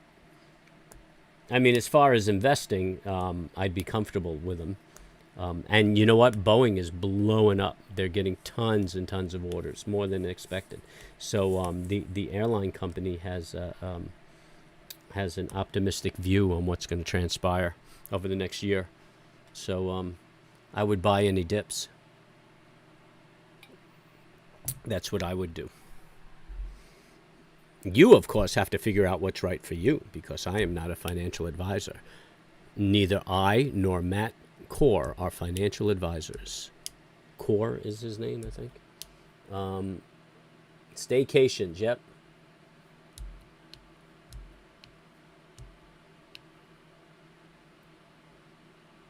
Yep, and that's exactly what's happening. That's why they're having maintenance problems. And you know what? I don't want to hear that airlines are having maintenance problems. I want to hear that they're on top of their maintenance. So, yeah, that's how I see it, too. And I even see local restaurants, a lot of guys haven't opened yet just because of staffing issues. Or just, restaurants that are open. I mean, the service is atrocious, which, I could be very forgiving about that under the circumstances. But, the experience is going to be muted. And I said we might as well just hang out and do our thing locally. And we'll let everybody get good at what they do, and then we'll go.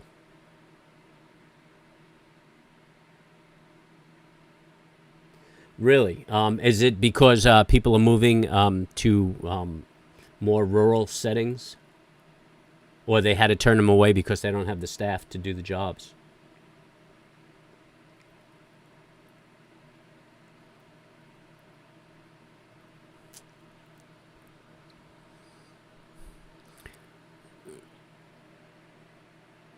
So we got about a half hour until the Fed starts talking. and I'll probably stream that. Hopefully, I don't drown you guys out. I had an issue with that the last time. Desktop audio. Okay, I think I've got it covered. Yeah, they don't have the staff to do the jobs. Oh, that would break my heart, man. Turn away business because I can't do the jobs. Yeah, I think there's a lot of factors that go into that. I mean, obviously people are making money staying home, but just like businesses are having opening pains, so are families. They need to do something with their children. Their children are home from school. Some camps didn't open. A lot of people didn't put them in camps because they had earning issues and they didn't have the money to put them in camps or daycare. So, it behooves people to hang out for the summer and take care of their children, be with their families, and get the game on in September when the kids go back to school. And I think that's when we're going to see more of a sense of normal in September. And a lot of people also don't want to be the first ones in the pool. I mean, we're just reopening, and they're just clearing the way for gathering and being out without masks. And some people aren't confident that now's the time, or they rather see the community prove itself and that this is a safe situation, and then they'll go back. So, yep, it's just chaos. Yeah, you told her to staff up. Yeah, it's hard. I know a guy who runs an aspect of New Jersey Transit, and he said he's like 210 drivers short or something like that. Like, he just can't find staff.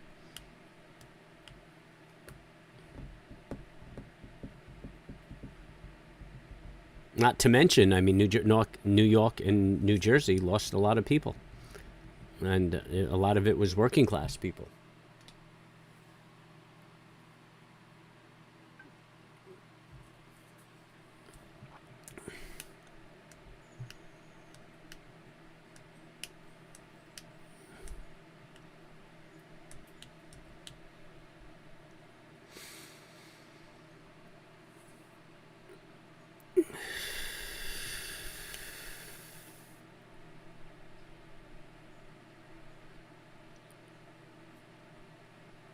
Yeah.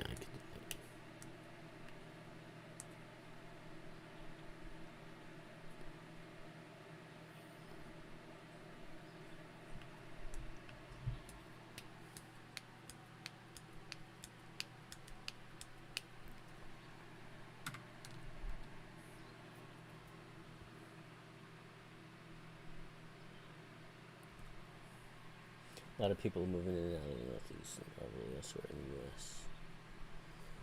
Yeah, I see a lot of people leaving the city. I mean, a lot of people, they're working remotely. They don't want to return to the office. They're getting support of their company, saying that they can continue working remotely.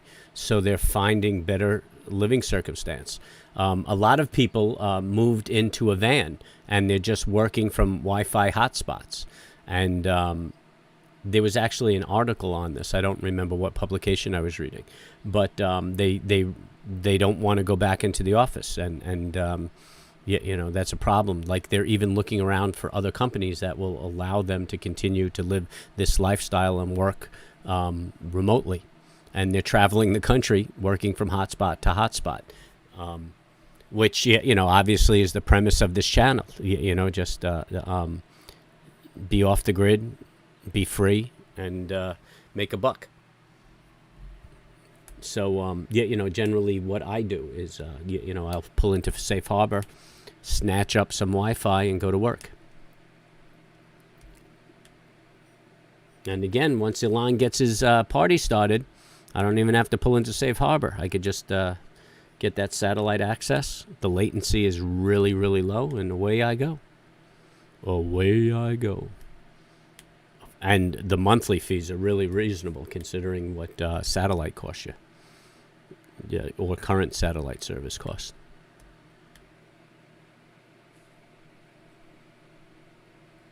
Now look at that. We're doing a little move down. We got about a half hour till the market open. We've got plenty of room for a move down because we're still up 53 points. I think let's look at that daily and just to analyze the Fibonacci's and the value of them. We actually popped through that 6180, and I mean that really became our resistance. Right now we're backing off of it.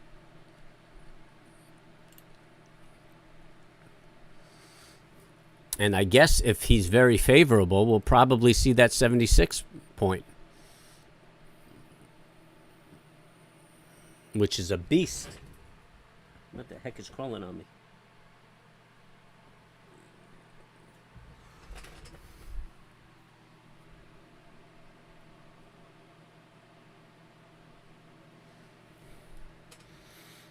Very, very good. I think this is a healthy market. I think what we're seeing, well, yeah, you know what? Maybe I'm being too optimistic. But as of today, I feel as though the general consensus is that the market's going to grind higher.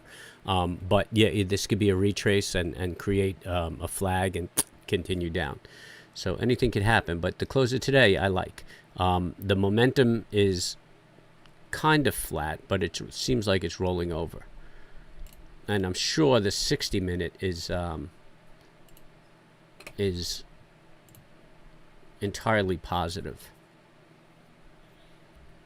Yeah, it is. It's even making a new high. I mean, if it traded off right now, it'd make a new high. And then we'd look for a new low, and it'd be in an uptrend. But I'd say this is a bullish momentum. No deviation here that could have been traded. It's just an extreme and absurd rebound. I really expected only a 50% retracement, which I guess we probably will close around there, I'm thinking. And that's a healthy retracement. We could still consider that there's a possibility that it can go down another day.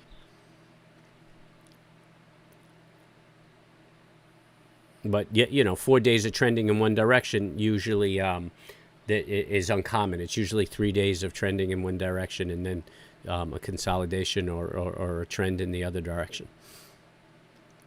So I wouldn't be surprised, too, if we make a higher high tomorrow and another higher high the following day before making a lower high.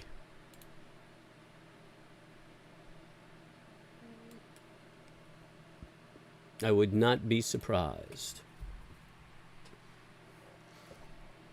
So what else is going on in the world that you free folk can share with me? Anything good? You guys seeing a lot of wildlife? I see an extraordinary amount of wildlife this year. I actually came home last night from dinner with my family, and there was a deer laying right in front of the door on the lawn. So my house is on the high part of the mountain, and he was just laying there looking off the mountain, or she actually. It was really interesting to see. Well, really, we were coming back from dessert. Everybody wanted to go for ice cream.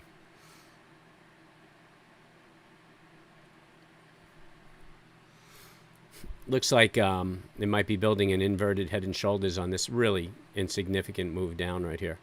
I mean, you can really argue that you're in a trend and consolidating here.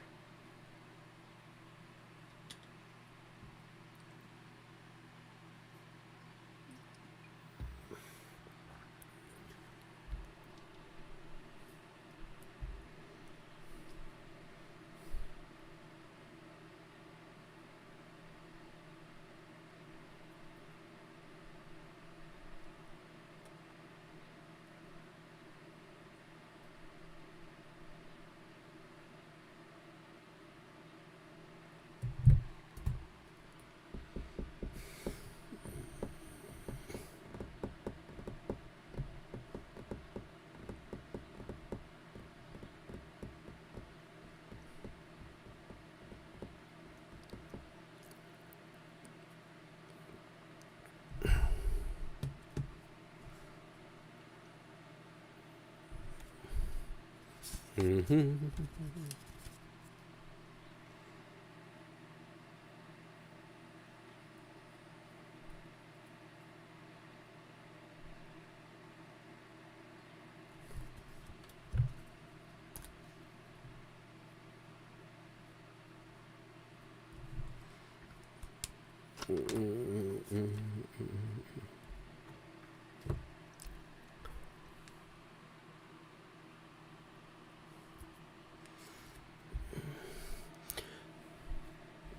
So if you're enjoying this quiet time in the afternoon, hit the subscribe, hit the bell, so that you know the next time I'm coming on and not saying anything. Hit the like. There's a Cash App link in the description, which I'm kind of embarrassed to tell you guys about at this point. But if you wanted to support the channel, that's a way to do it. And if you're new to the channel, we're just off-grid folk learning to trade, learning how to make a living professionally in the markets. And hopefully everybody's living a nice self-sustaining lifestyle, or a sustainable lifestyle, where we're not burdening the earth.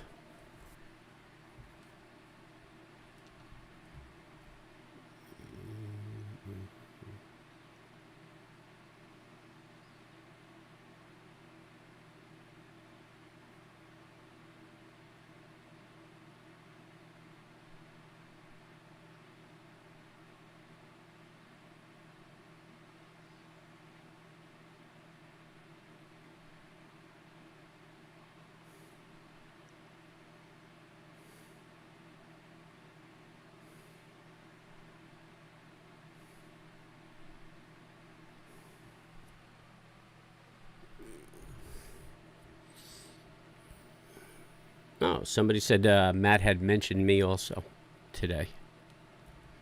That's interesting. I'm making a friend.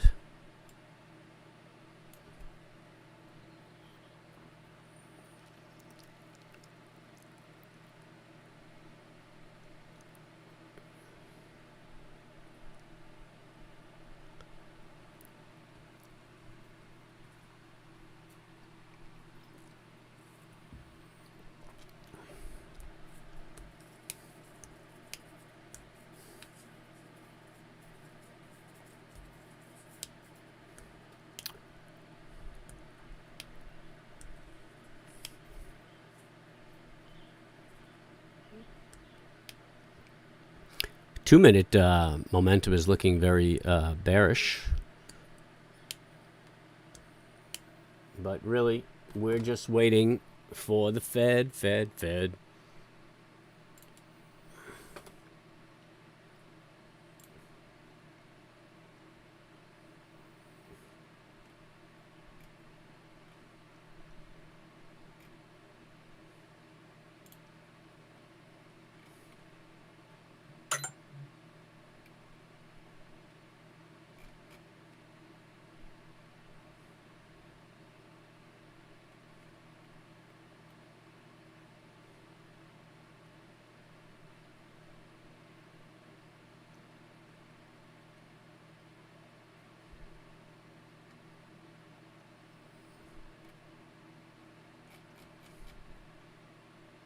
I was just reading some of the articles on the front page of CNBC, and it could just make you crazy, man. I mean, they take, whatever side of the market they need to be on for that day. So today it's all about the bulls, and they have these pictures of euphoric people, and but underneath they have captions that a correction could be coming. Learn how to protect your portfolio, and it's not even an ad; it's one of their articles. And then, volatility's back because of Fed and COVID uncertainty. So it'll just drive you crazy. So as a practice, I usually don't look at other analysts and try to stay away from a lot of the editorials. I like to look at the front page and what everybody's kind of concerned with. so it keeps me tuned to how people will react to things. But other than that, it's always best to do your own analysis and not look at other people, because it just corrupts your decision. And so many times I have been in the position where I decided against doing something because I had read something, and it was the wrong move. But fortunately, I'm beyond that now.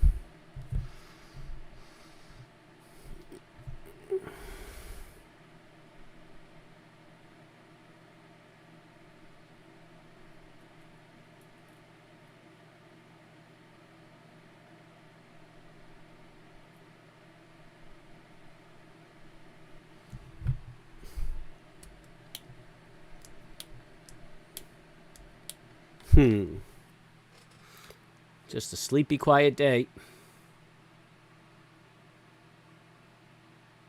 Even the chats aren't coming through as much as they used to. I guess you guys are kind of sitting in the hot, humid weather also.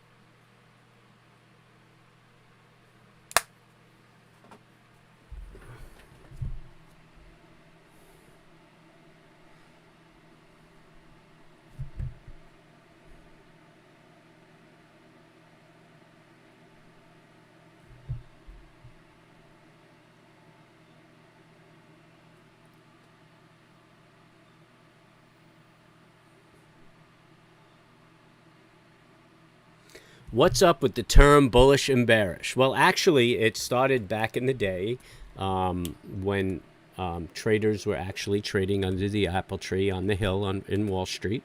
And it represents the attacking pose of the animal. So if you're bullish, you're expecting the market to go up, and a bull will rear up. He puts his head down and then rears his horns up to gouge you. And a bear stands on his hind legs and then comes down on the attack. So that's how you got the term bearish and bullish. Isn't that interesting? So the start of Wall Street actually happened over in Wall Street under an apple tree. And every day guys used to meet under the apple tree and physically exchange stocks. And that was the beginning of the New York Stock Exchange.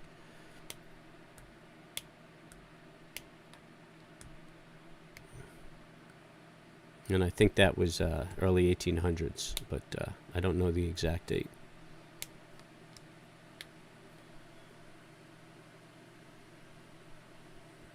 And interesting, too, is New York was actually the original capital of the country. And I think it was Andrew Jackson who said that cities breed corruption and disease, and that our capital should be in the country. And that's when they moved it out to Washington, D.C., or created Washington, D.C., which obviously is no longer the country, but the epitome of corruption and disease. But they inaugurated Washington right off of Wall Street, and the old Capitol building's still there. If you're ever down in New York, you could go down to Old Wall Street, right across from the New York Stock Exchange. And the American Stock Exchange is the old Capitol building. And there's a statue in the place where they inaugurated George Washington. And Wall Street got its name. Actually, I heard two stories, but the initial story, I heard that there was a wall built there, and it's on the water of Manhattan, and it was kind of a wall to defend the community from the Dutch. And that's where it got the name Wall Street. And others said that the wall was built to contain sheep, to keep the sheep there for grazing, and that's how it got the name Wall Street. And there was a saying about Wall Street where the river flows on one end and there's a cemetery on the other. And that's exactly the case. You walk down Wall Street and you end up at the river. at the East River, and then if you walk west at the end of Wall Street, there's a cemetery where Andrew Jackson is actually buried.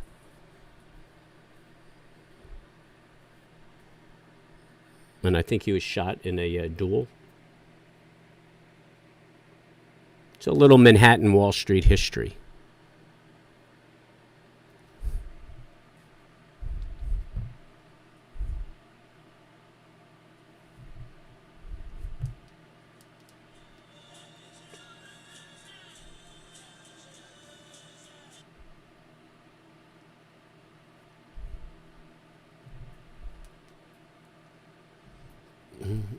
All right, I'm going to have to put a little blues in my ear or something because I'm just fading out. Would you like to see one of those original paper stocks? I actually have some stocks from companies that Alexander Graham Bell owned. And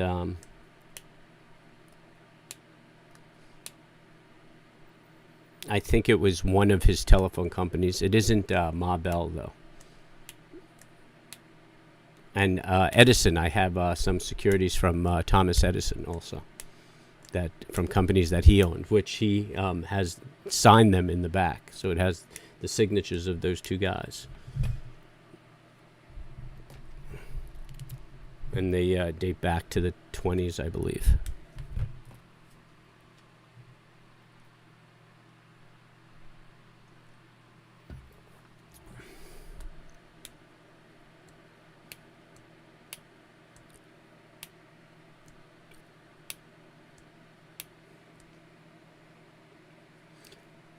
Did you miss anything good? Dude, I was on the mic all day. What's not good? But as far as trading, nah, not really. A few nickels and dimes. There was a move up that I didn't really take part in. Tried to catch a couple of reversals and made a few pennies. But, I mean, it's a good, healthy day in the market. We're just waiting for the feds to start gabbing, and that's in about 10 minutes. And I'm trying to find a stream so that I could just kind of keep track and commentate. Missed a good story about Wall Street. Wow, that's awesome. You literally have a piece of history. I do indeed, man. I do indeed. With some big names.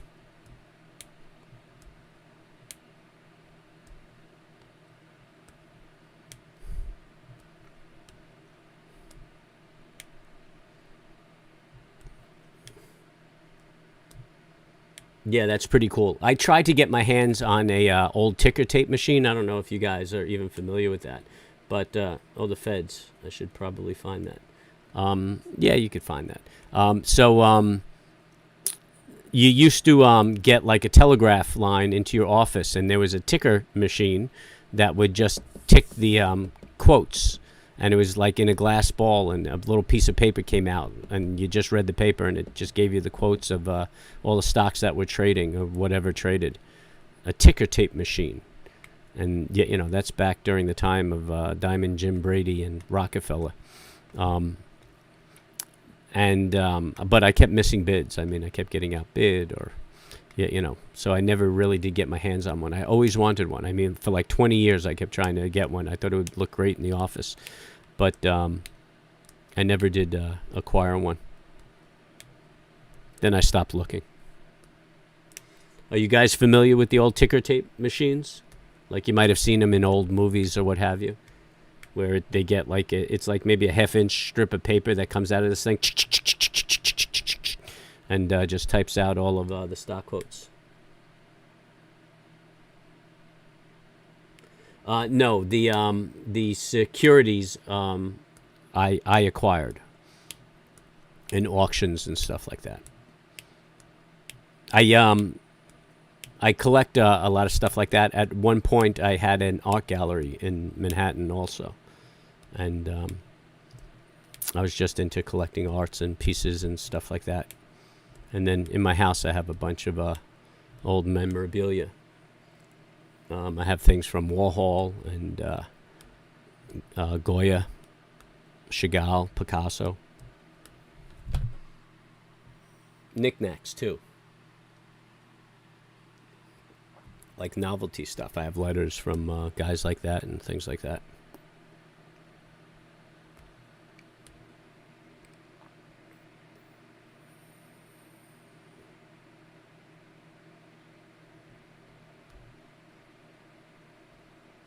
Oh, the ticker tape machine, Anth. Yeah, that's a find, man. That's a find. 8 minutes to the Fed, and the market's getting a little jumpy. She's getting jumpy.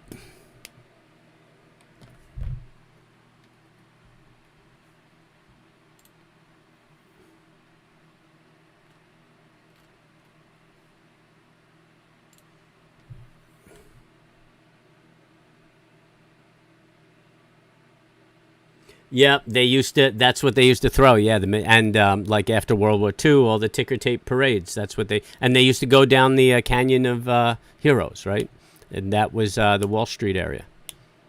I mean, now you go to Wall Street, it's all residential. You know, most of the financial companies moved uptown, but yeah, you know, all the old buildings are there. The Fed Reserve was down there. I was like one of the last financial companies that were down there.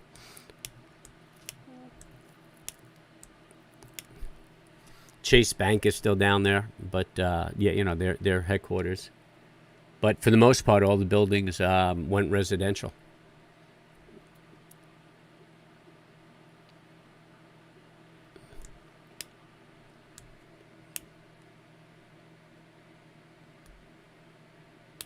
Oh, was your father a stock market guy? Was he an investor, or was he in industry? Was he a financial professional?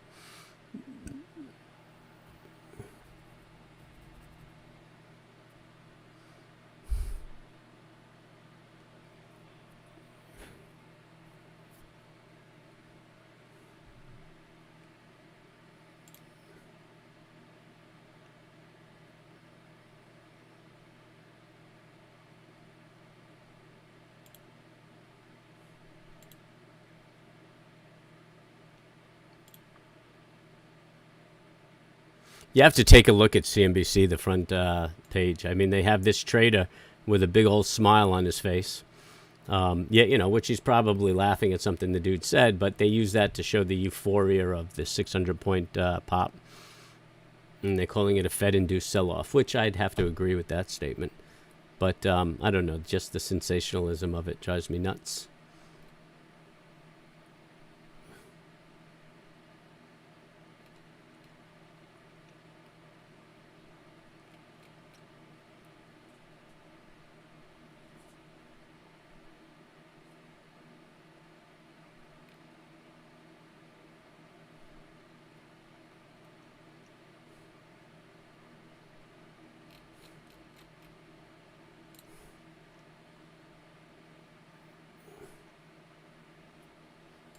Just waiting. I'm expecting CNBC to pop up a live stream tag.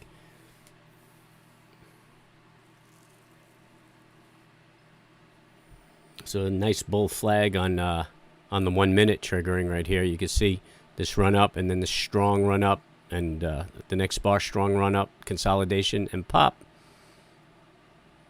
And we have some resistance there from an old trend line.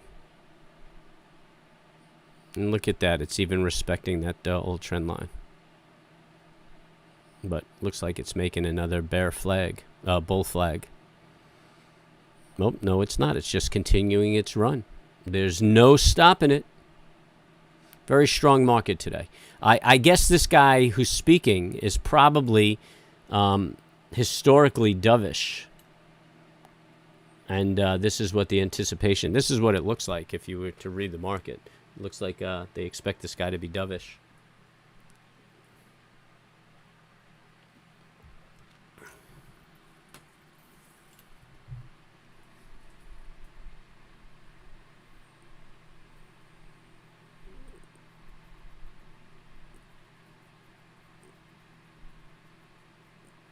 Yeah, you know, working in the pits. Sure, that's what a trader does. He works in the pits. I mean, he could have done anything in the pits, but yeah, you know, that's where the trades were.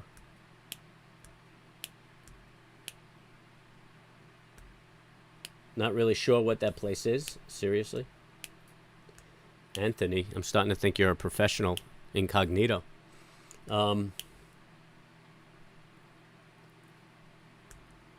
New York City Trade Building. So he might have worked at the New York Stock Exchange, perhaps you're saying.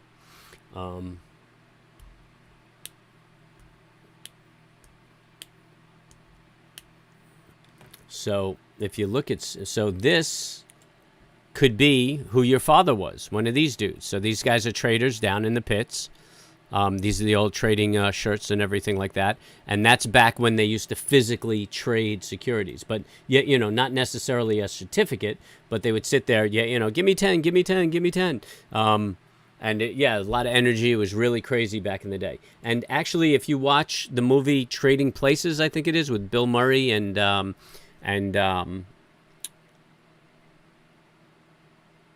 what's his name? Eddie Murphy, Bill Murray and Eddie Murphy.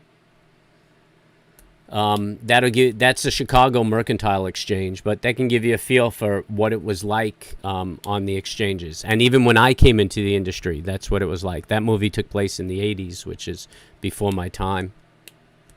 You know, I was still in school, but that's what the exchanges were like.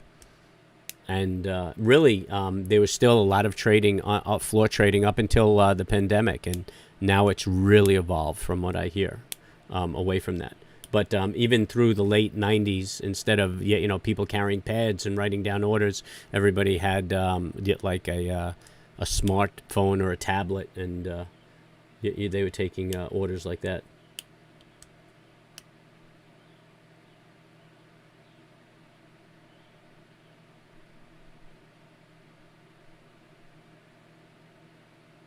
Your grandfather was really, really old? Yeah, that's what grandfathers do. They get old. I plan on being old, too, when I'm a grandfather. AMC's really doing very little today, and we're just trading back and forth. What's going on here? No, I'm goofing.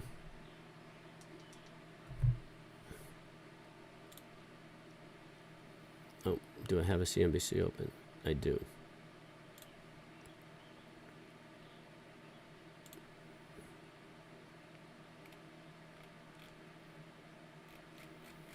Hey, maybe this guy doesn't get as much attention as Bullard did. Bullard, I mean, they had a stream up for him and everything.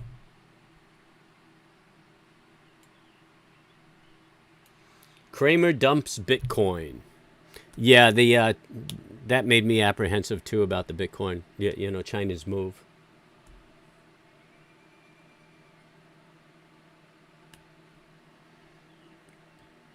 Wow, in his 20s. So yeah, he was there.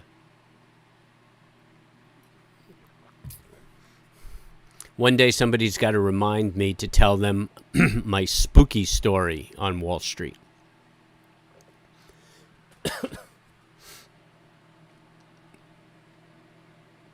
I don't think I'm going to get into it now because I want to look at what's going on in the market. But I have an interesting spooky story. This is very interesting, the 1 minute chart. Lots of tails to the downside.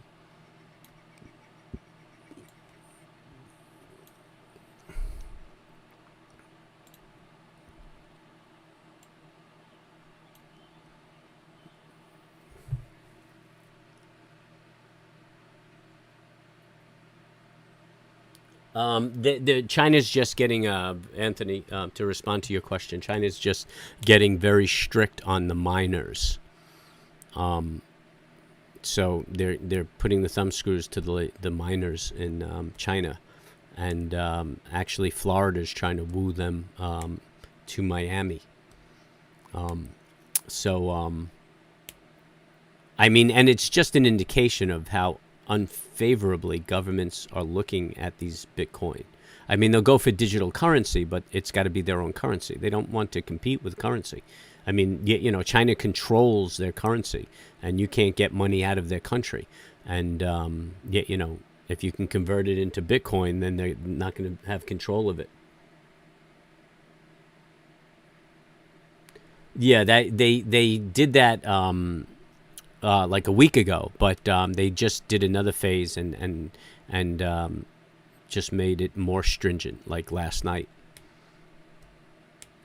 So they're really going after it. So they started with the harassment like a week or so ago, and then as of like yesterday or last night, they really put the thumb screws to them.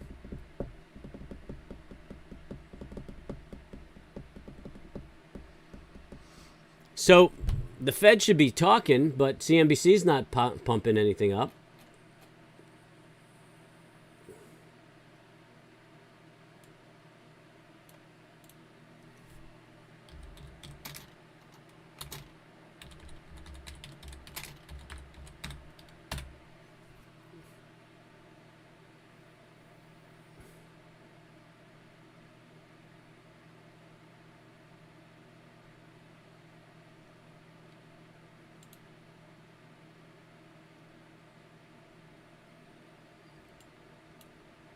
It seems like there's a live stream on Facebook.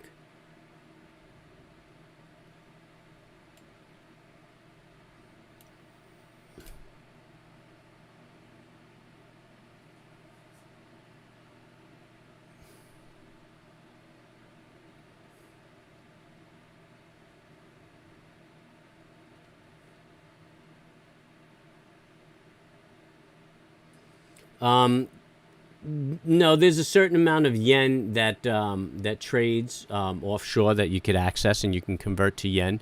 But as far as businesses and citizens of China, it's very restrictive. And I think more so now than it was. But when I was doing business over in China, I think the most that an individual citizen can export was $10,000 a year. So, and they used to want to bring their money over to buy real estate in the U.S. and things of that nature. The propaganda puts a nice face on China that everybody's happy over there and doing well. But the reality is that if they were given the opportunity, most would leave. And then, the peasant population doesn't even know what's going on. So they're just living in poverty in the mountains. So a lot of people used to try to get money out and buy real estate here in the States, but it was very difficult. And they used to come up with all sorts of scams to try to do it. Or they came up with tons of scams to try to do it. And the government knows that, so that's why they're opposed to cryptocurrencies.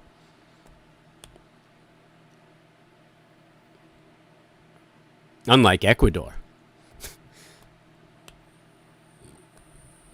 which favors it. But when your cash crop is cocaine, you got to figure that makes sense.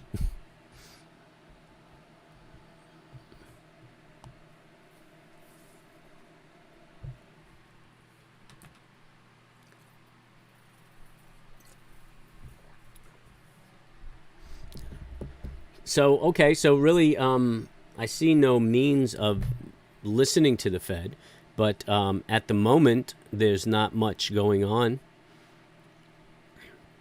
that seems like it's affecting the market. Just kind of grinding around.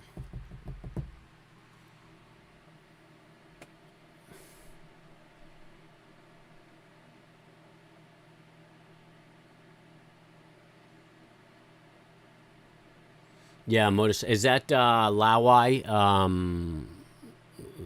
06, I think it is? Is that the channel you watch, Dan? Because he does some motorcycle tours through there.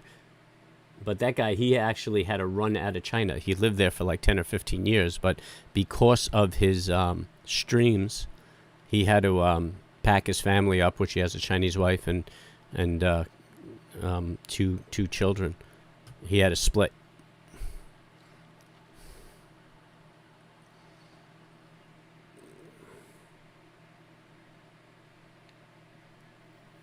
And actually, China pressures his sponsors not to sponsor his channel. So like even Amazon and guys like that won't sponsor his channel because of the pressure China puts on him because he's honest about his experience in China, which goes to show you what sellouts these companies are.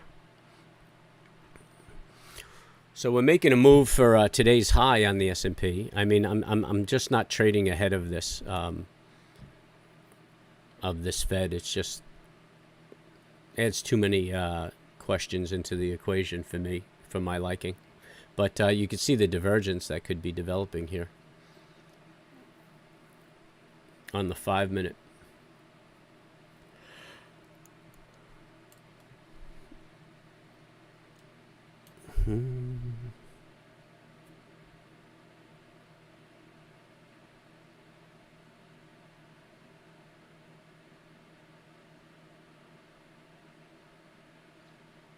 No, I haven't been to Dubai.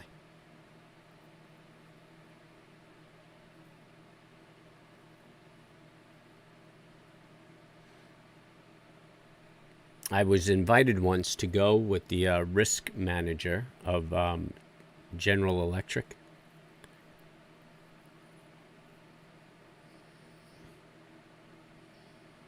Just to keep him company. I was a little busy. But yeah, it seemed like an interesting trip. He was going on business.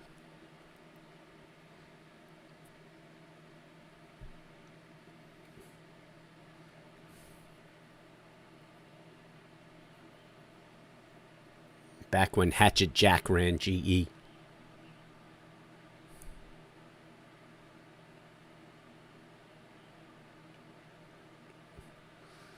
I'm just watching the market, trying to see what it's doing. Got a bull flag building on the 2 minute.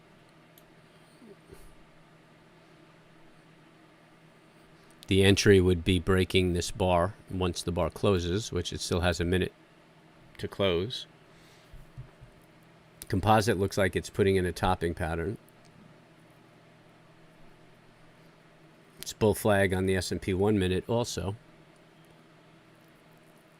That triggers a little lower than the 2 minute.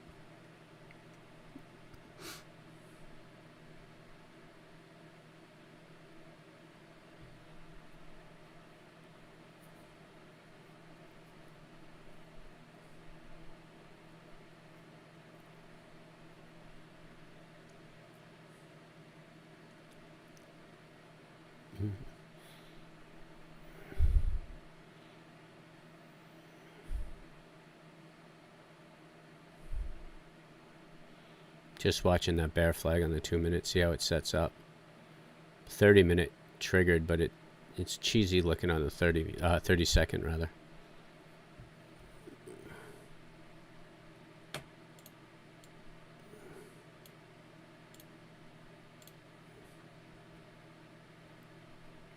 It's actually a 30-minute flag. And the test of that would be breaking the 42.25. But this baby is just running a little more than I wanted to see it run today.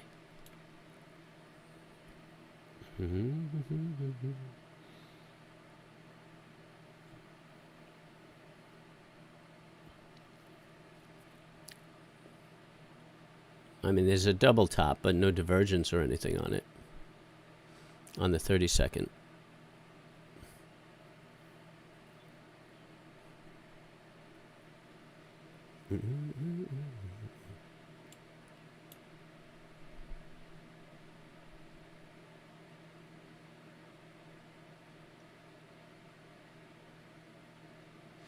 Nah, it's not really like that as far as my understanding goes, and what this guy tells me. I mean, that's on the face. You don't want to run around like an American screaming and being drunk, but you don't want to do that in any country. You know, you just be quiet and low key, and you know, they're very catering to the male population, if you know what I mean. So you could have a real good time. And yeah, you know, that's what the guy was taking me for, a real good time. But again, I was busy and couldn't break away.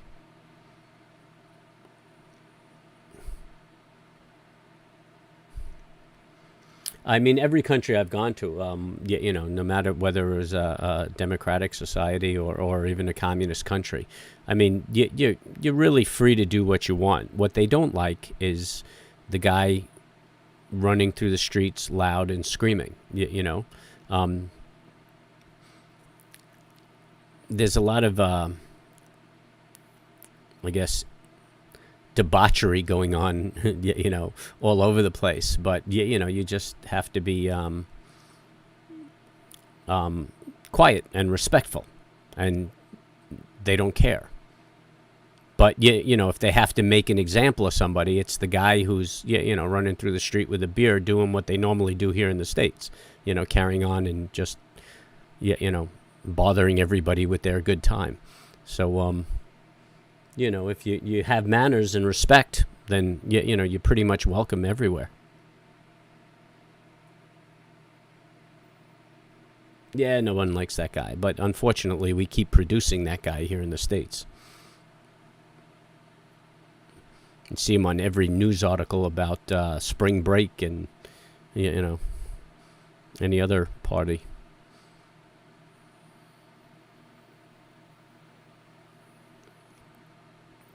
I was in Malaysia when they caught an Australian, and they caught him with like maybe an ounce of weed, and they ended up executing him while I was there.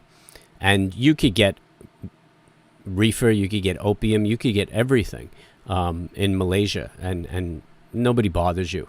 But this guy was just carrying on like a lunatic in the streets. And I mean, not even what you would consider a lunatic in Mardi Gras or some other, like the Hamptons or Jersey Shore, like the normal course of business in those areas. But overseas, they frown on that, and they grab the guy. And they probably would have just detained the guy for the evening, but they found like an eighth of weed on him, and ended up executing him. And they do that too to kind of demonstrate to the World Monetary Fund that they're participating in the war on drugs, because I think that's one of the requirements to borrow from the World Monetary Fund, that you participate in the war on drugs, which was influenced, obviously, by the U.S., because nobody really cares about it, except for the fact that they want to get money from the World Monetary Fund. So, when they have the opportunity to demonstrate that they're complying, some poor slob ends up getting hung, and that's how they executed him. They hung him. And that was probably in 98, I think, 97, 98, so not that long ago.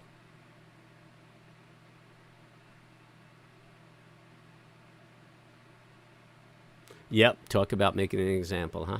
Well, look what they did with that dude in Singapore. Where Singapore, they're very strict. I mean, you don't want to spit on the streets in Singapore. And then they cane the guy. And we're all offended because, they're caning the guy. But you know what? You're a guest in somebody's home. You have to behave accordingly.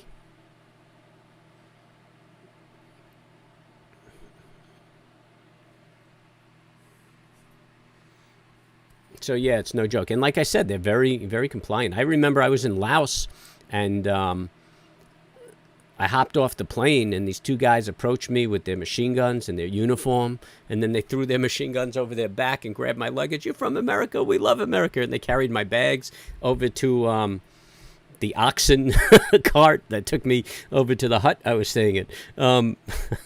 But I mean, everybody's really cool, and people love Americans all over the place, but nobody likes to be insulted or intimidated.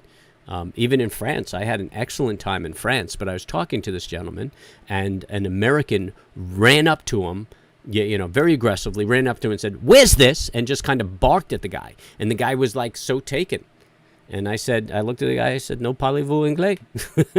And the guy was speaking to me in English, because that's about the extent of my French. And that's what he said to the guy. And the American walked away. But so anyway, you don't have that you don't take that position overseas, and you do well. You have a good time.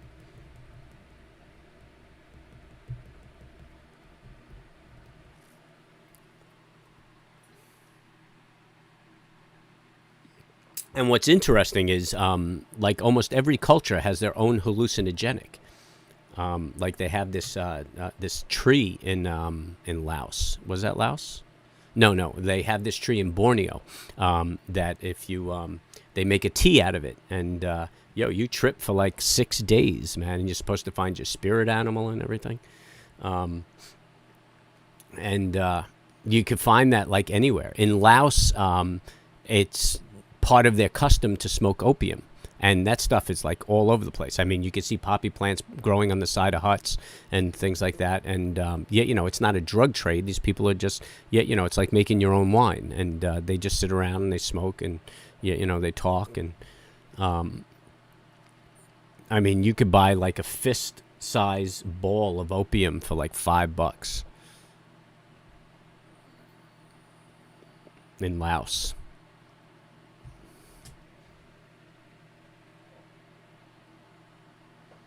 Or at least you were able to. I mean, I don't know what the story is now. It's been years since I've been there.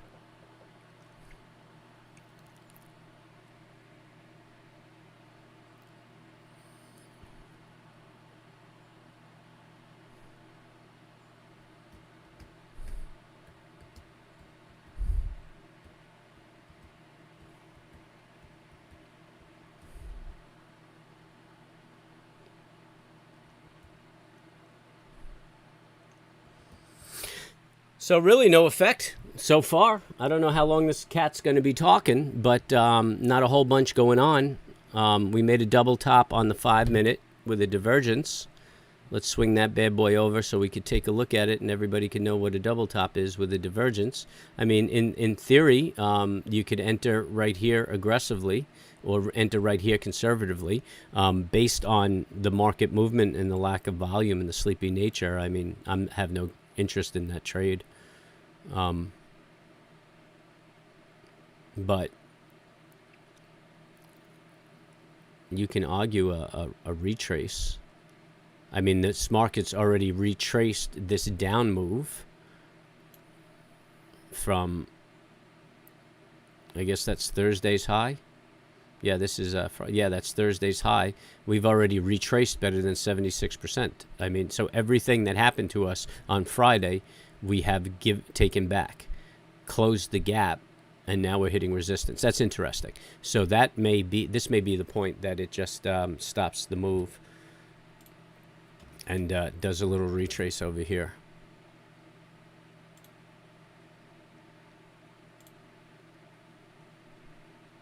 $41.91.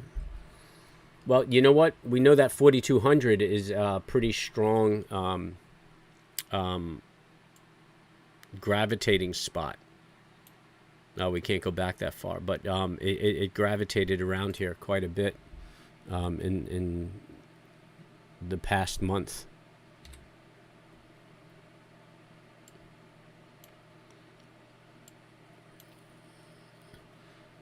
Be nice if the market just traded back and forth for the rest of the summer around there.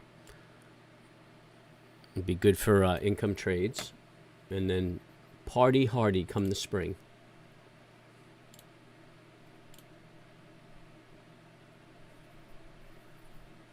I neither deny or confirm there, producer 77. But I was a much younger man then. And I am a big fan of saying yes to experience. But I just don't recall, Your Honor.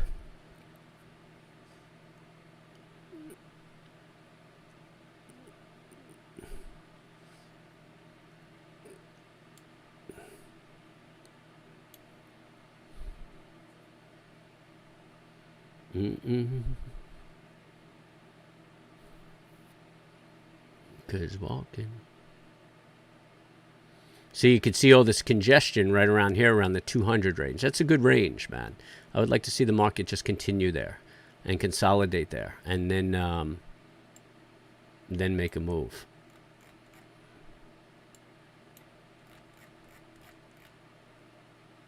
Some good hammers right there to trade.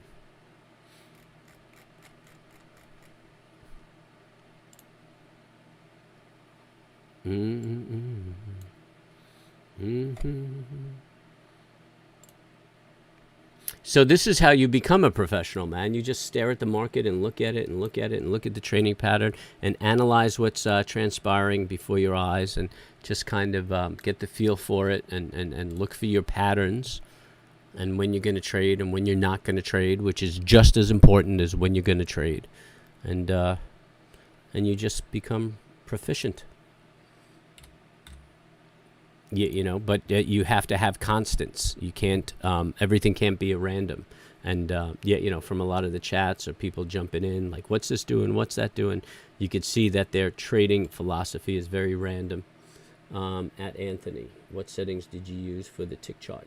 Tommy, if I may, I believe he tests out 10 and looked at 15 also to see what's consistent with the 30-second. But depending on the volatility of the market and the momentum, the tick chart will vary a little bit.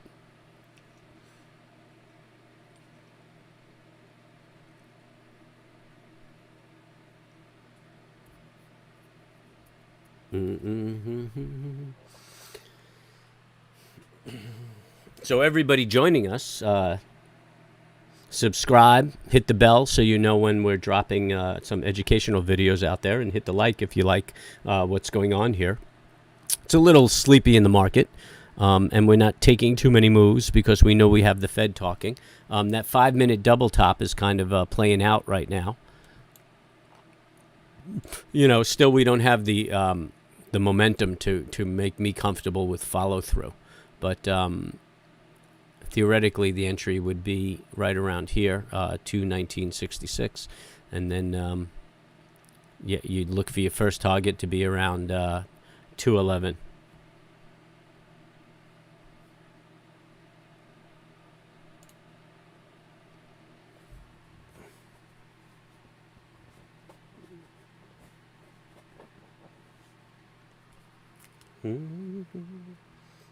What the heck did I do with that thing?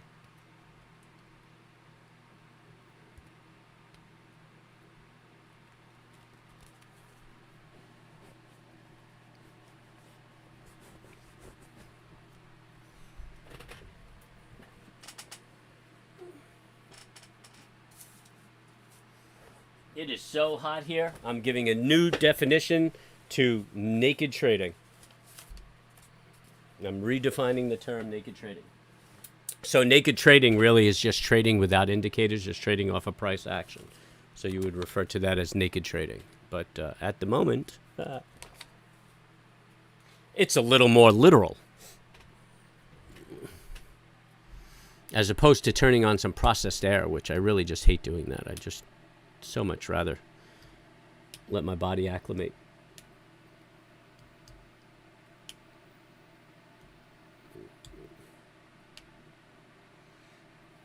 Yeah. That's rough. Wow, a tab of acid too, huh? That's like old school drugs. When I was a kid, I heard of a lot of kids, and even my cousin, doing mescaline. And I remember ludes, but they were kind of on their way out, or as they Scooby snacks, as they used to call them. But they were on their way out as I was coming to party age.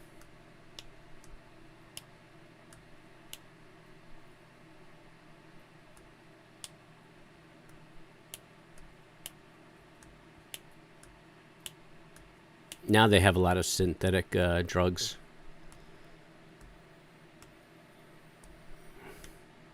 It's frightening. I just hope kids learn how to take care of themselves. Oh, there we go. We're breaking on that 5-minute. I don't know how much follow through it's going to have, so I'm not really interested in taking it. But yeah, you know, it's nice to see the setup and see it execute. But again, because the market is just so sleepy, you probably won't see a lot of follow through. In the winter, you're going to see this setup. It's going to break and it's just going to run, and you're going to be one off. You know, you'll hit your first target in a hot heartbeat and then start trailing. Yeah, you know, it doesn't get whippy or anything. There's just so much momentum that it just falls. And, yeah, you know, it's a very easy time to make money in the market if you have an understanding of setups and risk management. This is a very hard time. You have to work very hard to make money. You could see even this morning, what do we take, like 3 trades? Yeah, you know, and then we had to constantly manage the trade. You know, we pick up $1, pick up $1.50. I mean, I think at one point we had a loser. and then made money back on a winner. Hey, my mother used to talk about mescaline. Oh yeah? Your mother probably hung out with my cousins. Well, I got the point, man. I think you spelled masculine, but I took it in context.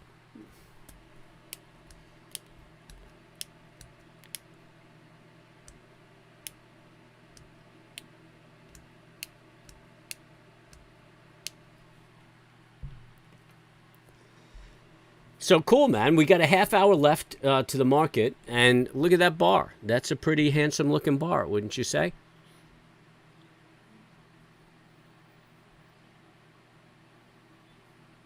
So I wouldn't mind it opening up halfway into that bar tomorrow as a retrace. They give us an inside bar or pop up. Oh, and tomorrow is Tuesday, and tomorrow is Powell Day, and Powell is ideally the most important Fed. Apparently, this guy didn't have any effect on the market. I wonder if that messes with his self-image, knowing that Bullard tanked the market when he spoke, and this guy, doesn't even wrinkle the sheets. Mr. Williams. Today's Monday, right? Yes, today is Monday. I'm losing track already. Oh no, tomorrow is daily. Oh yeah, and then 2 o'clock is Powell. So yeah, we'll see what he has to say. Seeing that that didn't even have any follow through on that break.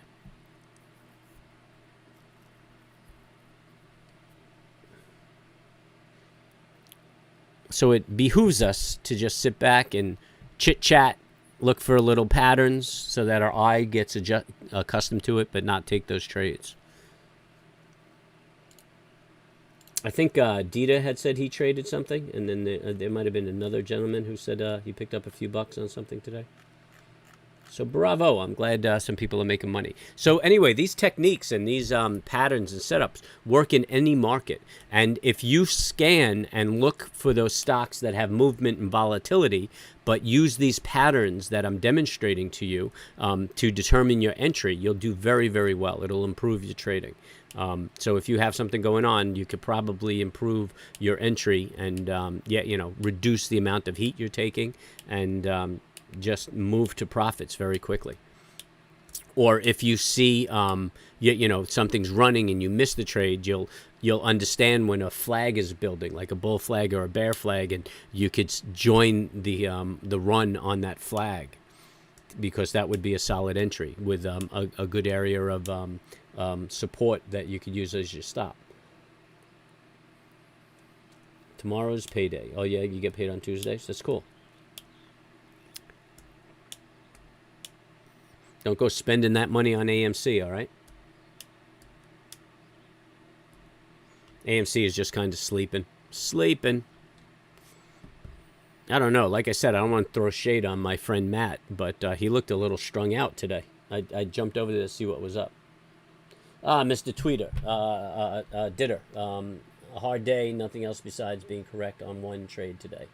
The market is light chop and hard to get a move. Yep, that's what I'm finding. I can gut you with time.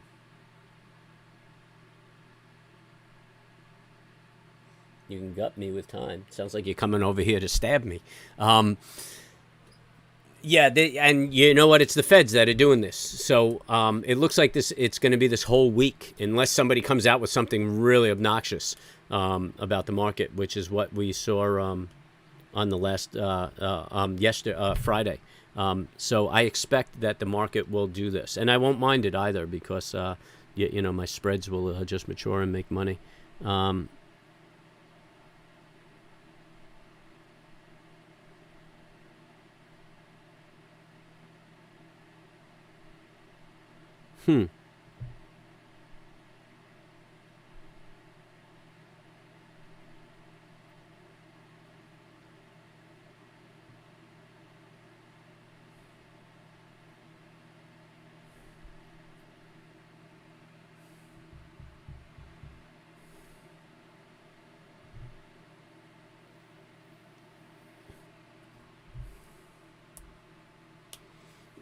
Yeah, I had a hard day too.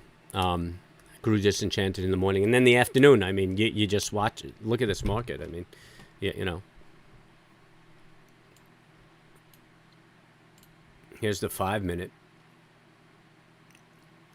I mean, there's 10 points right there.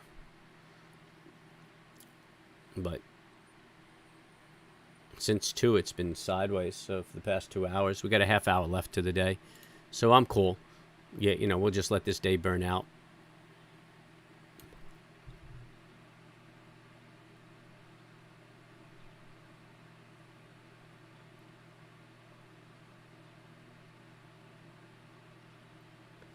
Yep.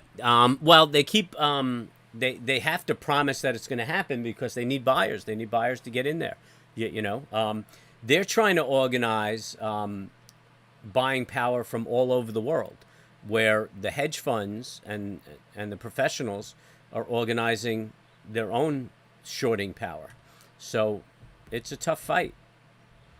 You know, and again, like I said, I mean, GMC caught them by surprise, but it's not going to happen twice to them. So, yeah, you know, they could be mitigating their losses in these consolidations, which is what happens in consolidations.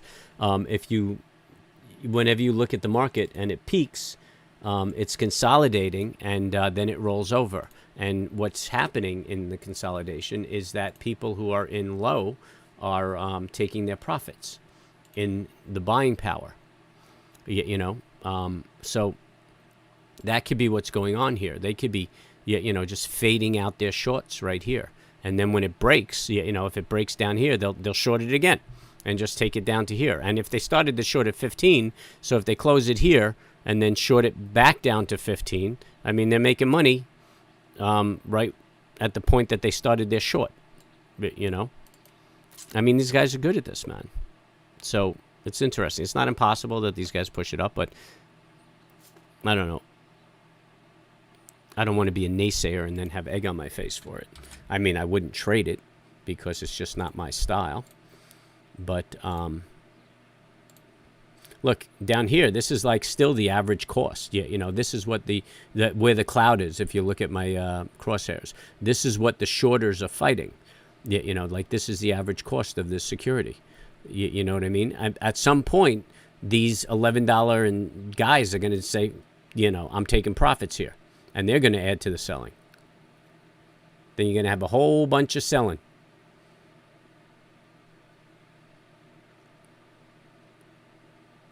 And I'm willing to blame the Fed right now for what's transpiring in AMC. Yeah, you know you know, nobody's really interested in making a move with all of these variables out there. So you had the interest rate decision last week. You had Powell testimony before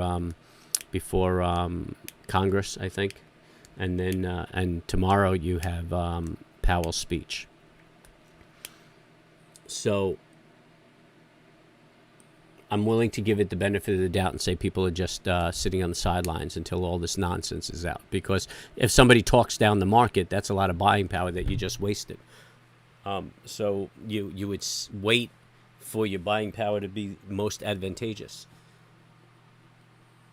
So anyway, I'll hang out. I'll watch it. I mean, I'm not in it, but if I was in it, I wouldn't really be worried about it yet.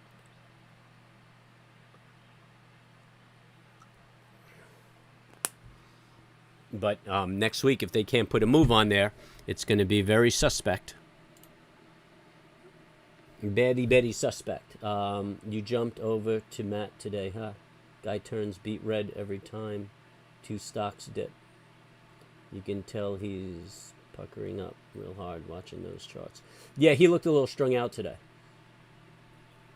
But it's Monday. He might have partied all weekend.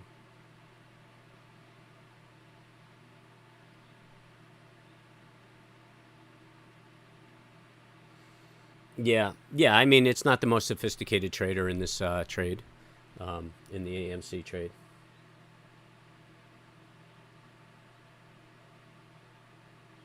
Yeah. I don't want the AB army of hate after me. And you know what? I don't want to blow up anybody's spot. I mean, you know, I think I hope they make money. I hope they make a lot of money and then come over here and learn how to manage it professionally and boringly. It shouldn't be getting your excitement out of the market. That's not what it's for.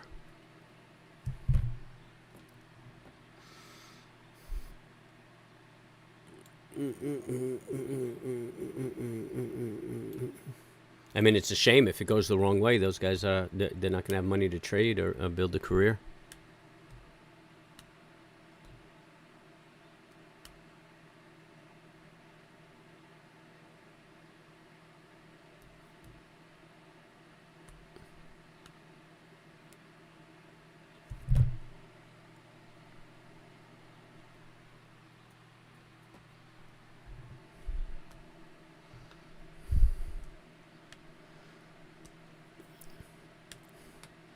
I mean, yeah, you know, trading is supposed to be boring, and it is, and that's why I'm so thankful that I have you guys to talk to, because, you know, it's just boring and lonely, and you just sit here staring at these little lines, and sometimes it's frustrating. So I can hang out and talk with you guys, or tell a story, or cry when the market's going against me.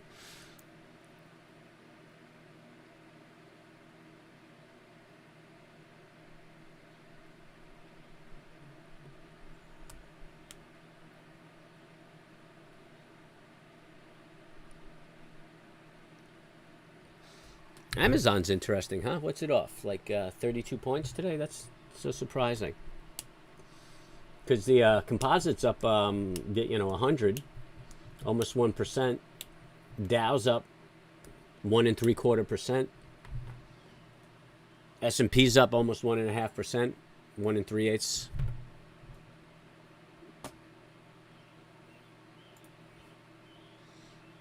And the Russell's up 2%. And Amazon's just twiddling away. And you got Amazon Prime, right? Amazon Prime Day is coming, which I've never participated in that. I have no idea what I mean, they're like selling things cheap, or there's no tax or something like that.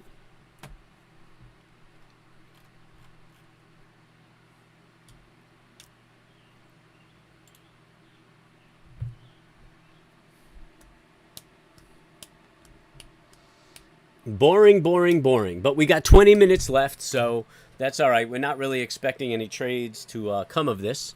We're just going to hang out and stare at the market and speak on topics. What's Apple doing? Whoa, Apple's almost at my boy's break even.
Everybody getting dinner ready?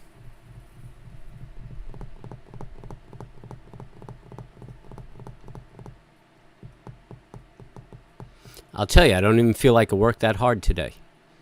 Just kind of relaxed right now. I could probably accomplish some things after I close.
Oh, somebody's talking to me.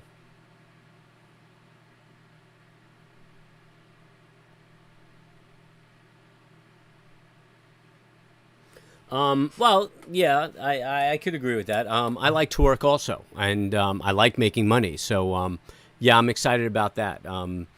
When my family isn't around, I really look forward to the market opening and doing this. But I mean, you know, I've grown to be a big sissy in my old age, and yeah, you know, if my family's around, I want to hang out with them. But other than that, yeah, I look so forward to the opening of the market and doing my thing, and that's, yeah, you know, how your head should be. You should have that positive experience in the market, and that comes with good risk management.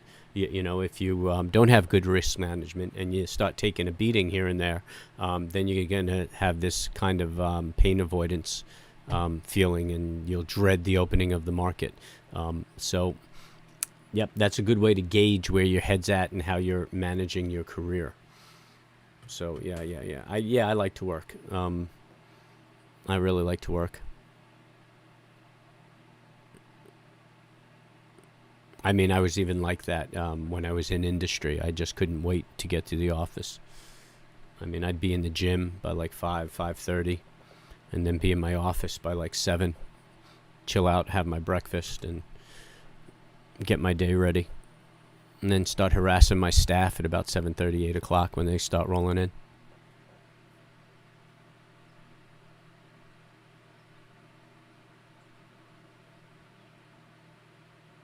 Yeah, it's the biggest day of the year.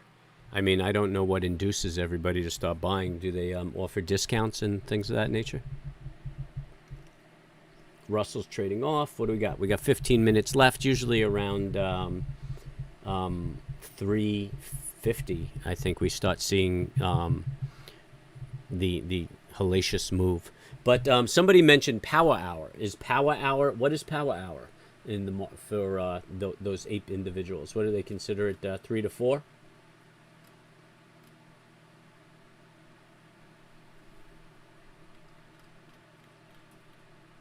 I think Kerry was talking about power hour.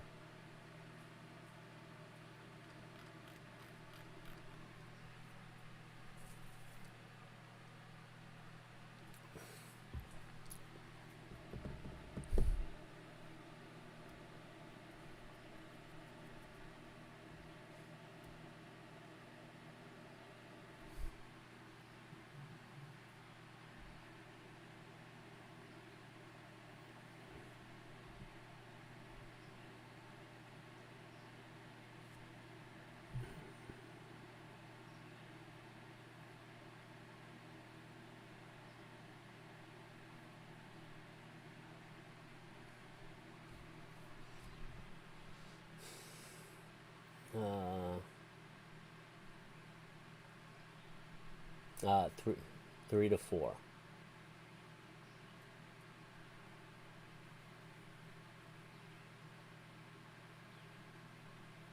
What dirty story? I didn't say dirty story. I have a spooky story I wanted to tell you guys about Wall Street. But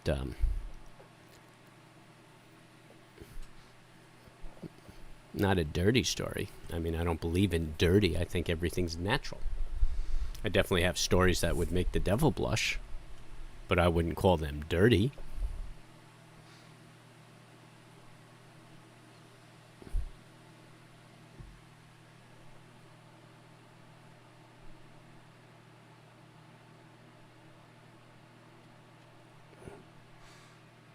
Yeah, you guys, you young guys. Yes, I believe it's 3 to 4. Oh, I see. Um, if you if you're young and you want to be a trader, I definitely recommend that you get into the industry, do some mentoring, get a job as a trader, or work on the floor. I mean, if it's anything like it was when I was in the industry, it's amazing. And when you're making money, when you're at the top of your game in that industry, it's the closest you can come to living like a rock star. And I definitely think everybody should do that.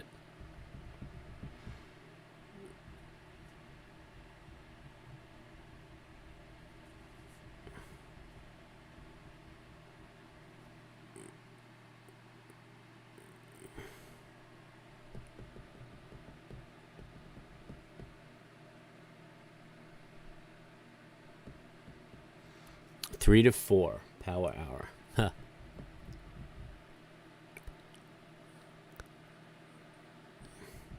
They're just going to start closing up trades in the next 10 minutes, cleaning up the books, and that's where everything gets all whippy. But that's quite a move up, 55-point move up. And yesterday we had like a 40-something point move down.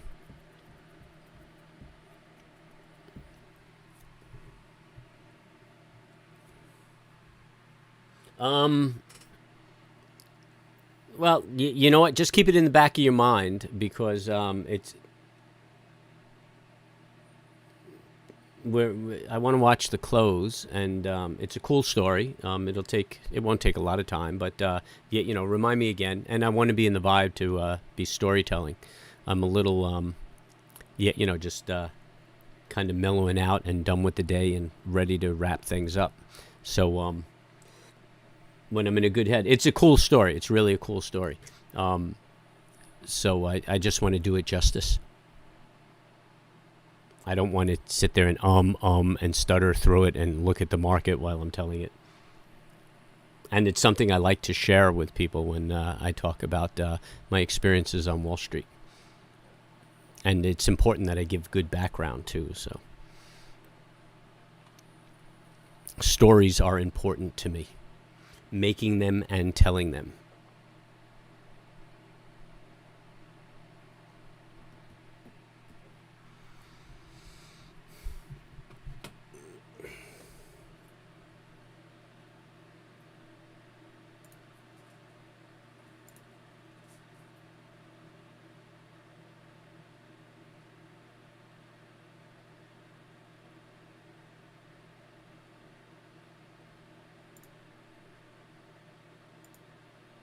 Mm-hmm.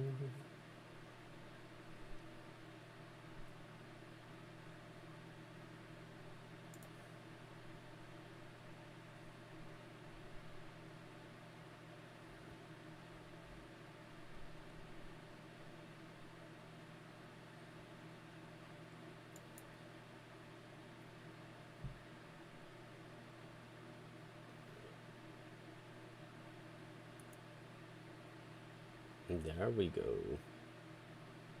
Oh, my goodness gracious.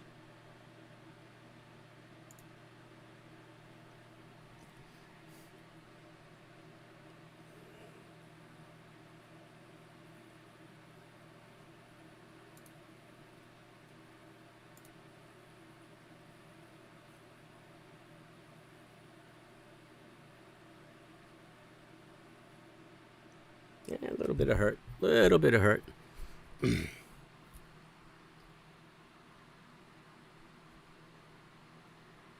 You're 5 minutes behind the live stream. You heard dirty story? No, spooky story. It's a cool spooky story.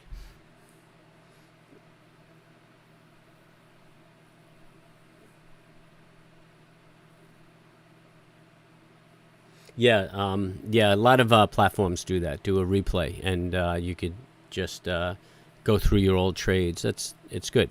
And is there a back testing function on TOS where you could back test setups and things like that? I know Ninja has a good back testing. So you see we're getting these erratic bars now. Everybody's just kind of closing up their books. We got 8 minutes left in the market, and I mean, I don't know if the Fed is done talking, but this guy was like so uneventful. It's got to hurt his feelings.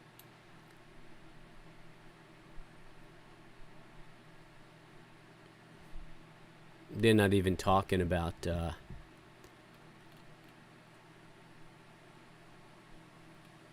oh, look here. See, this is the argument I was making this morning. Here's why the market may be wrong about the Fed Reserve and interest rates. And I haven't read the article yet, but I bet they're looking at unemployment and commodities and things like that. And yet, how inflation may not be as hot as they're going to say.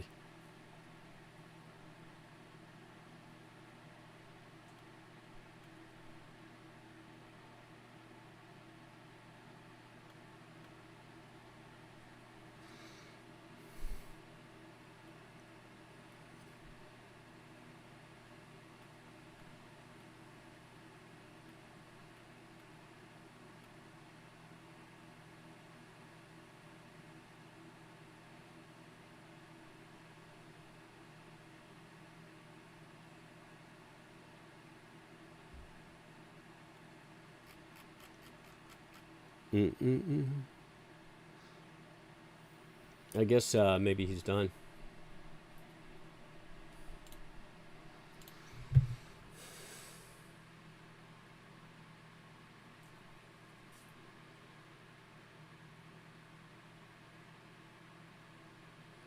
No, man, they're not going to answer. They're not going to sit you down at a desk and give you money to trade. They're going to train you. You know, they have paid training programs.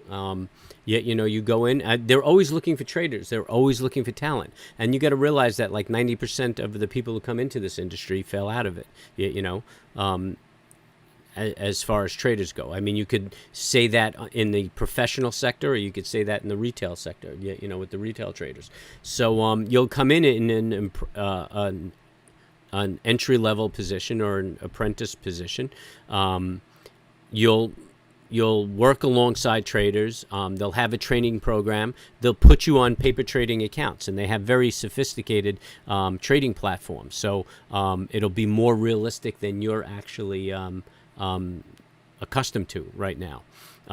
And they'll watch you, and if you're good at your self-discipline, maintaining your rules, and you turn out to be consistently profitable, then they start you out with an account. Or, oh, look at that. We are just going to rip into the close. We've got 5 minutes left in the market. So that's it. I mean, no, they're not hiring professional traders. I mean, most people don't do that, because if somebody's leaving their firm, then the problem is probably with the guy. You know, there's no reason to leave the firm. The pay scale is consistent across the board. You know, you go to a firm, you get a desk, you trade, you make money. You know, even as a retail broker, all you need is a phone and some quotes, and you make money. So there's no reason to go from firm to firm. So they're not looking for existing traders, unless you're a superstar and you're bringing over equity and things like that.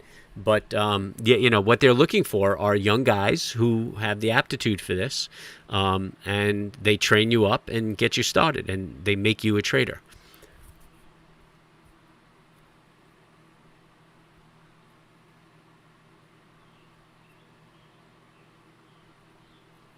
Yeah, it's interesting. I definitely recommend that you go do it.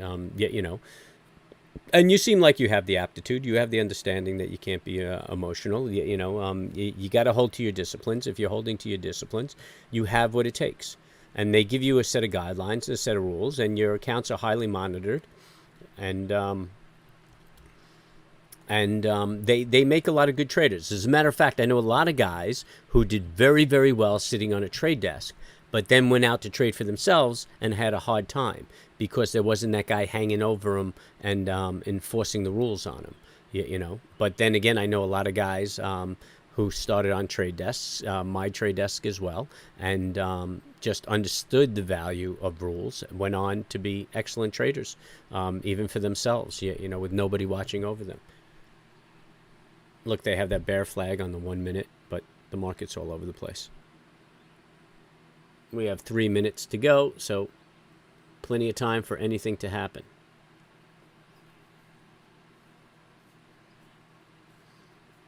It's quite a move.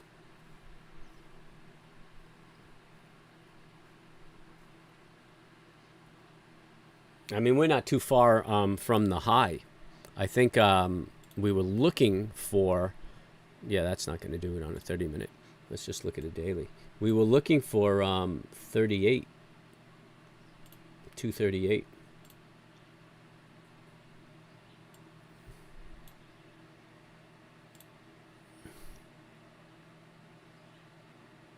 Oh, no, we already blew by that. 256 is the high. We're only a little more than 25 points off of the high. Looks like we're heading for that 76 retrace.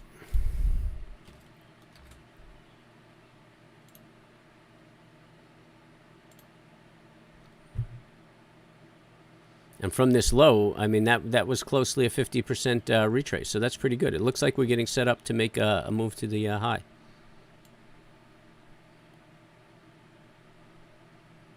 $84.75. Not impossible, ladies and gentlemen. Not impossible. We'll see what tomorrow holds. Maybe an inside bar. That would be logical.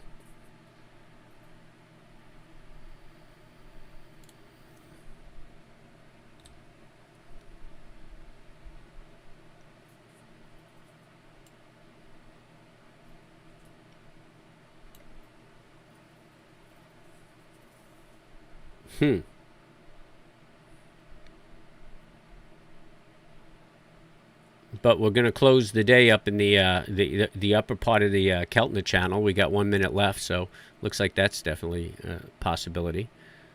I mean, in 1 minute, we may even test the high of yesterday's, and that's what it looks like it's doing, of Thursday's high.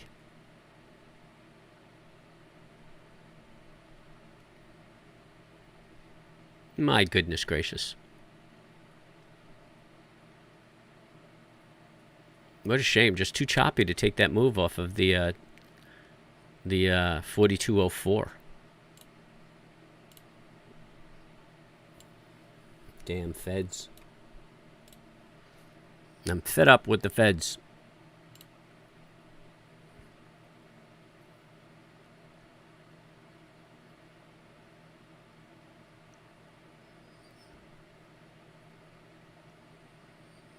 Nope, I should have seen that trade. What time is it? 10:30? That's it, baby. We are closed. It's a wrap.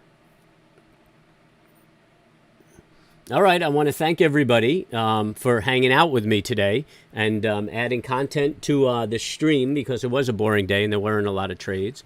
And all the information, and I appreciate you joining me. So make sure, if you're new, you hit the subscribe and you hit the bell so you know when I'm dropping things. Hit the like, because I really appreciate that and it helps me. I believe we put our Twitter in our Twitter handle in the chat. But let's see, maybe I could drop it out there again. And maybe you guys, yep, there it is. You guys could go and tweet that around and help me out and help me get some subscribers and build up this channel.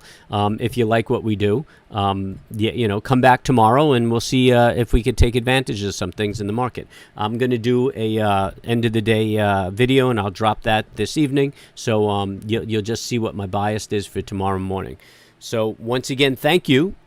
Be well, have a good evening, and happy trading. I'll see you tomorrow.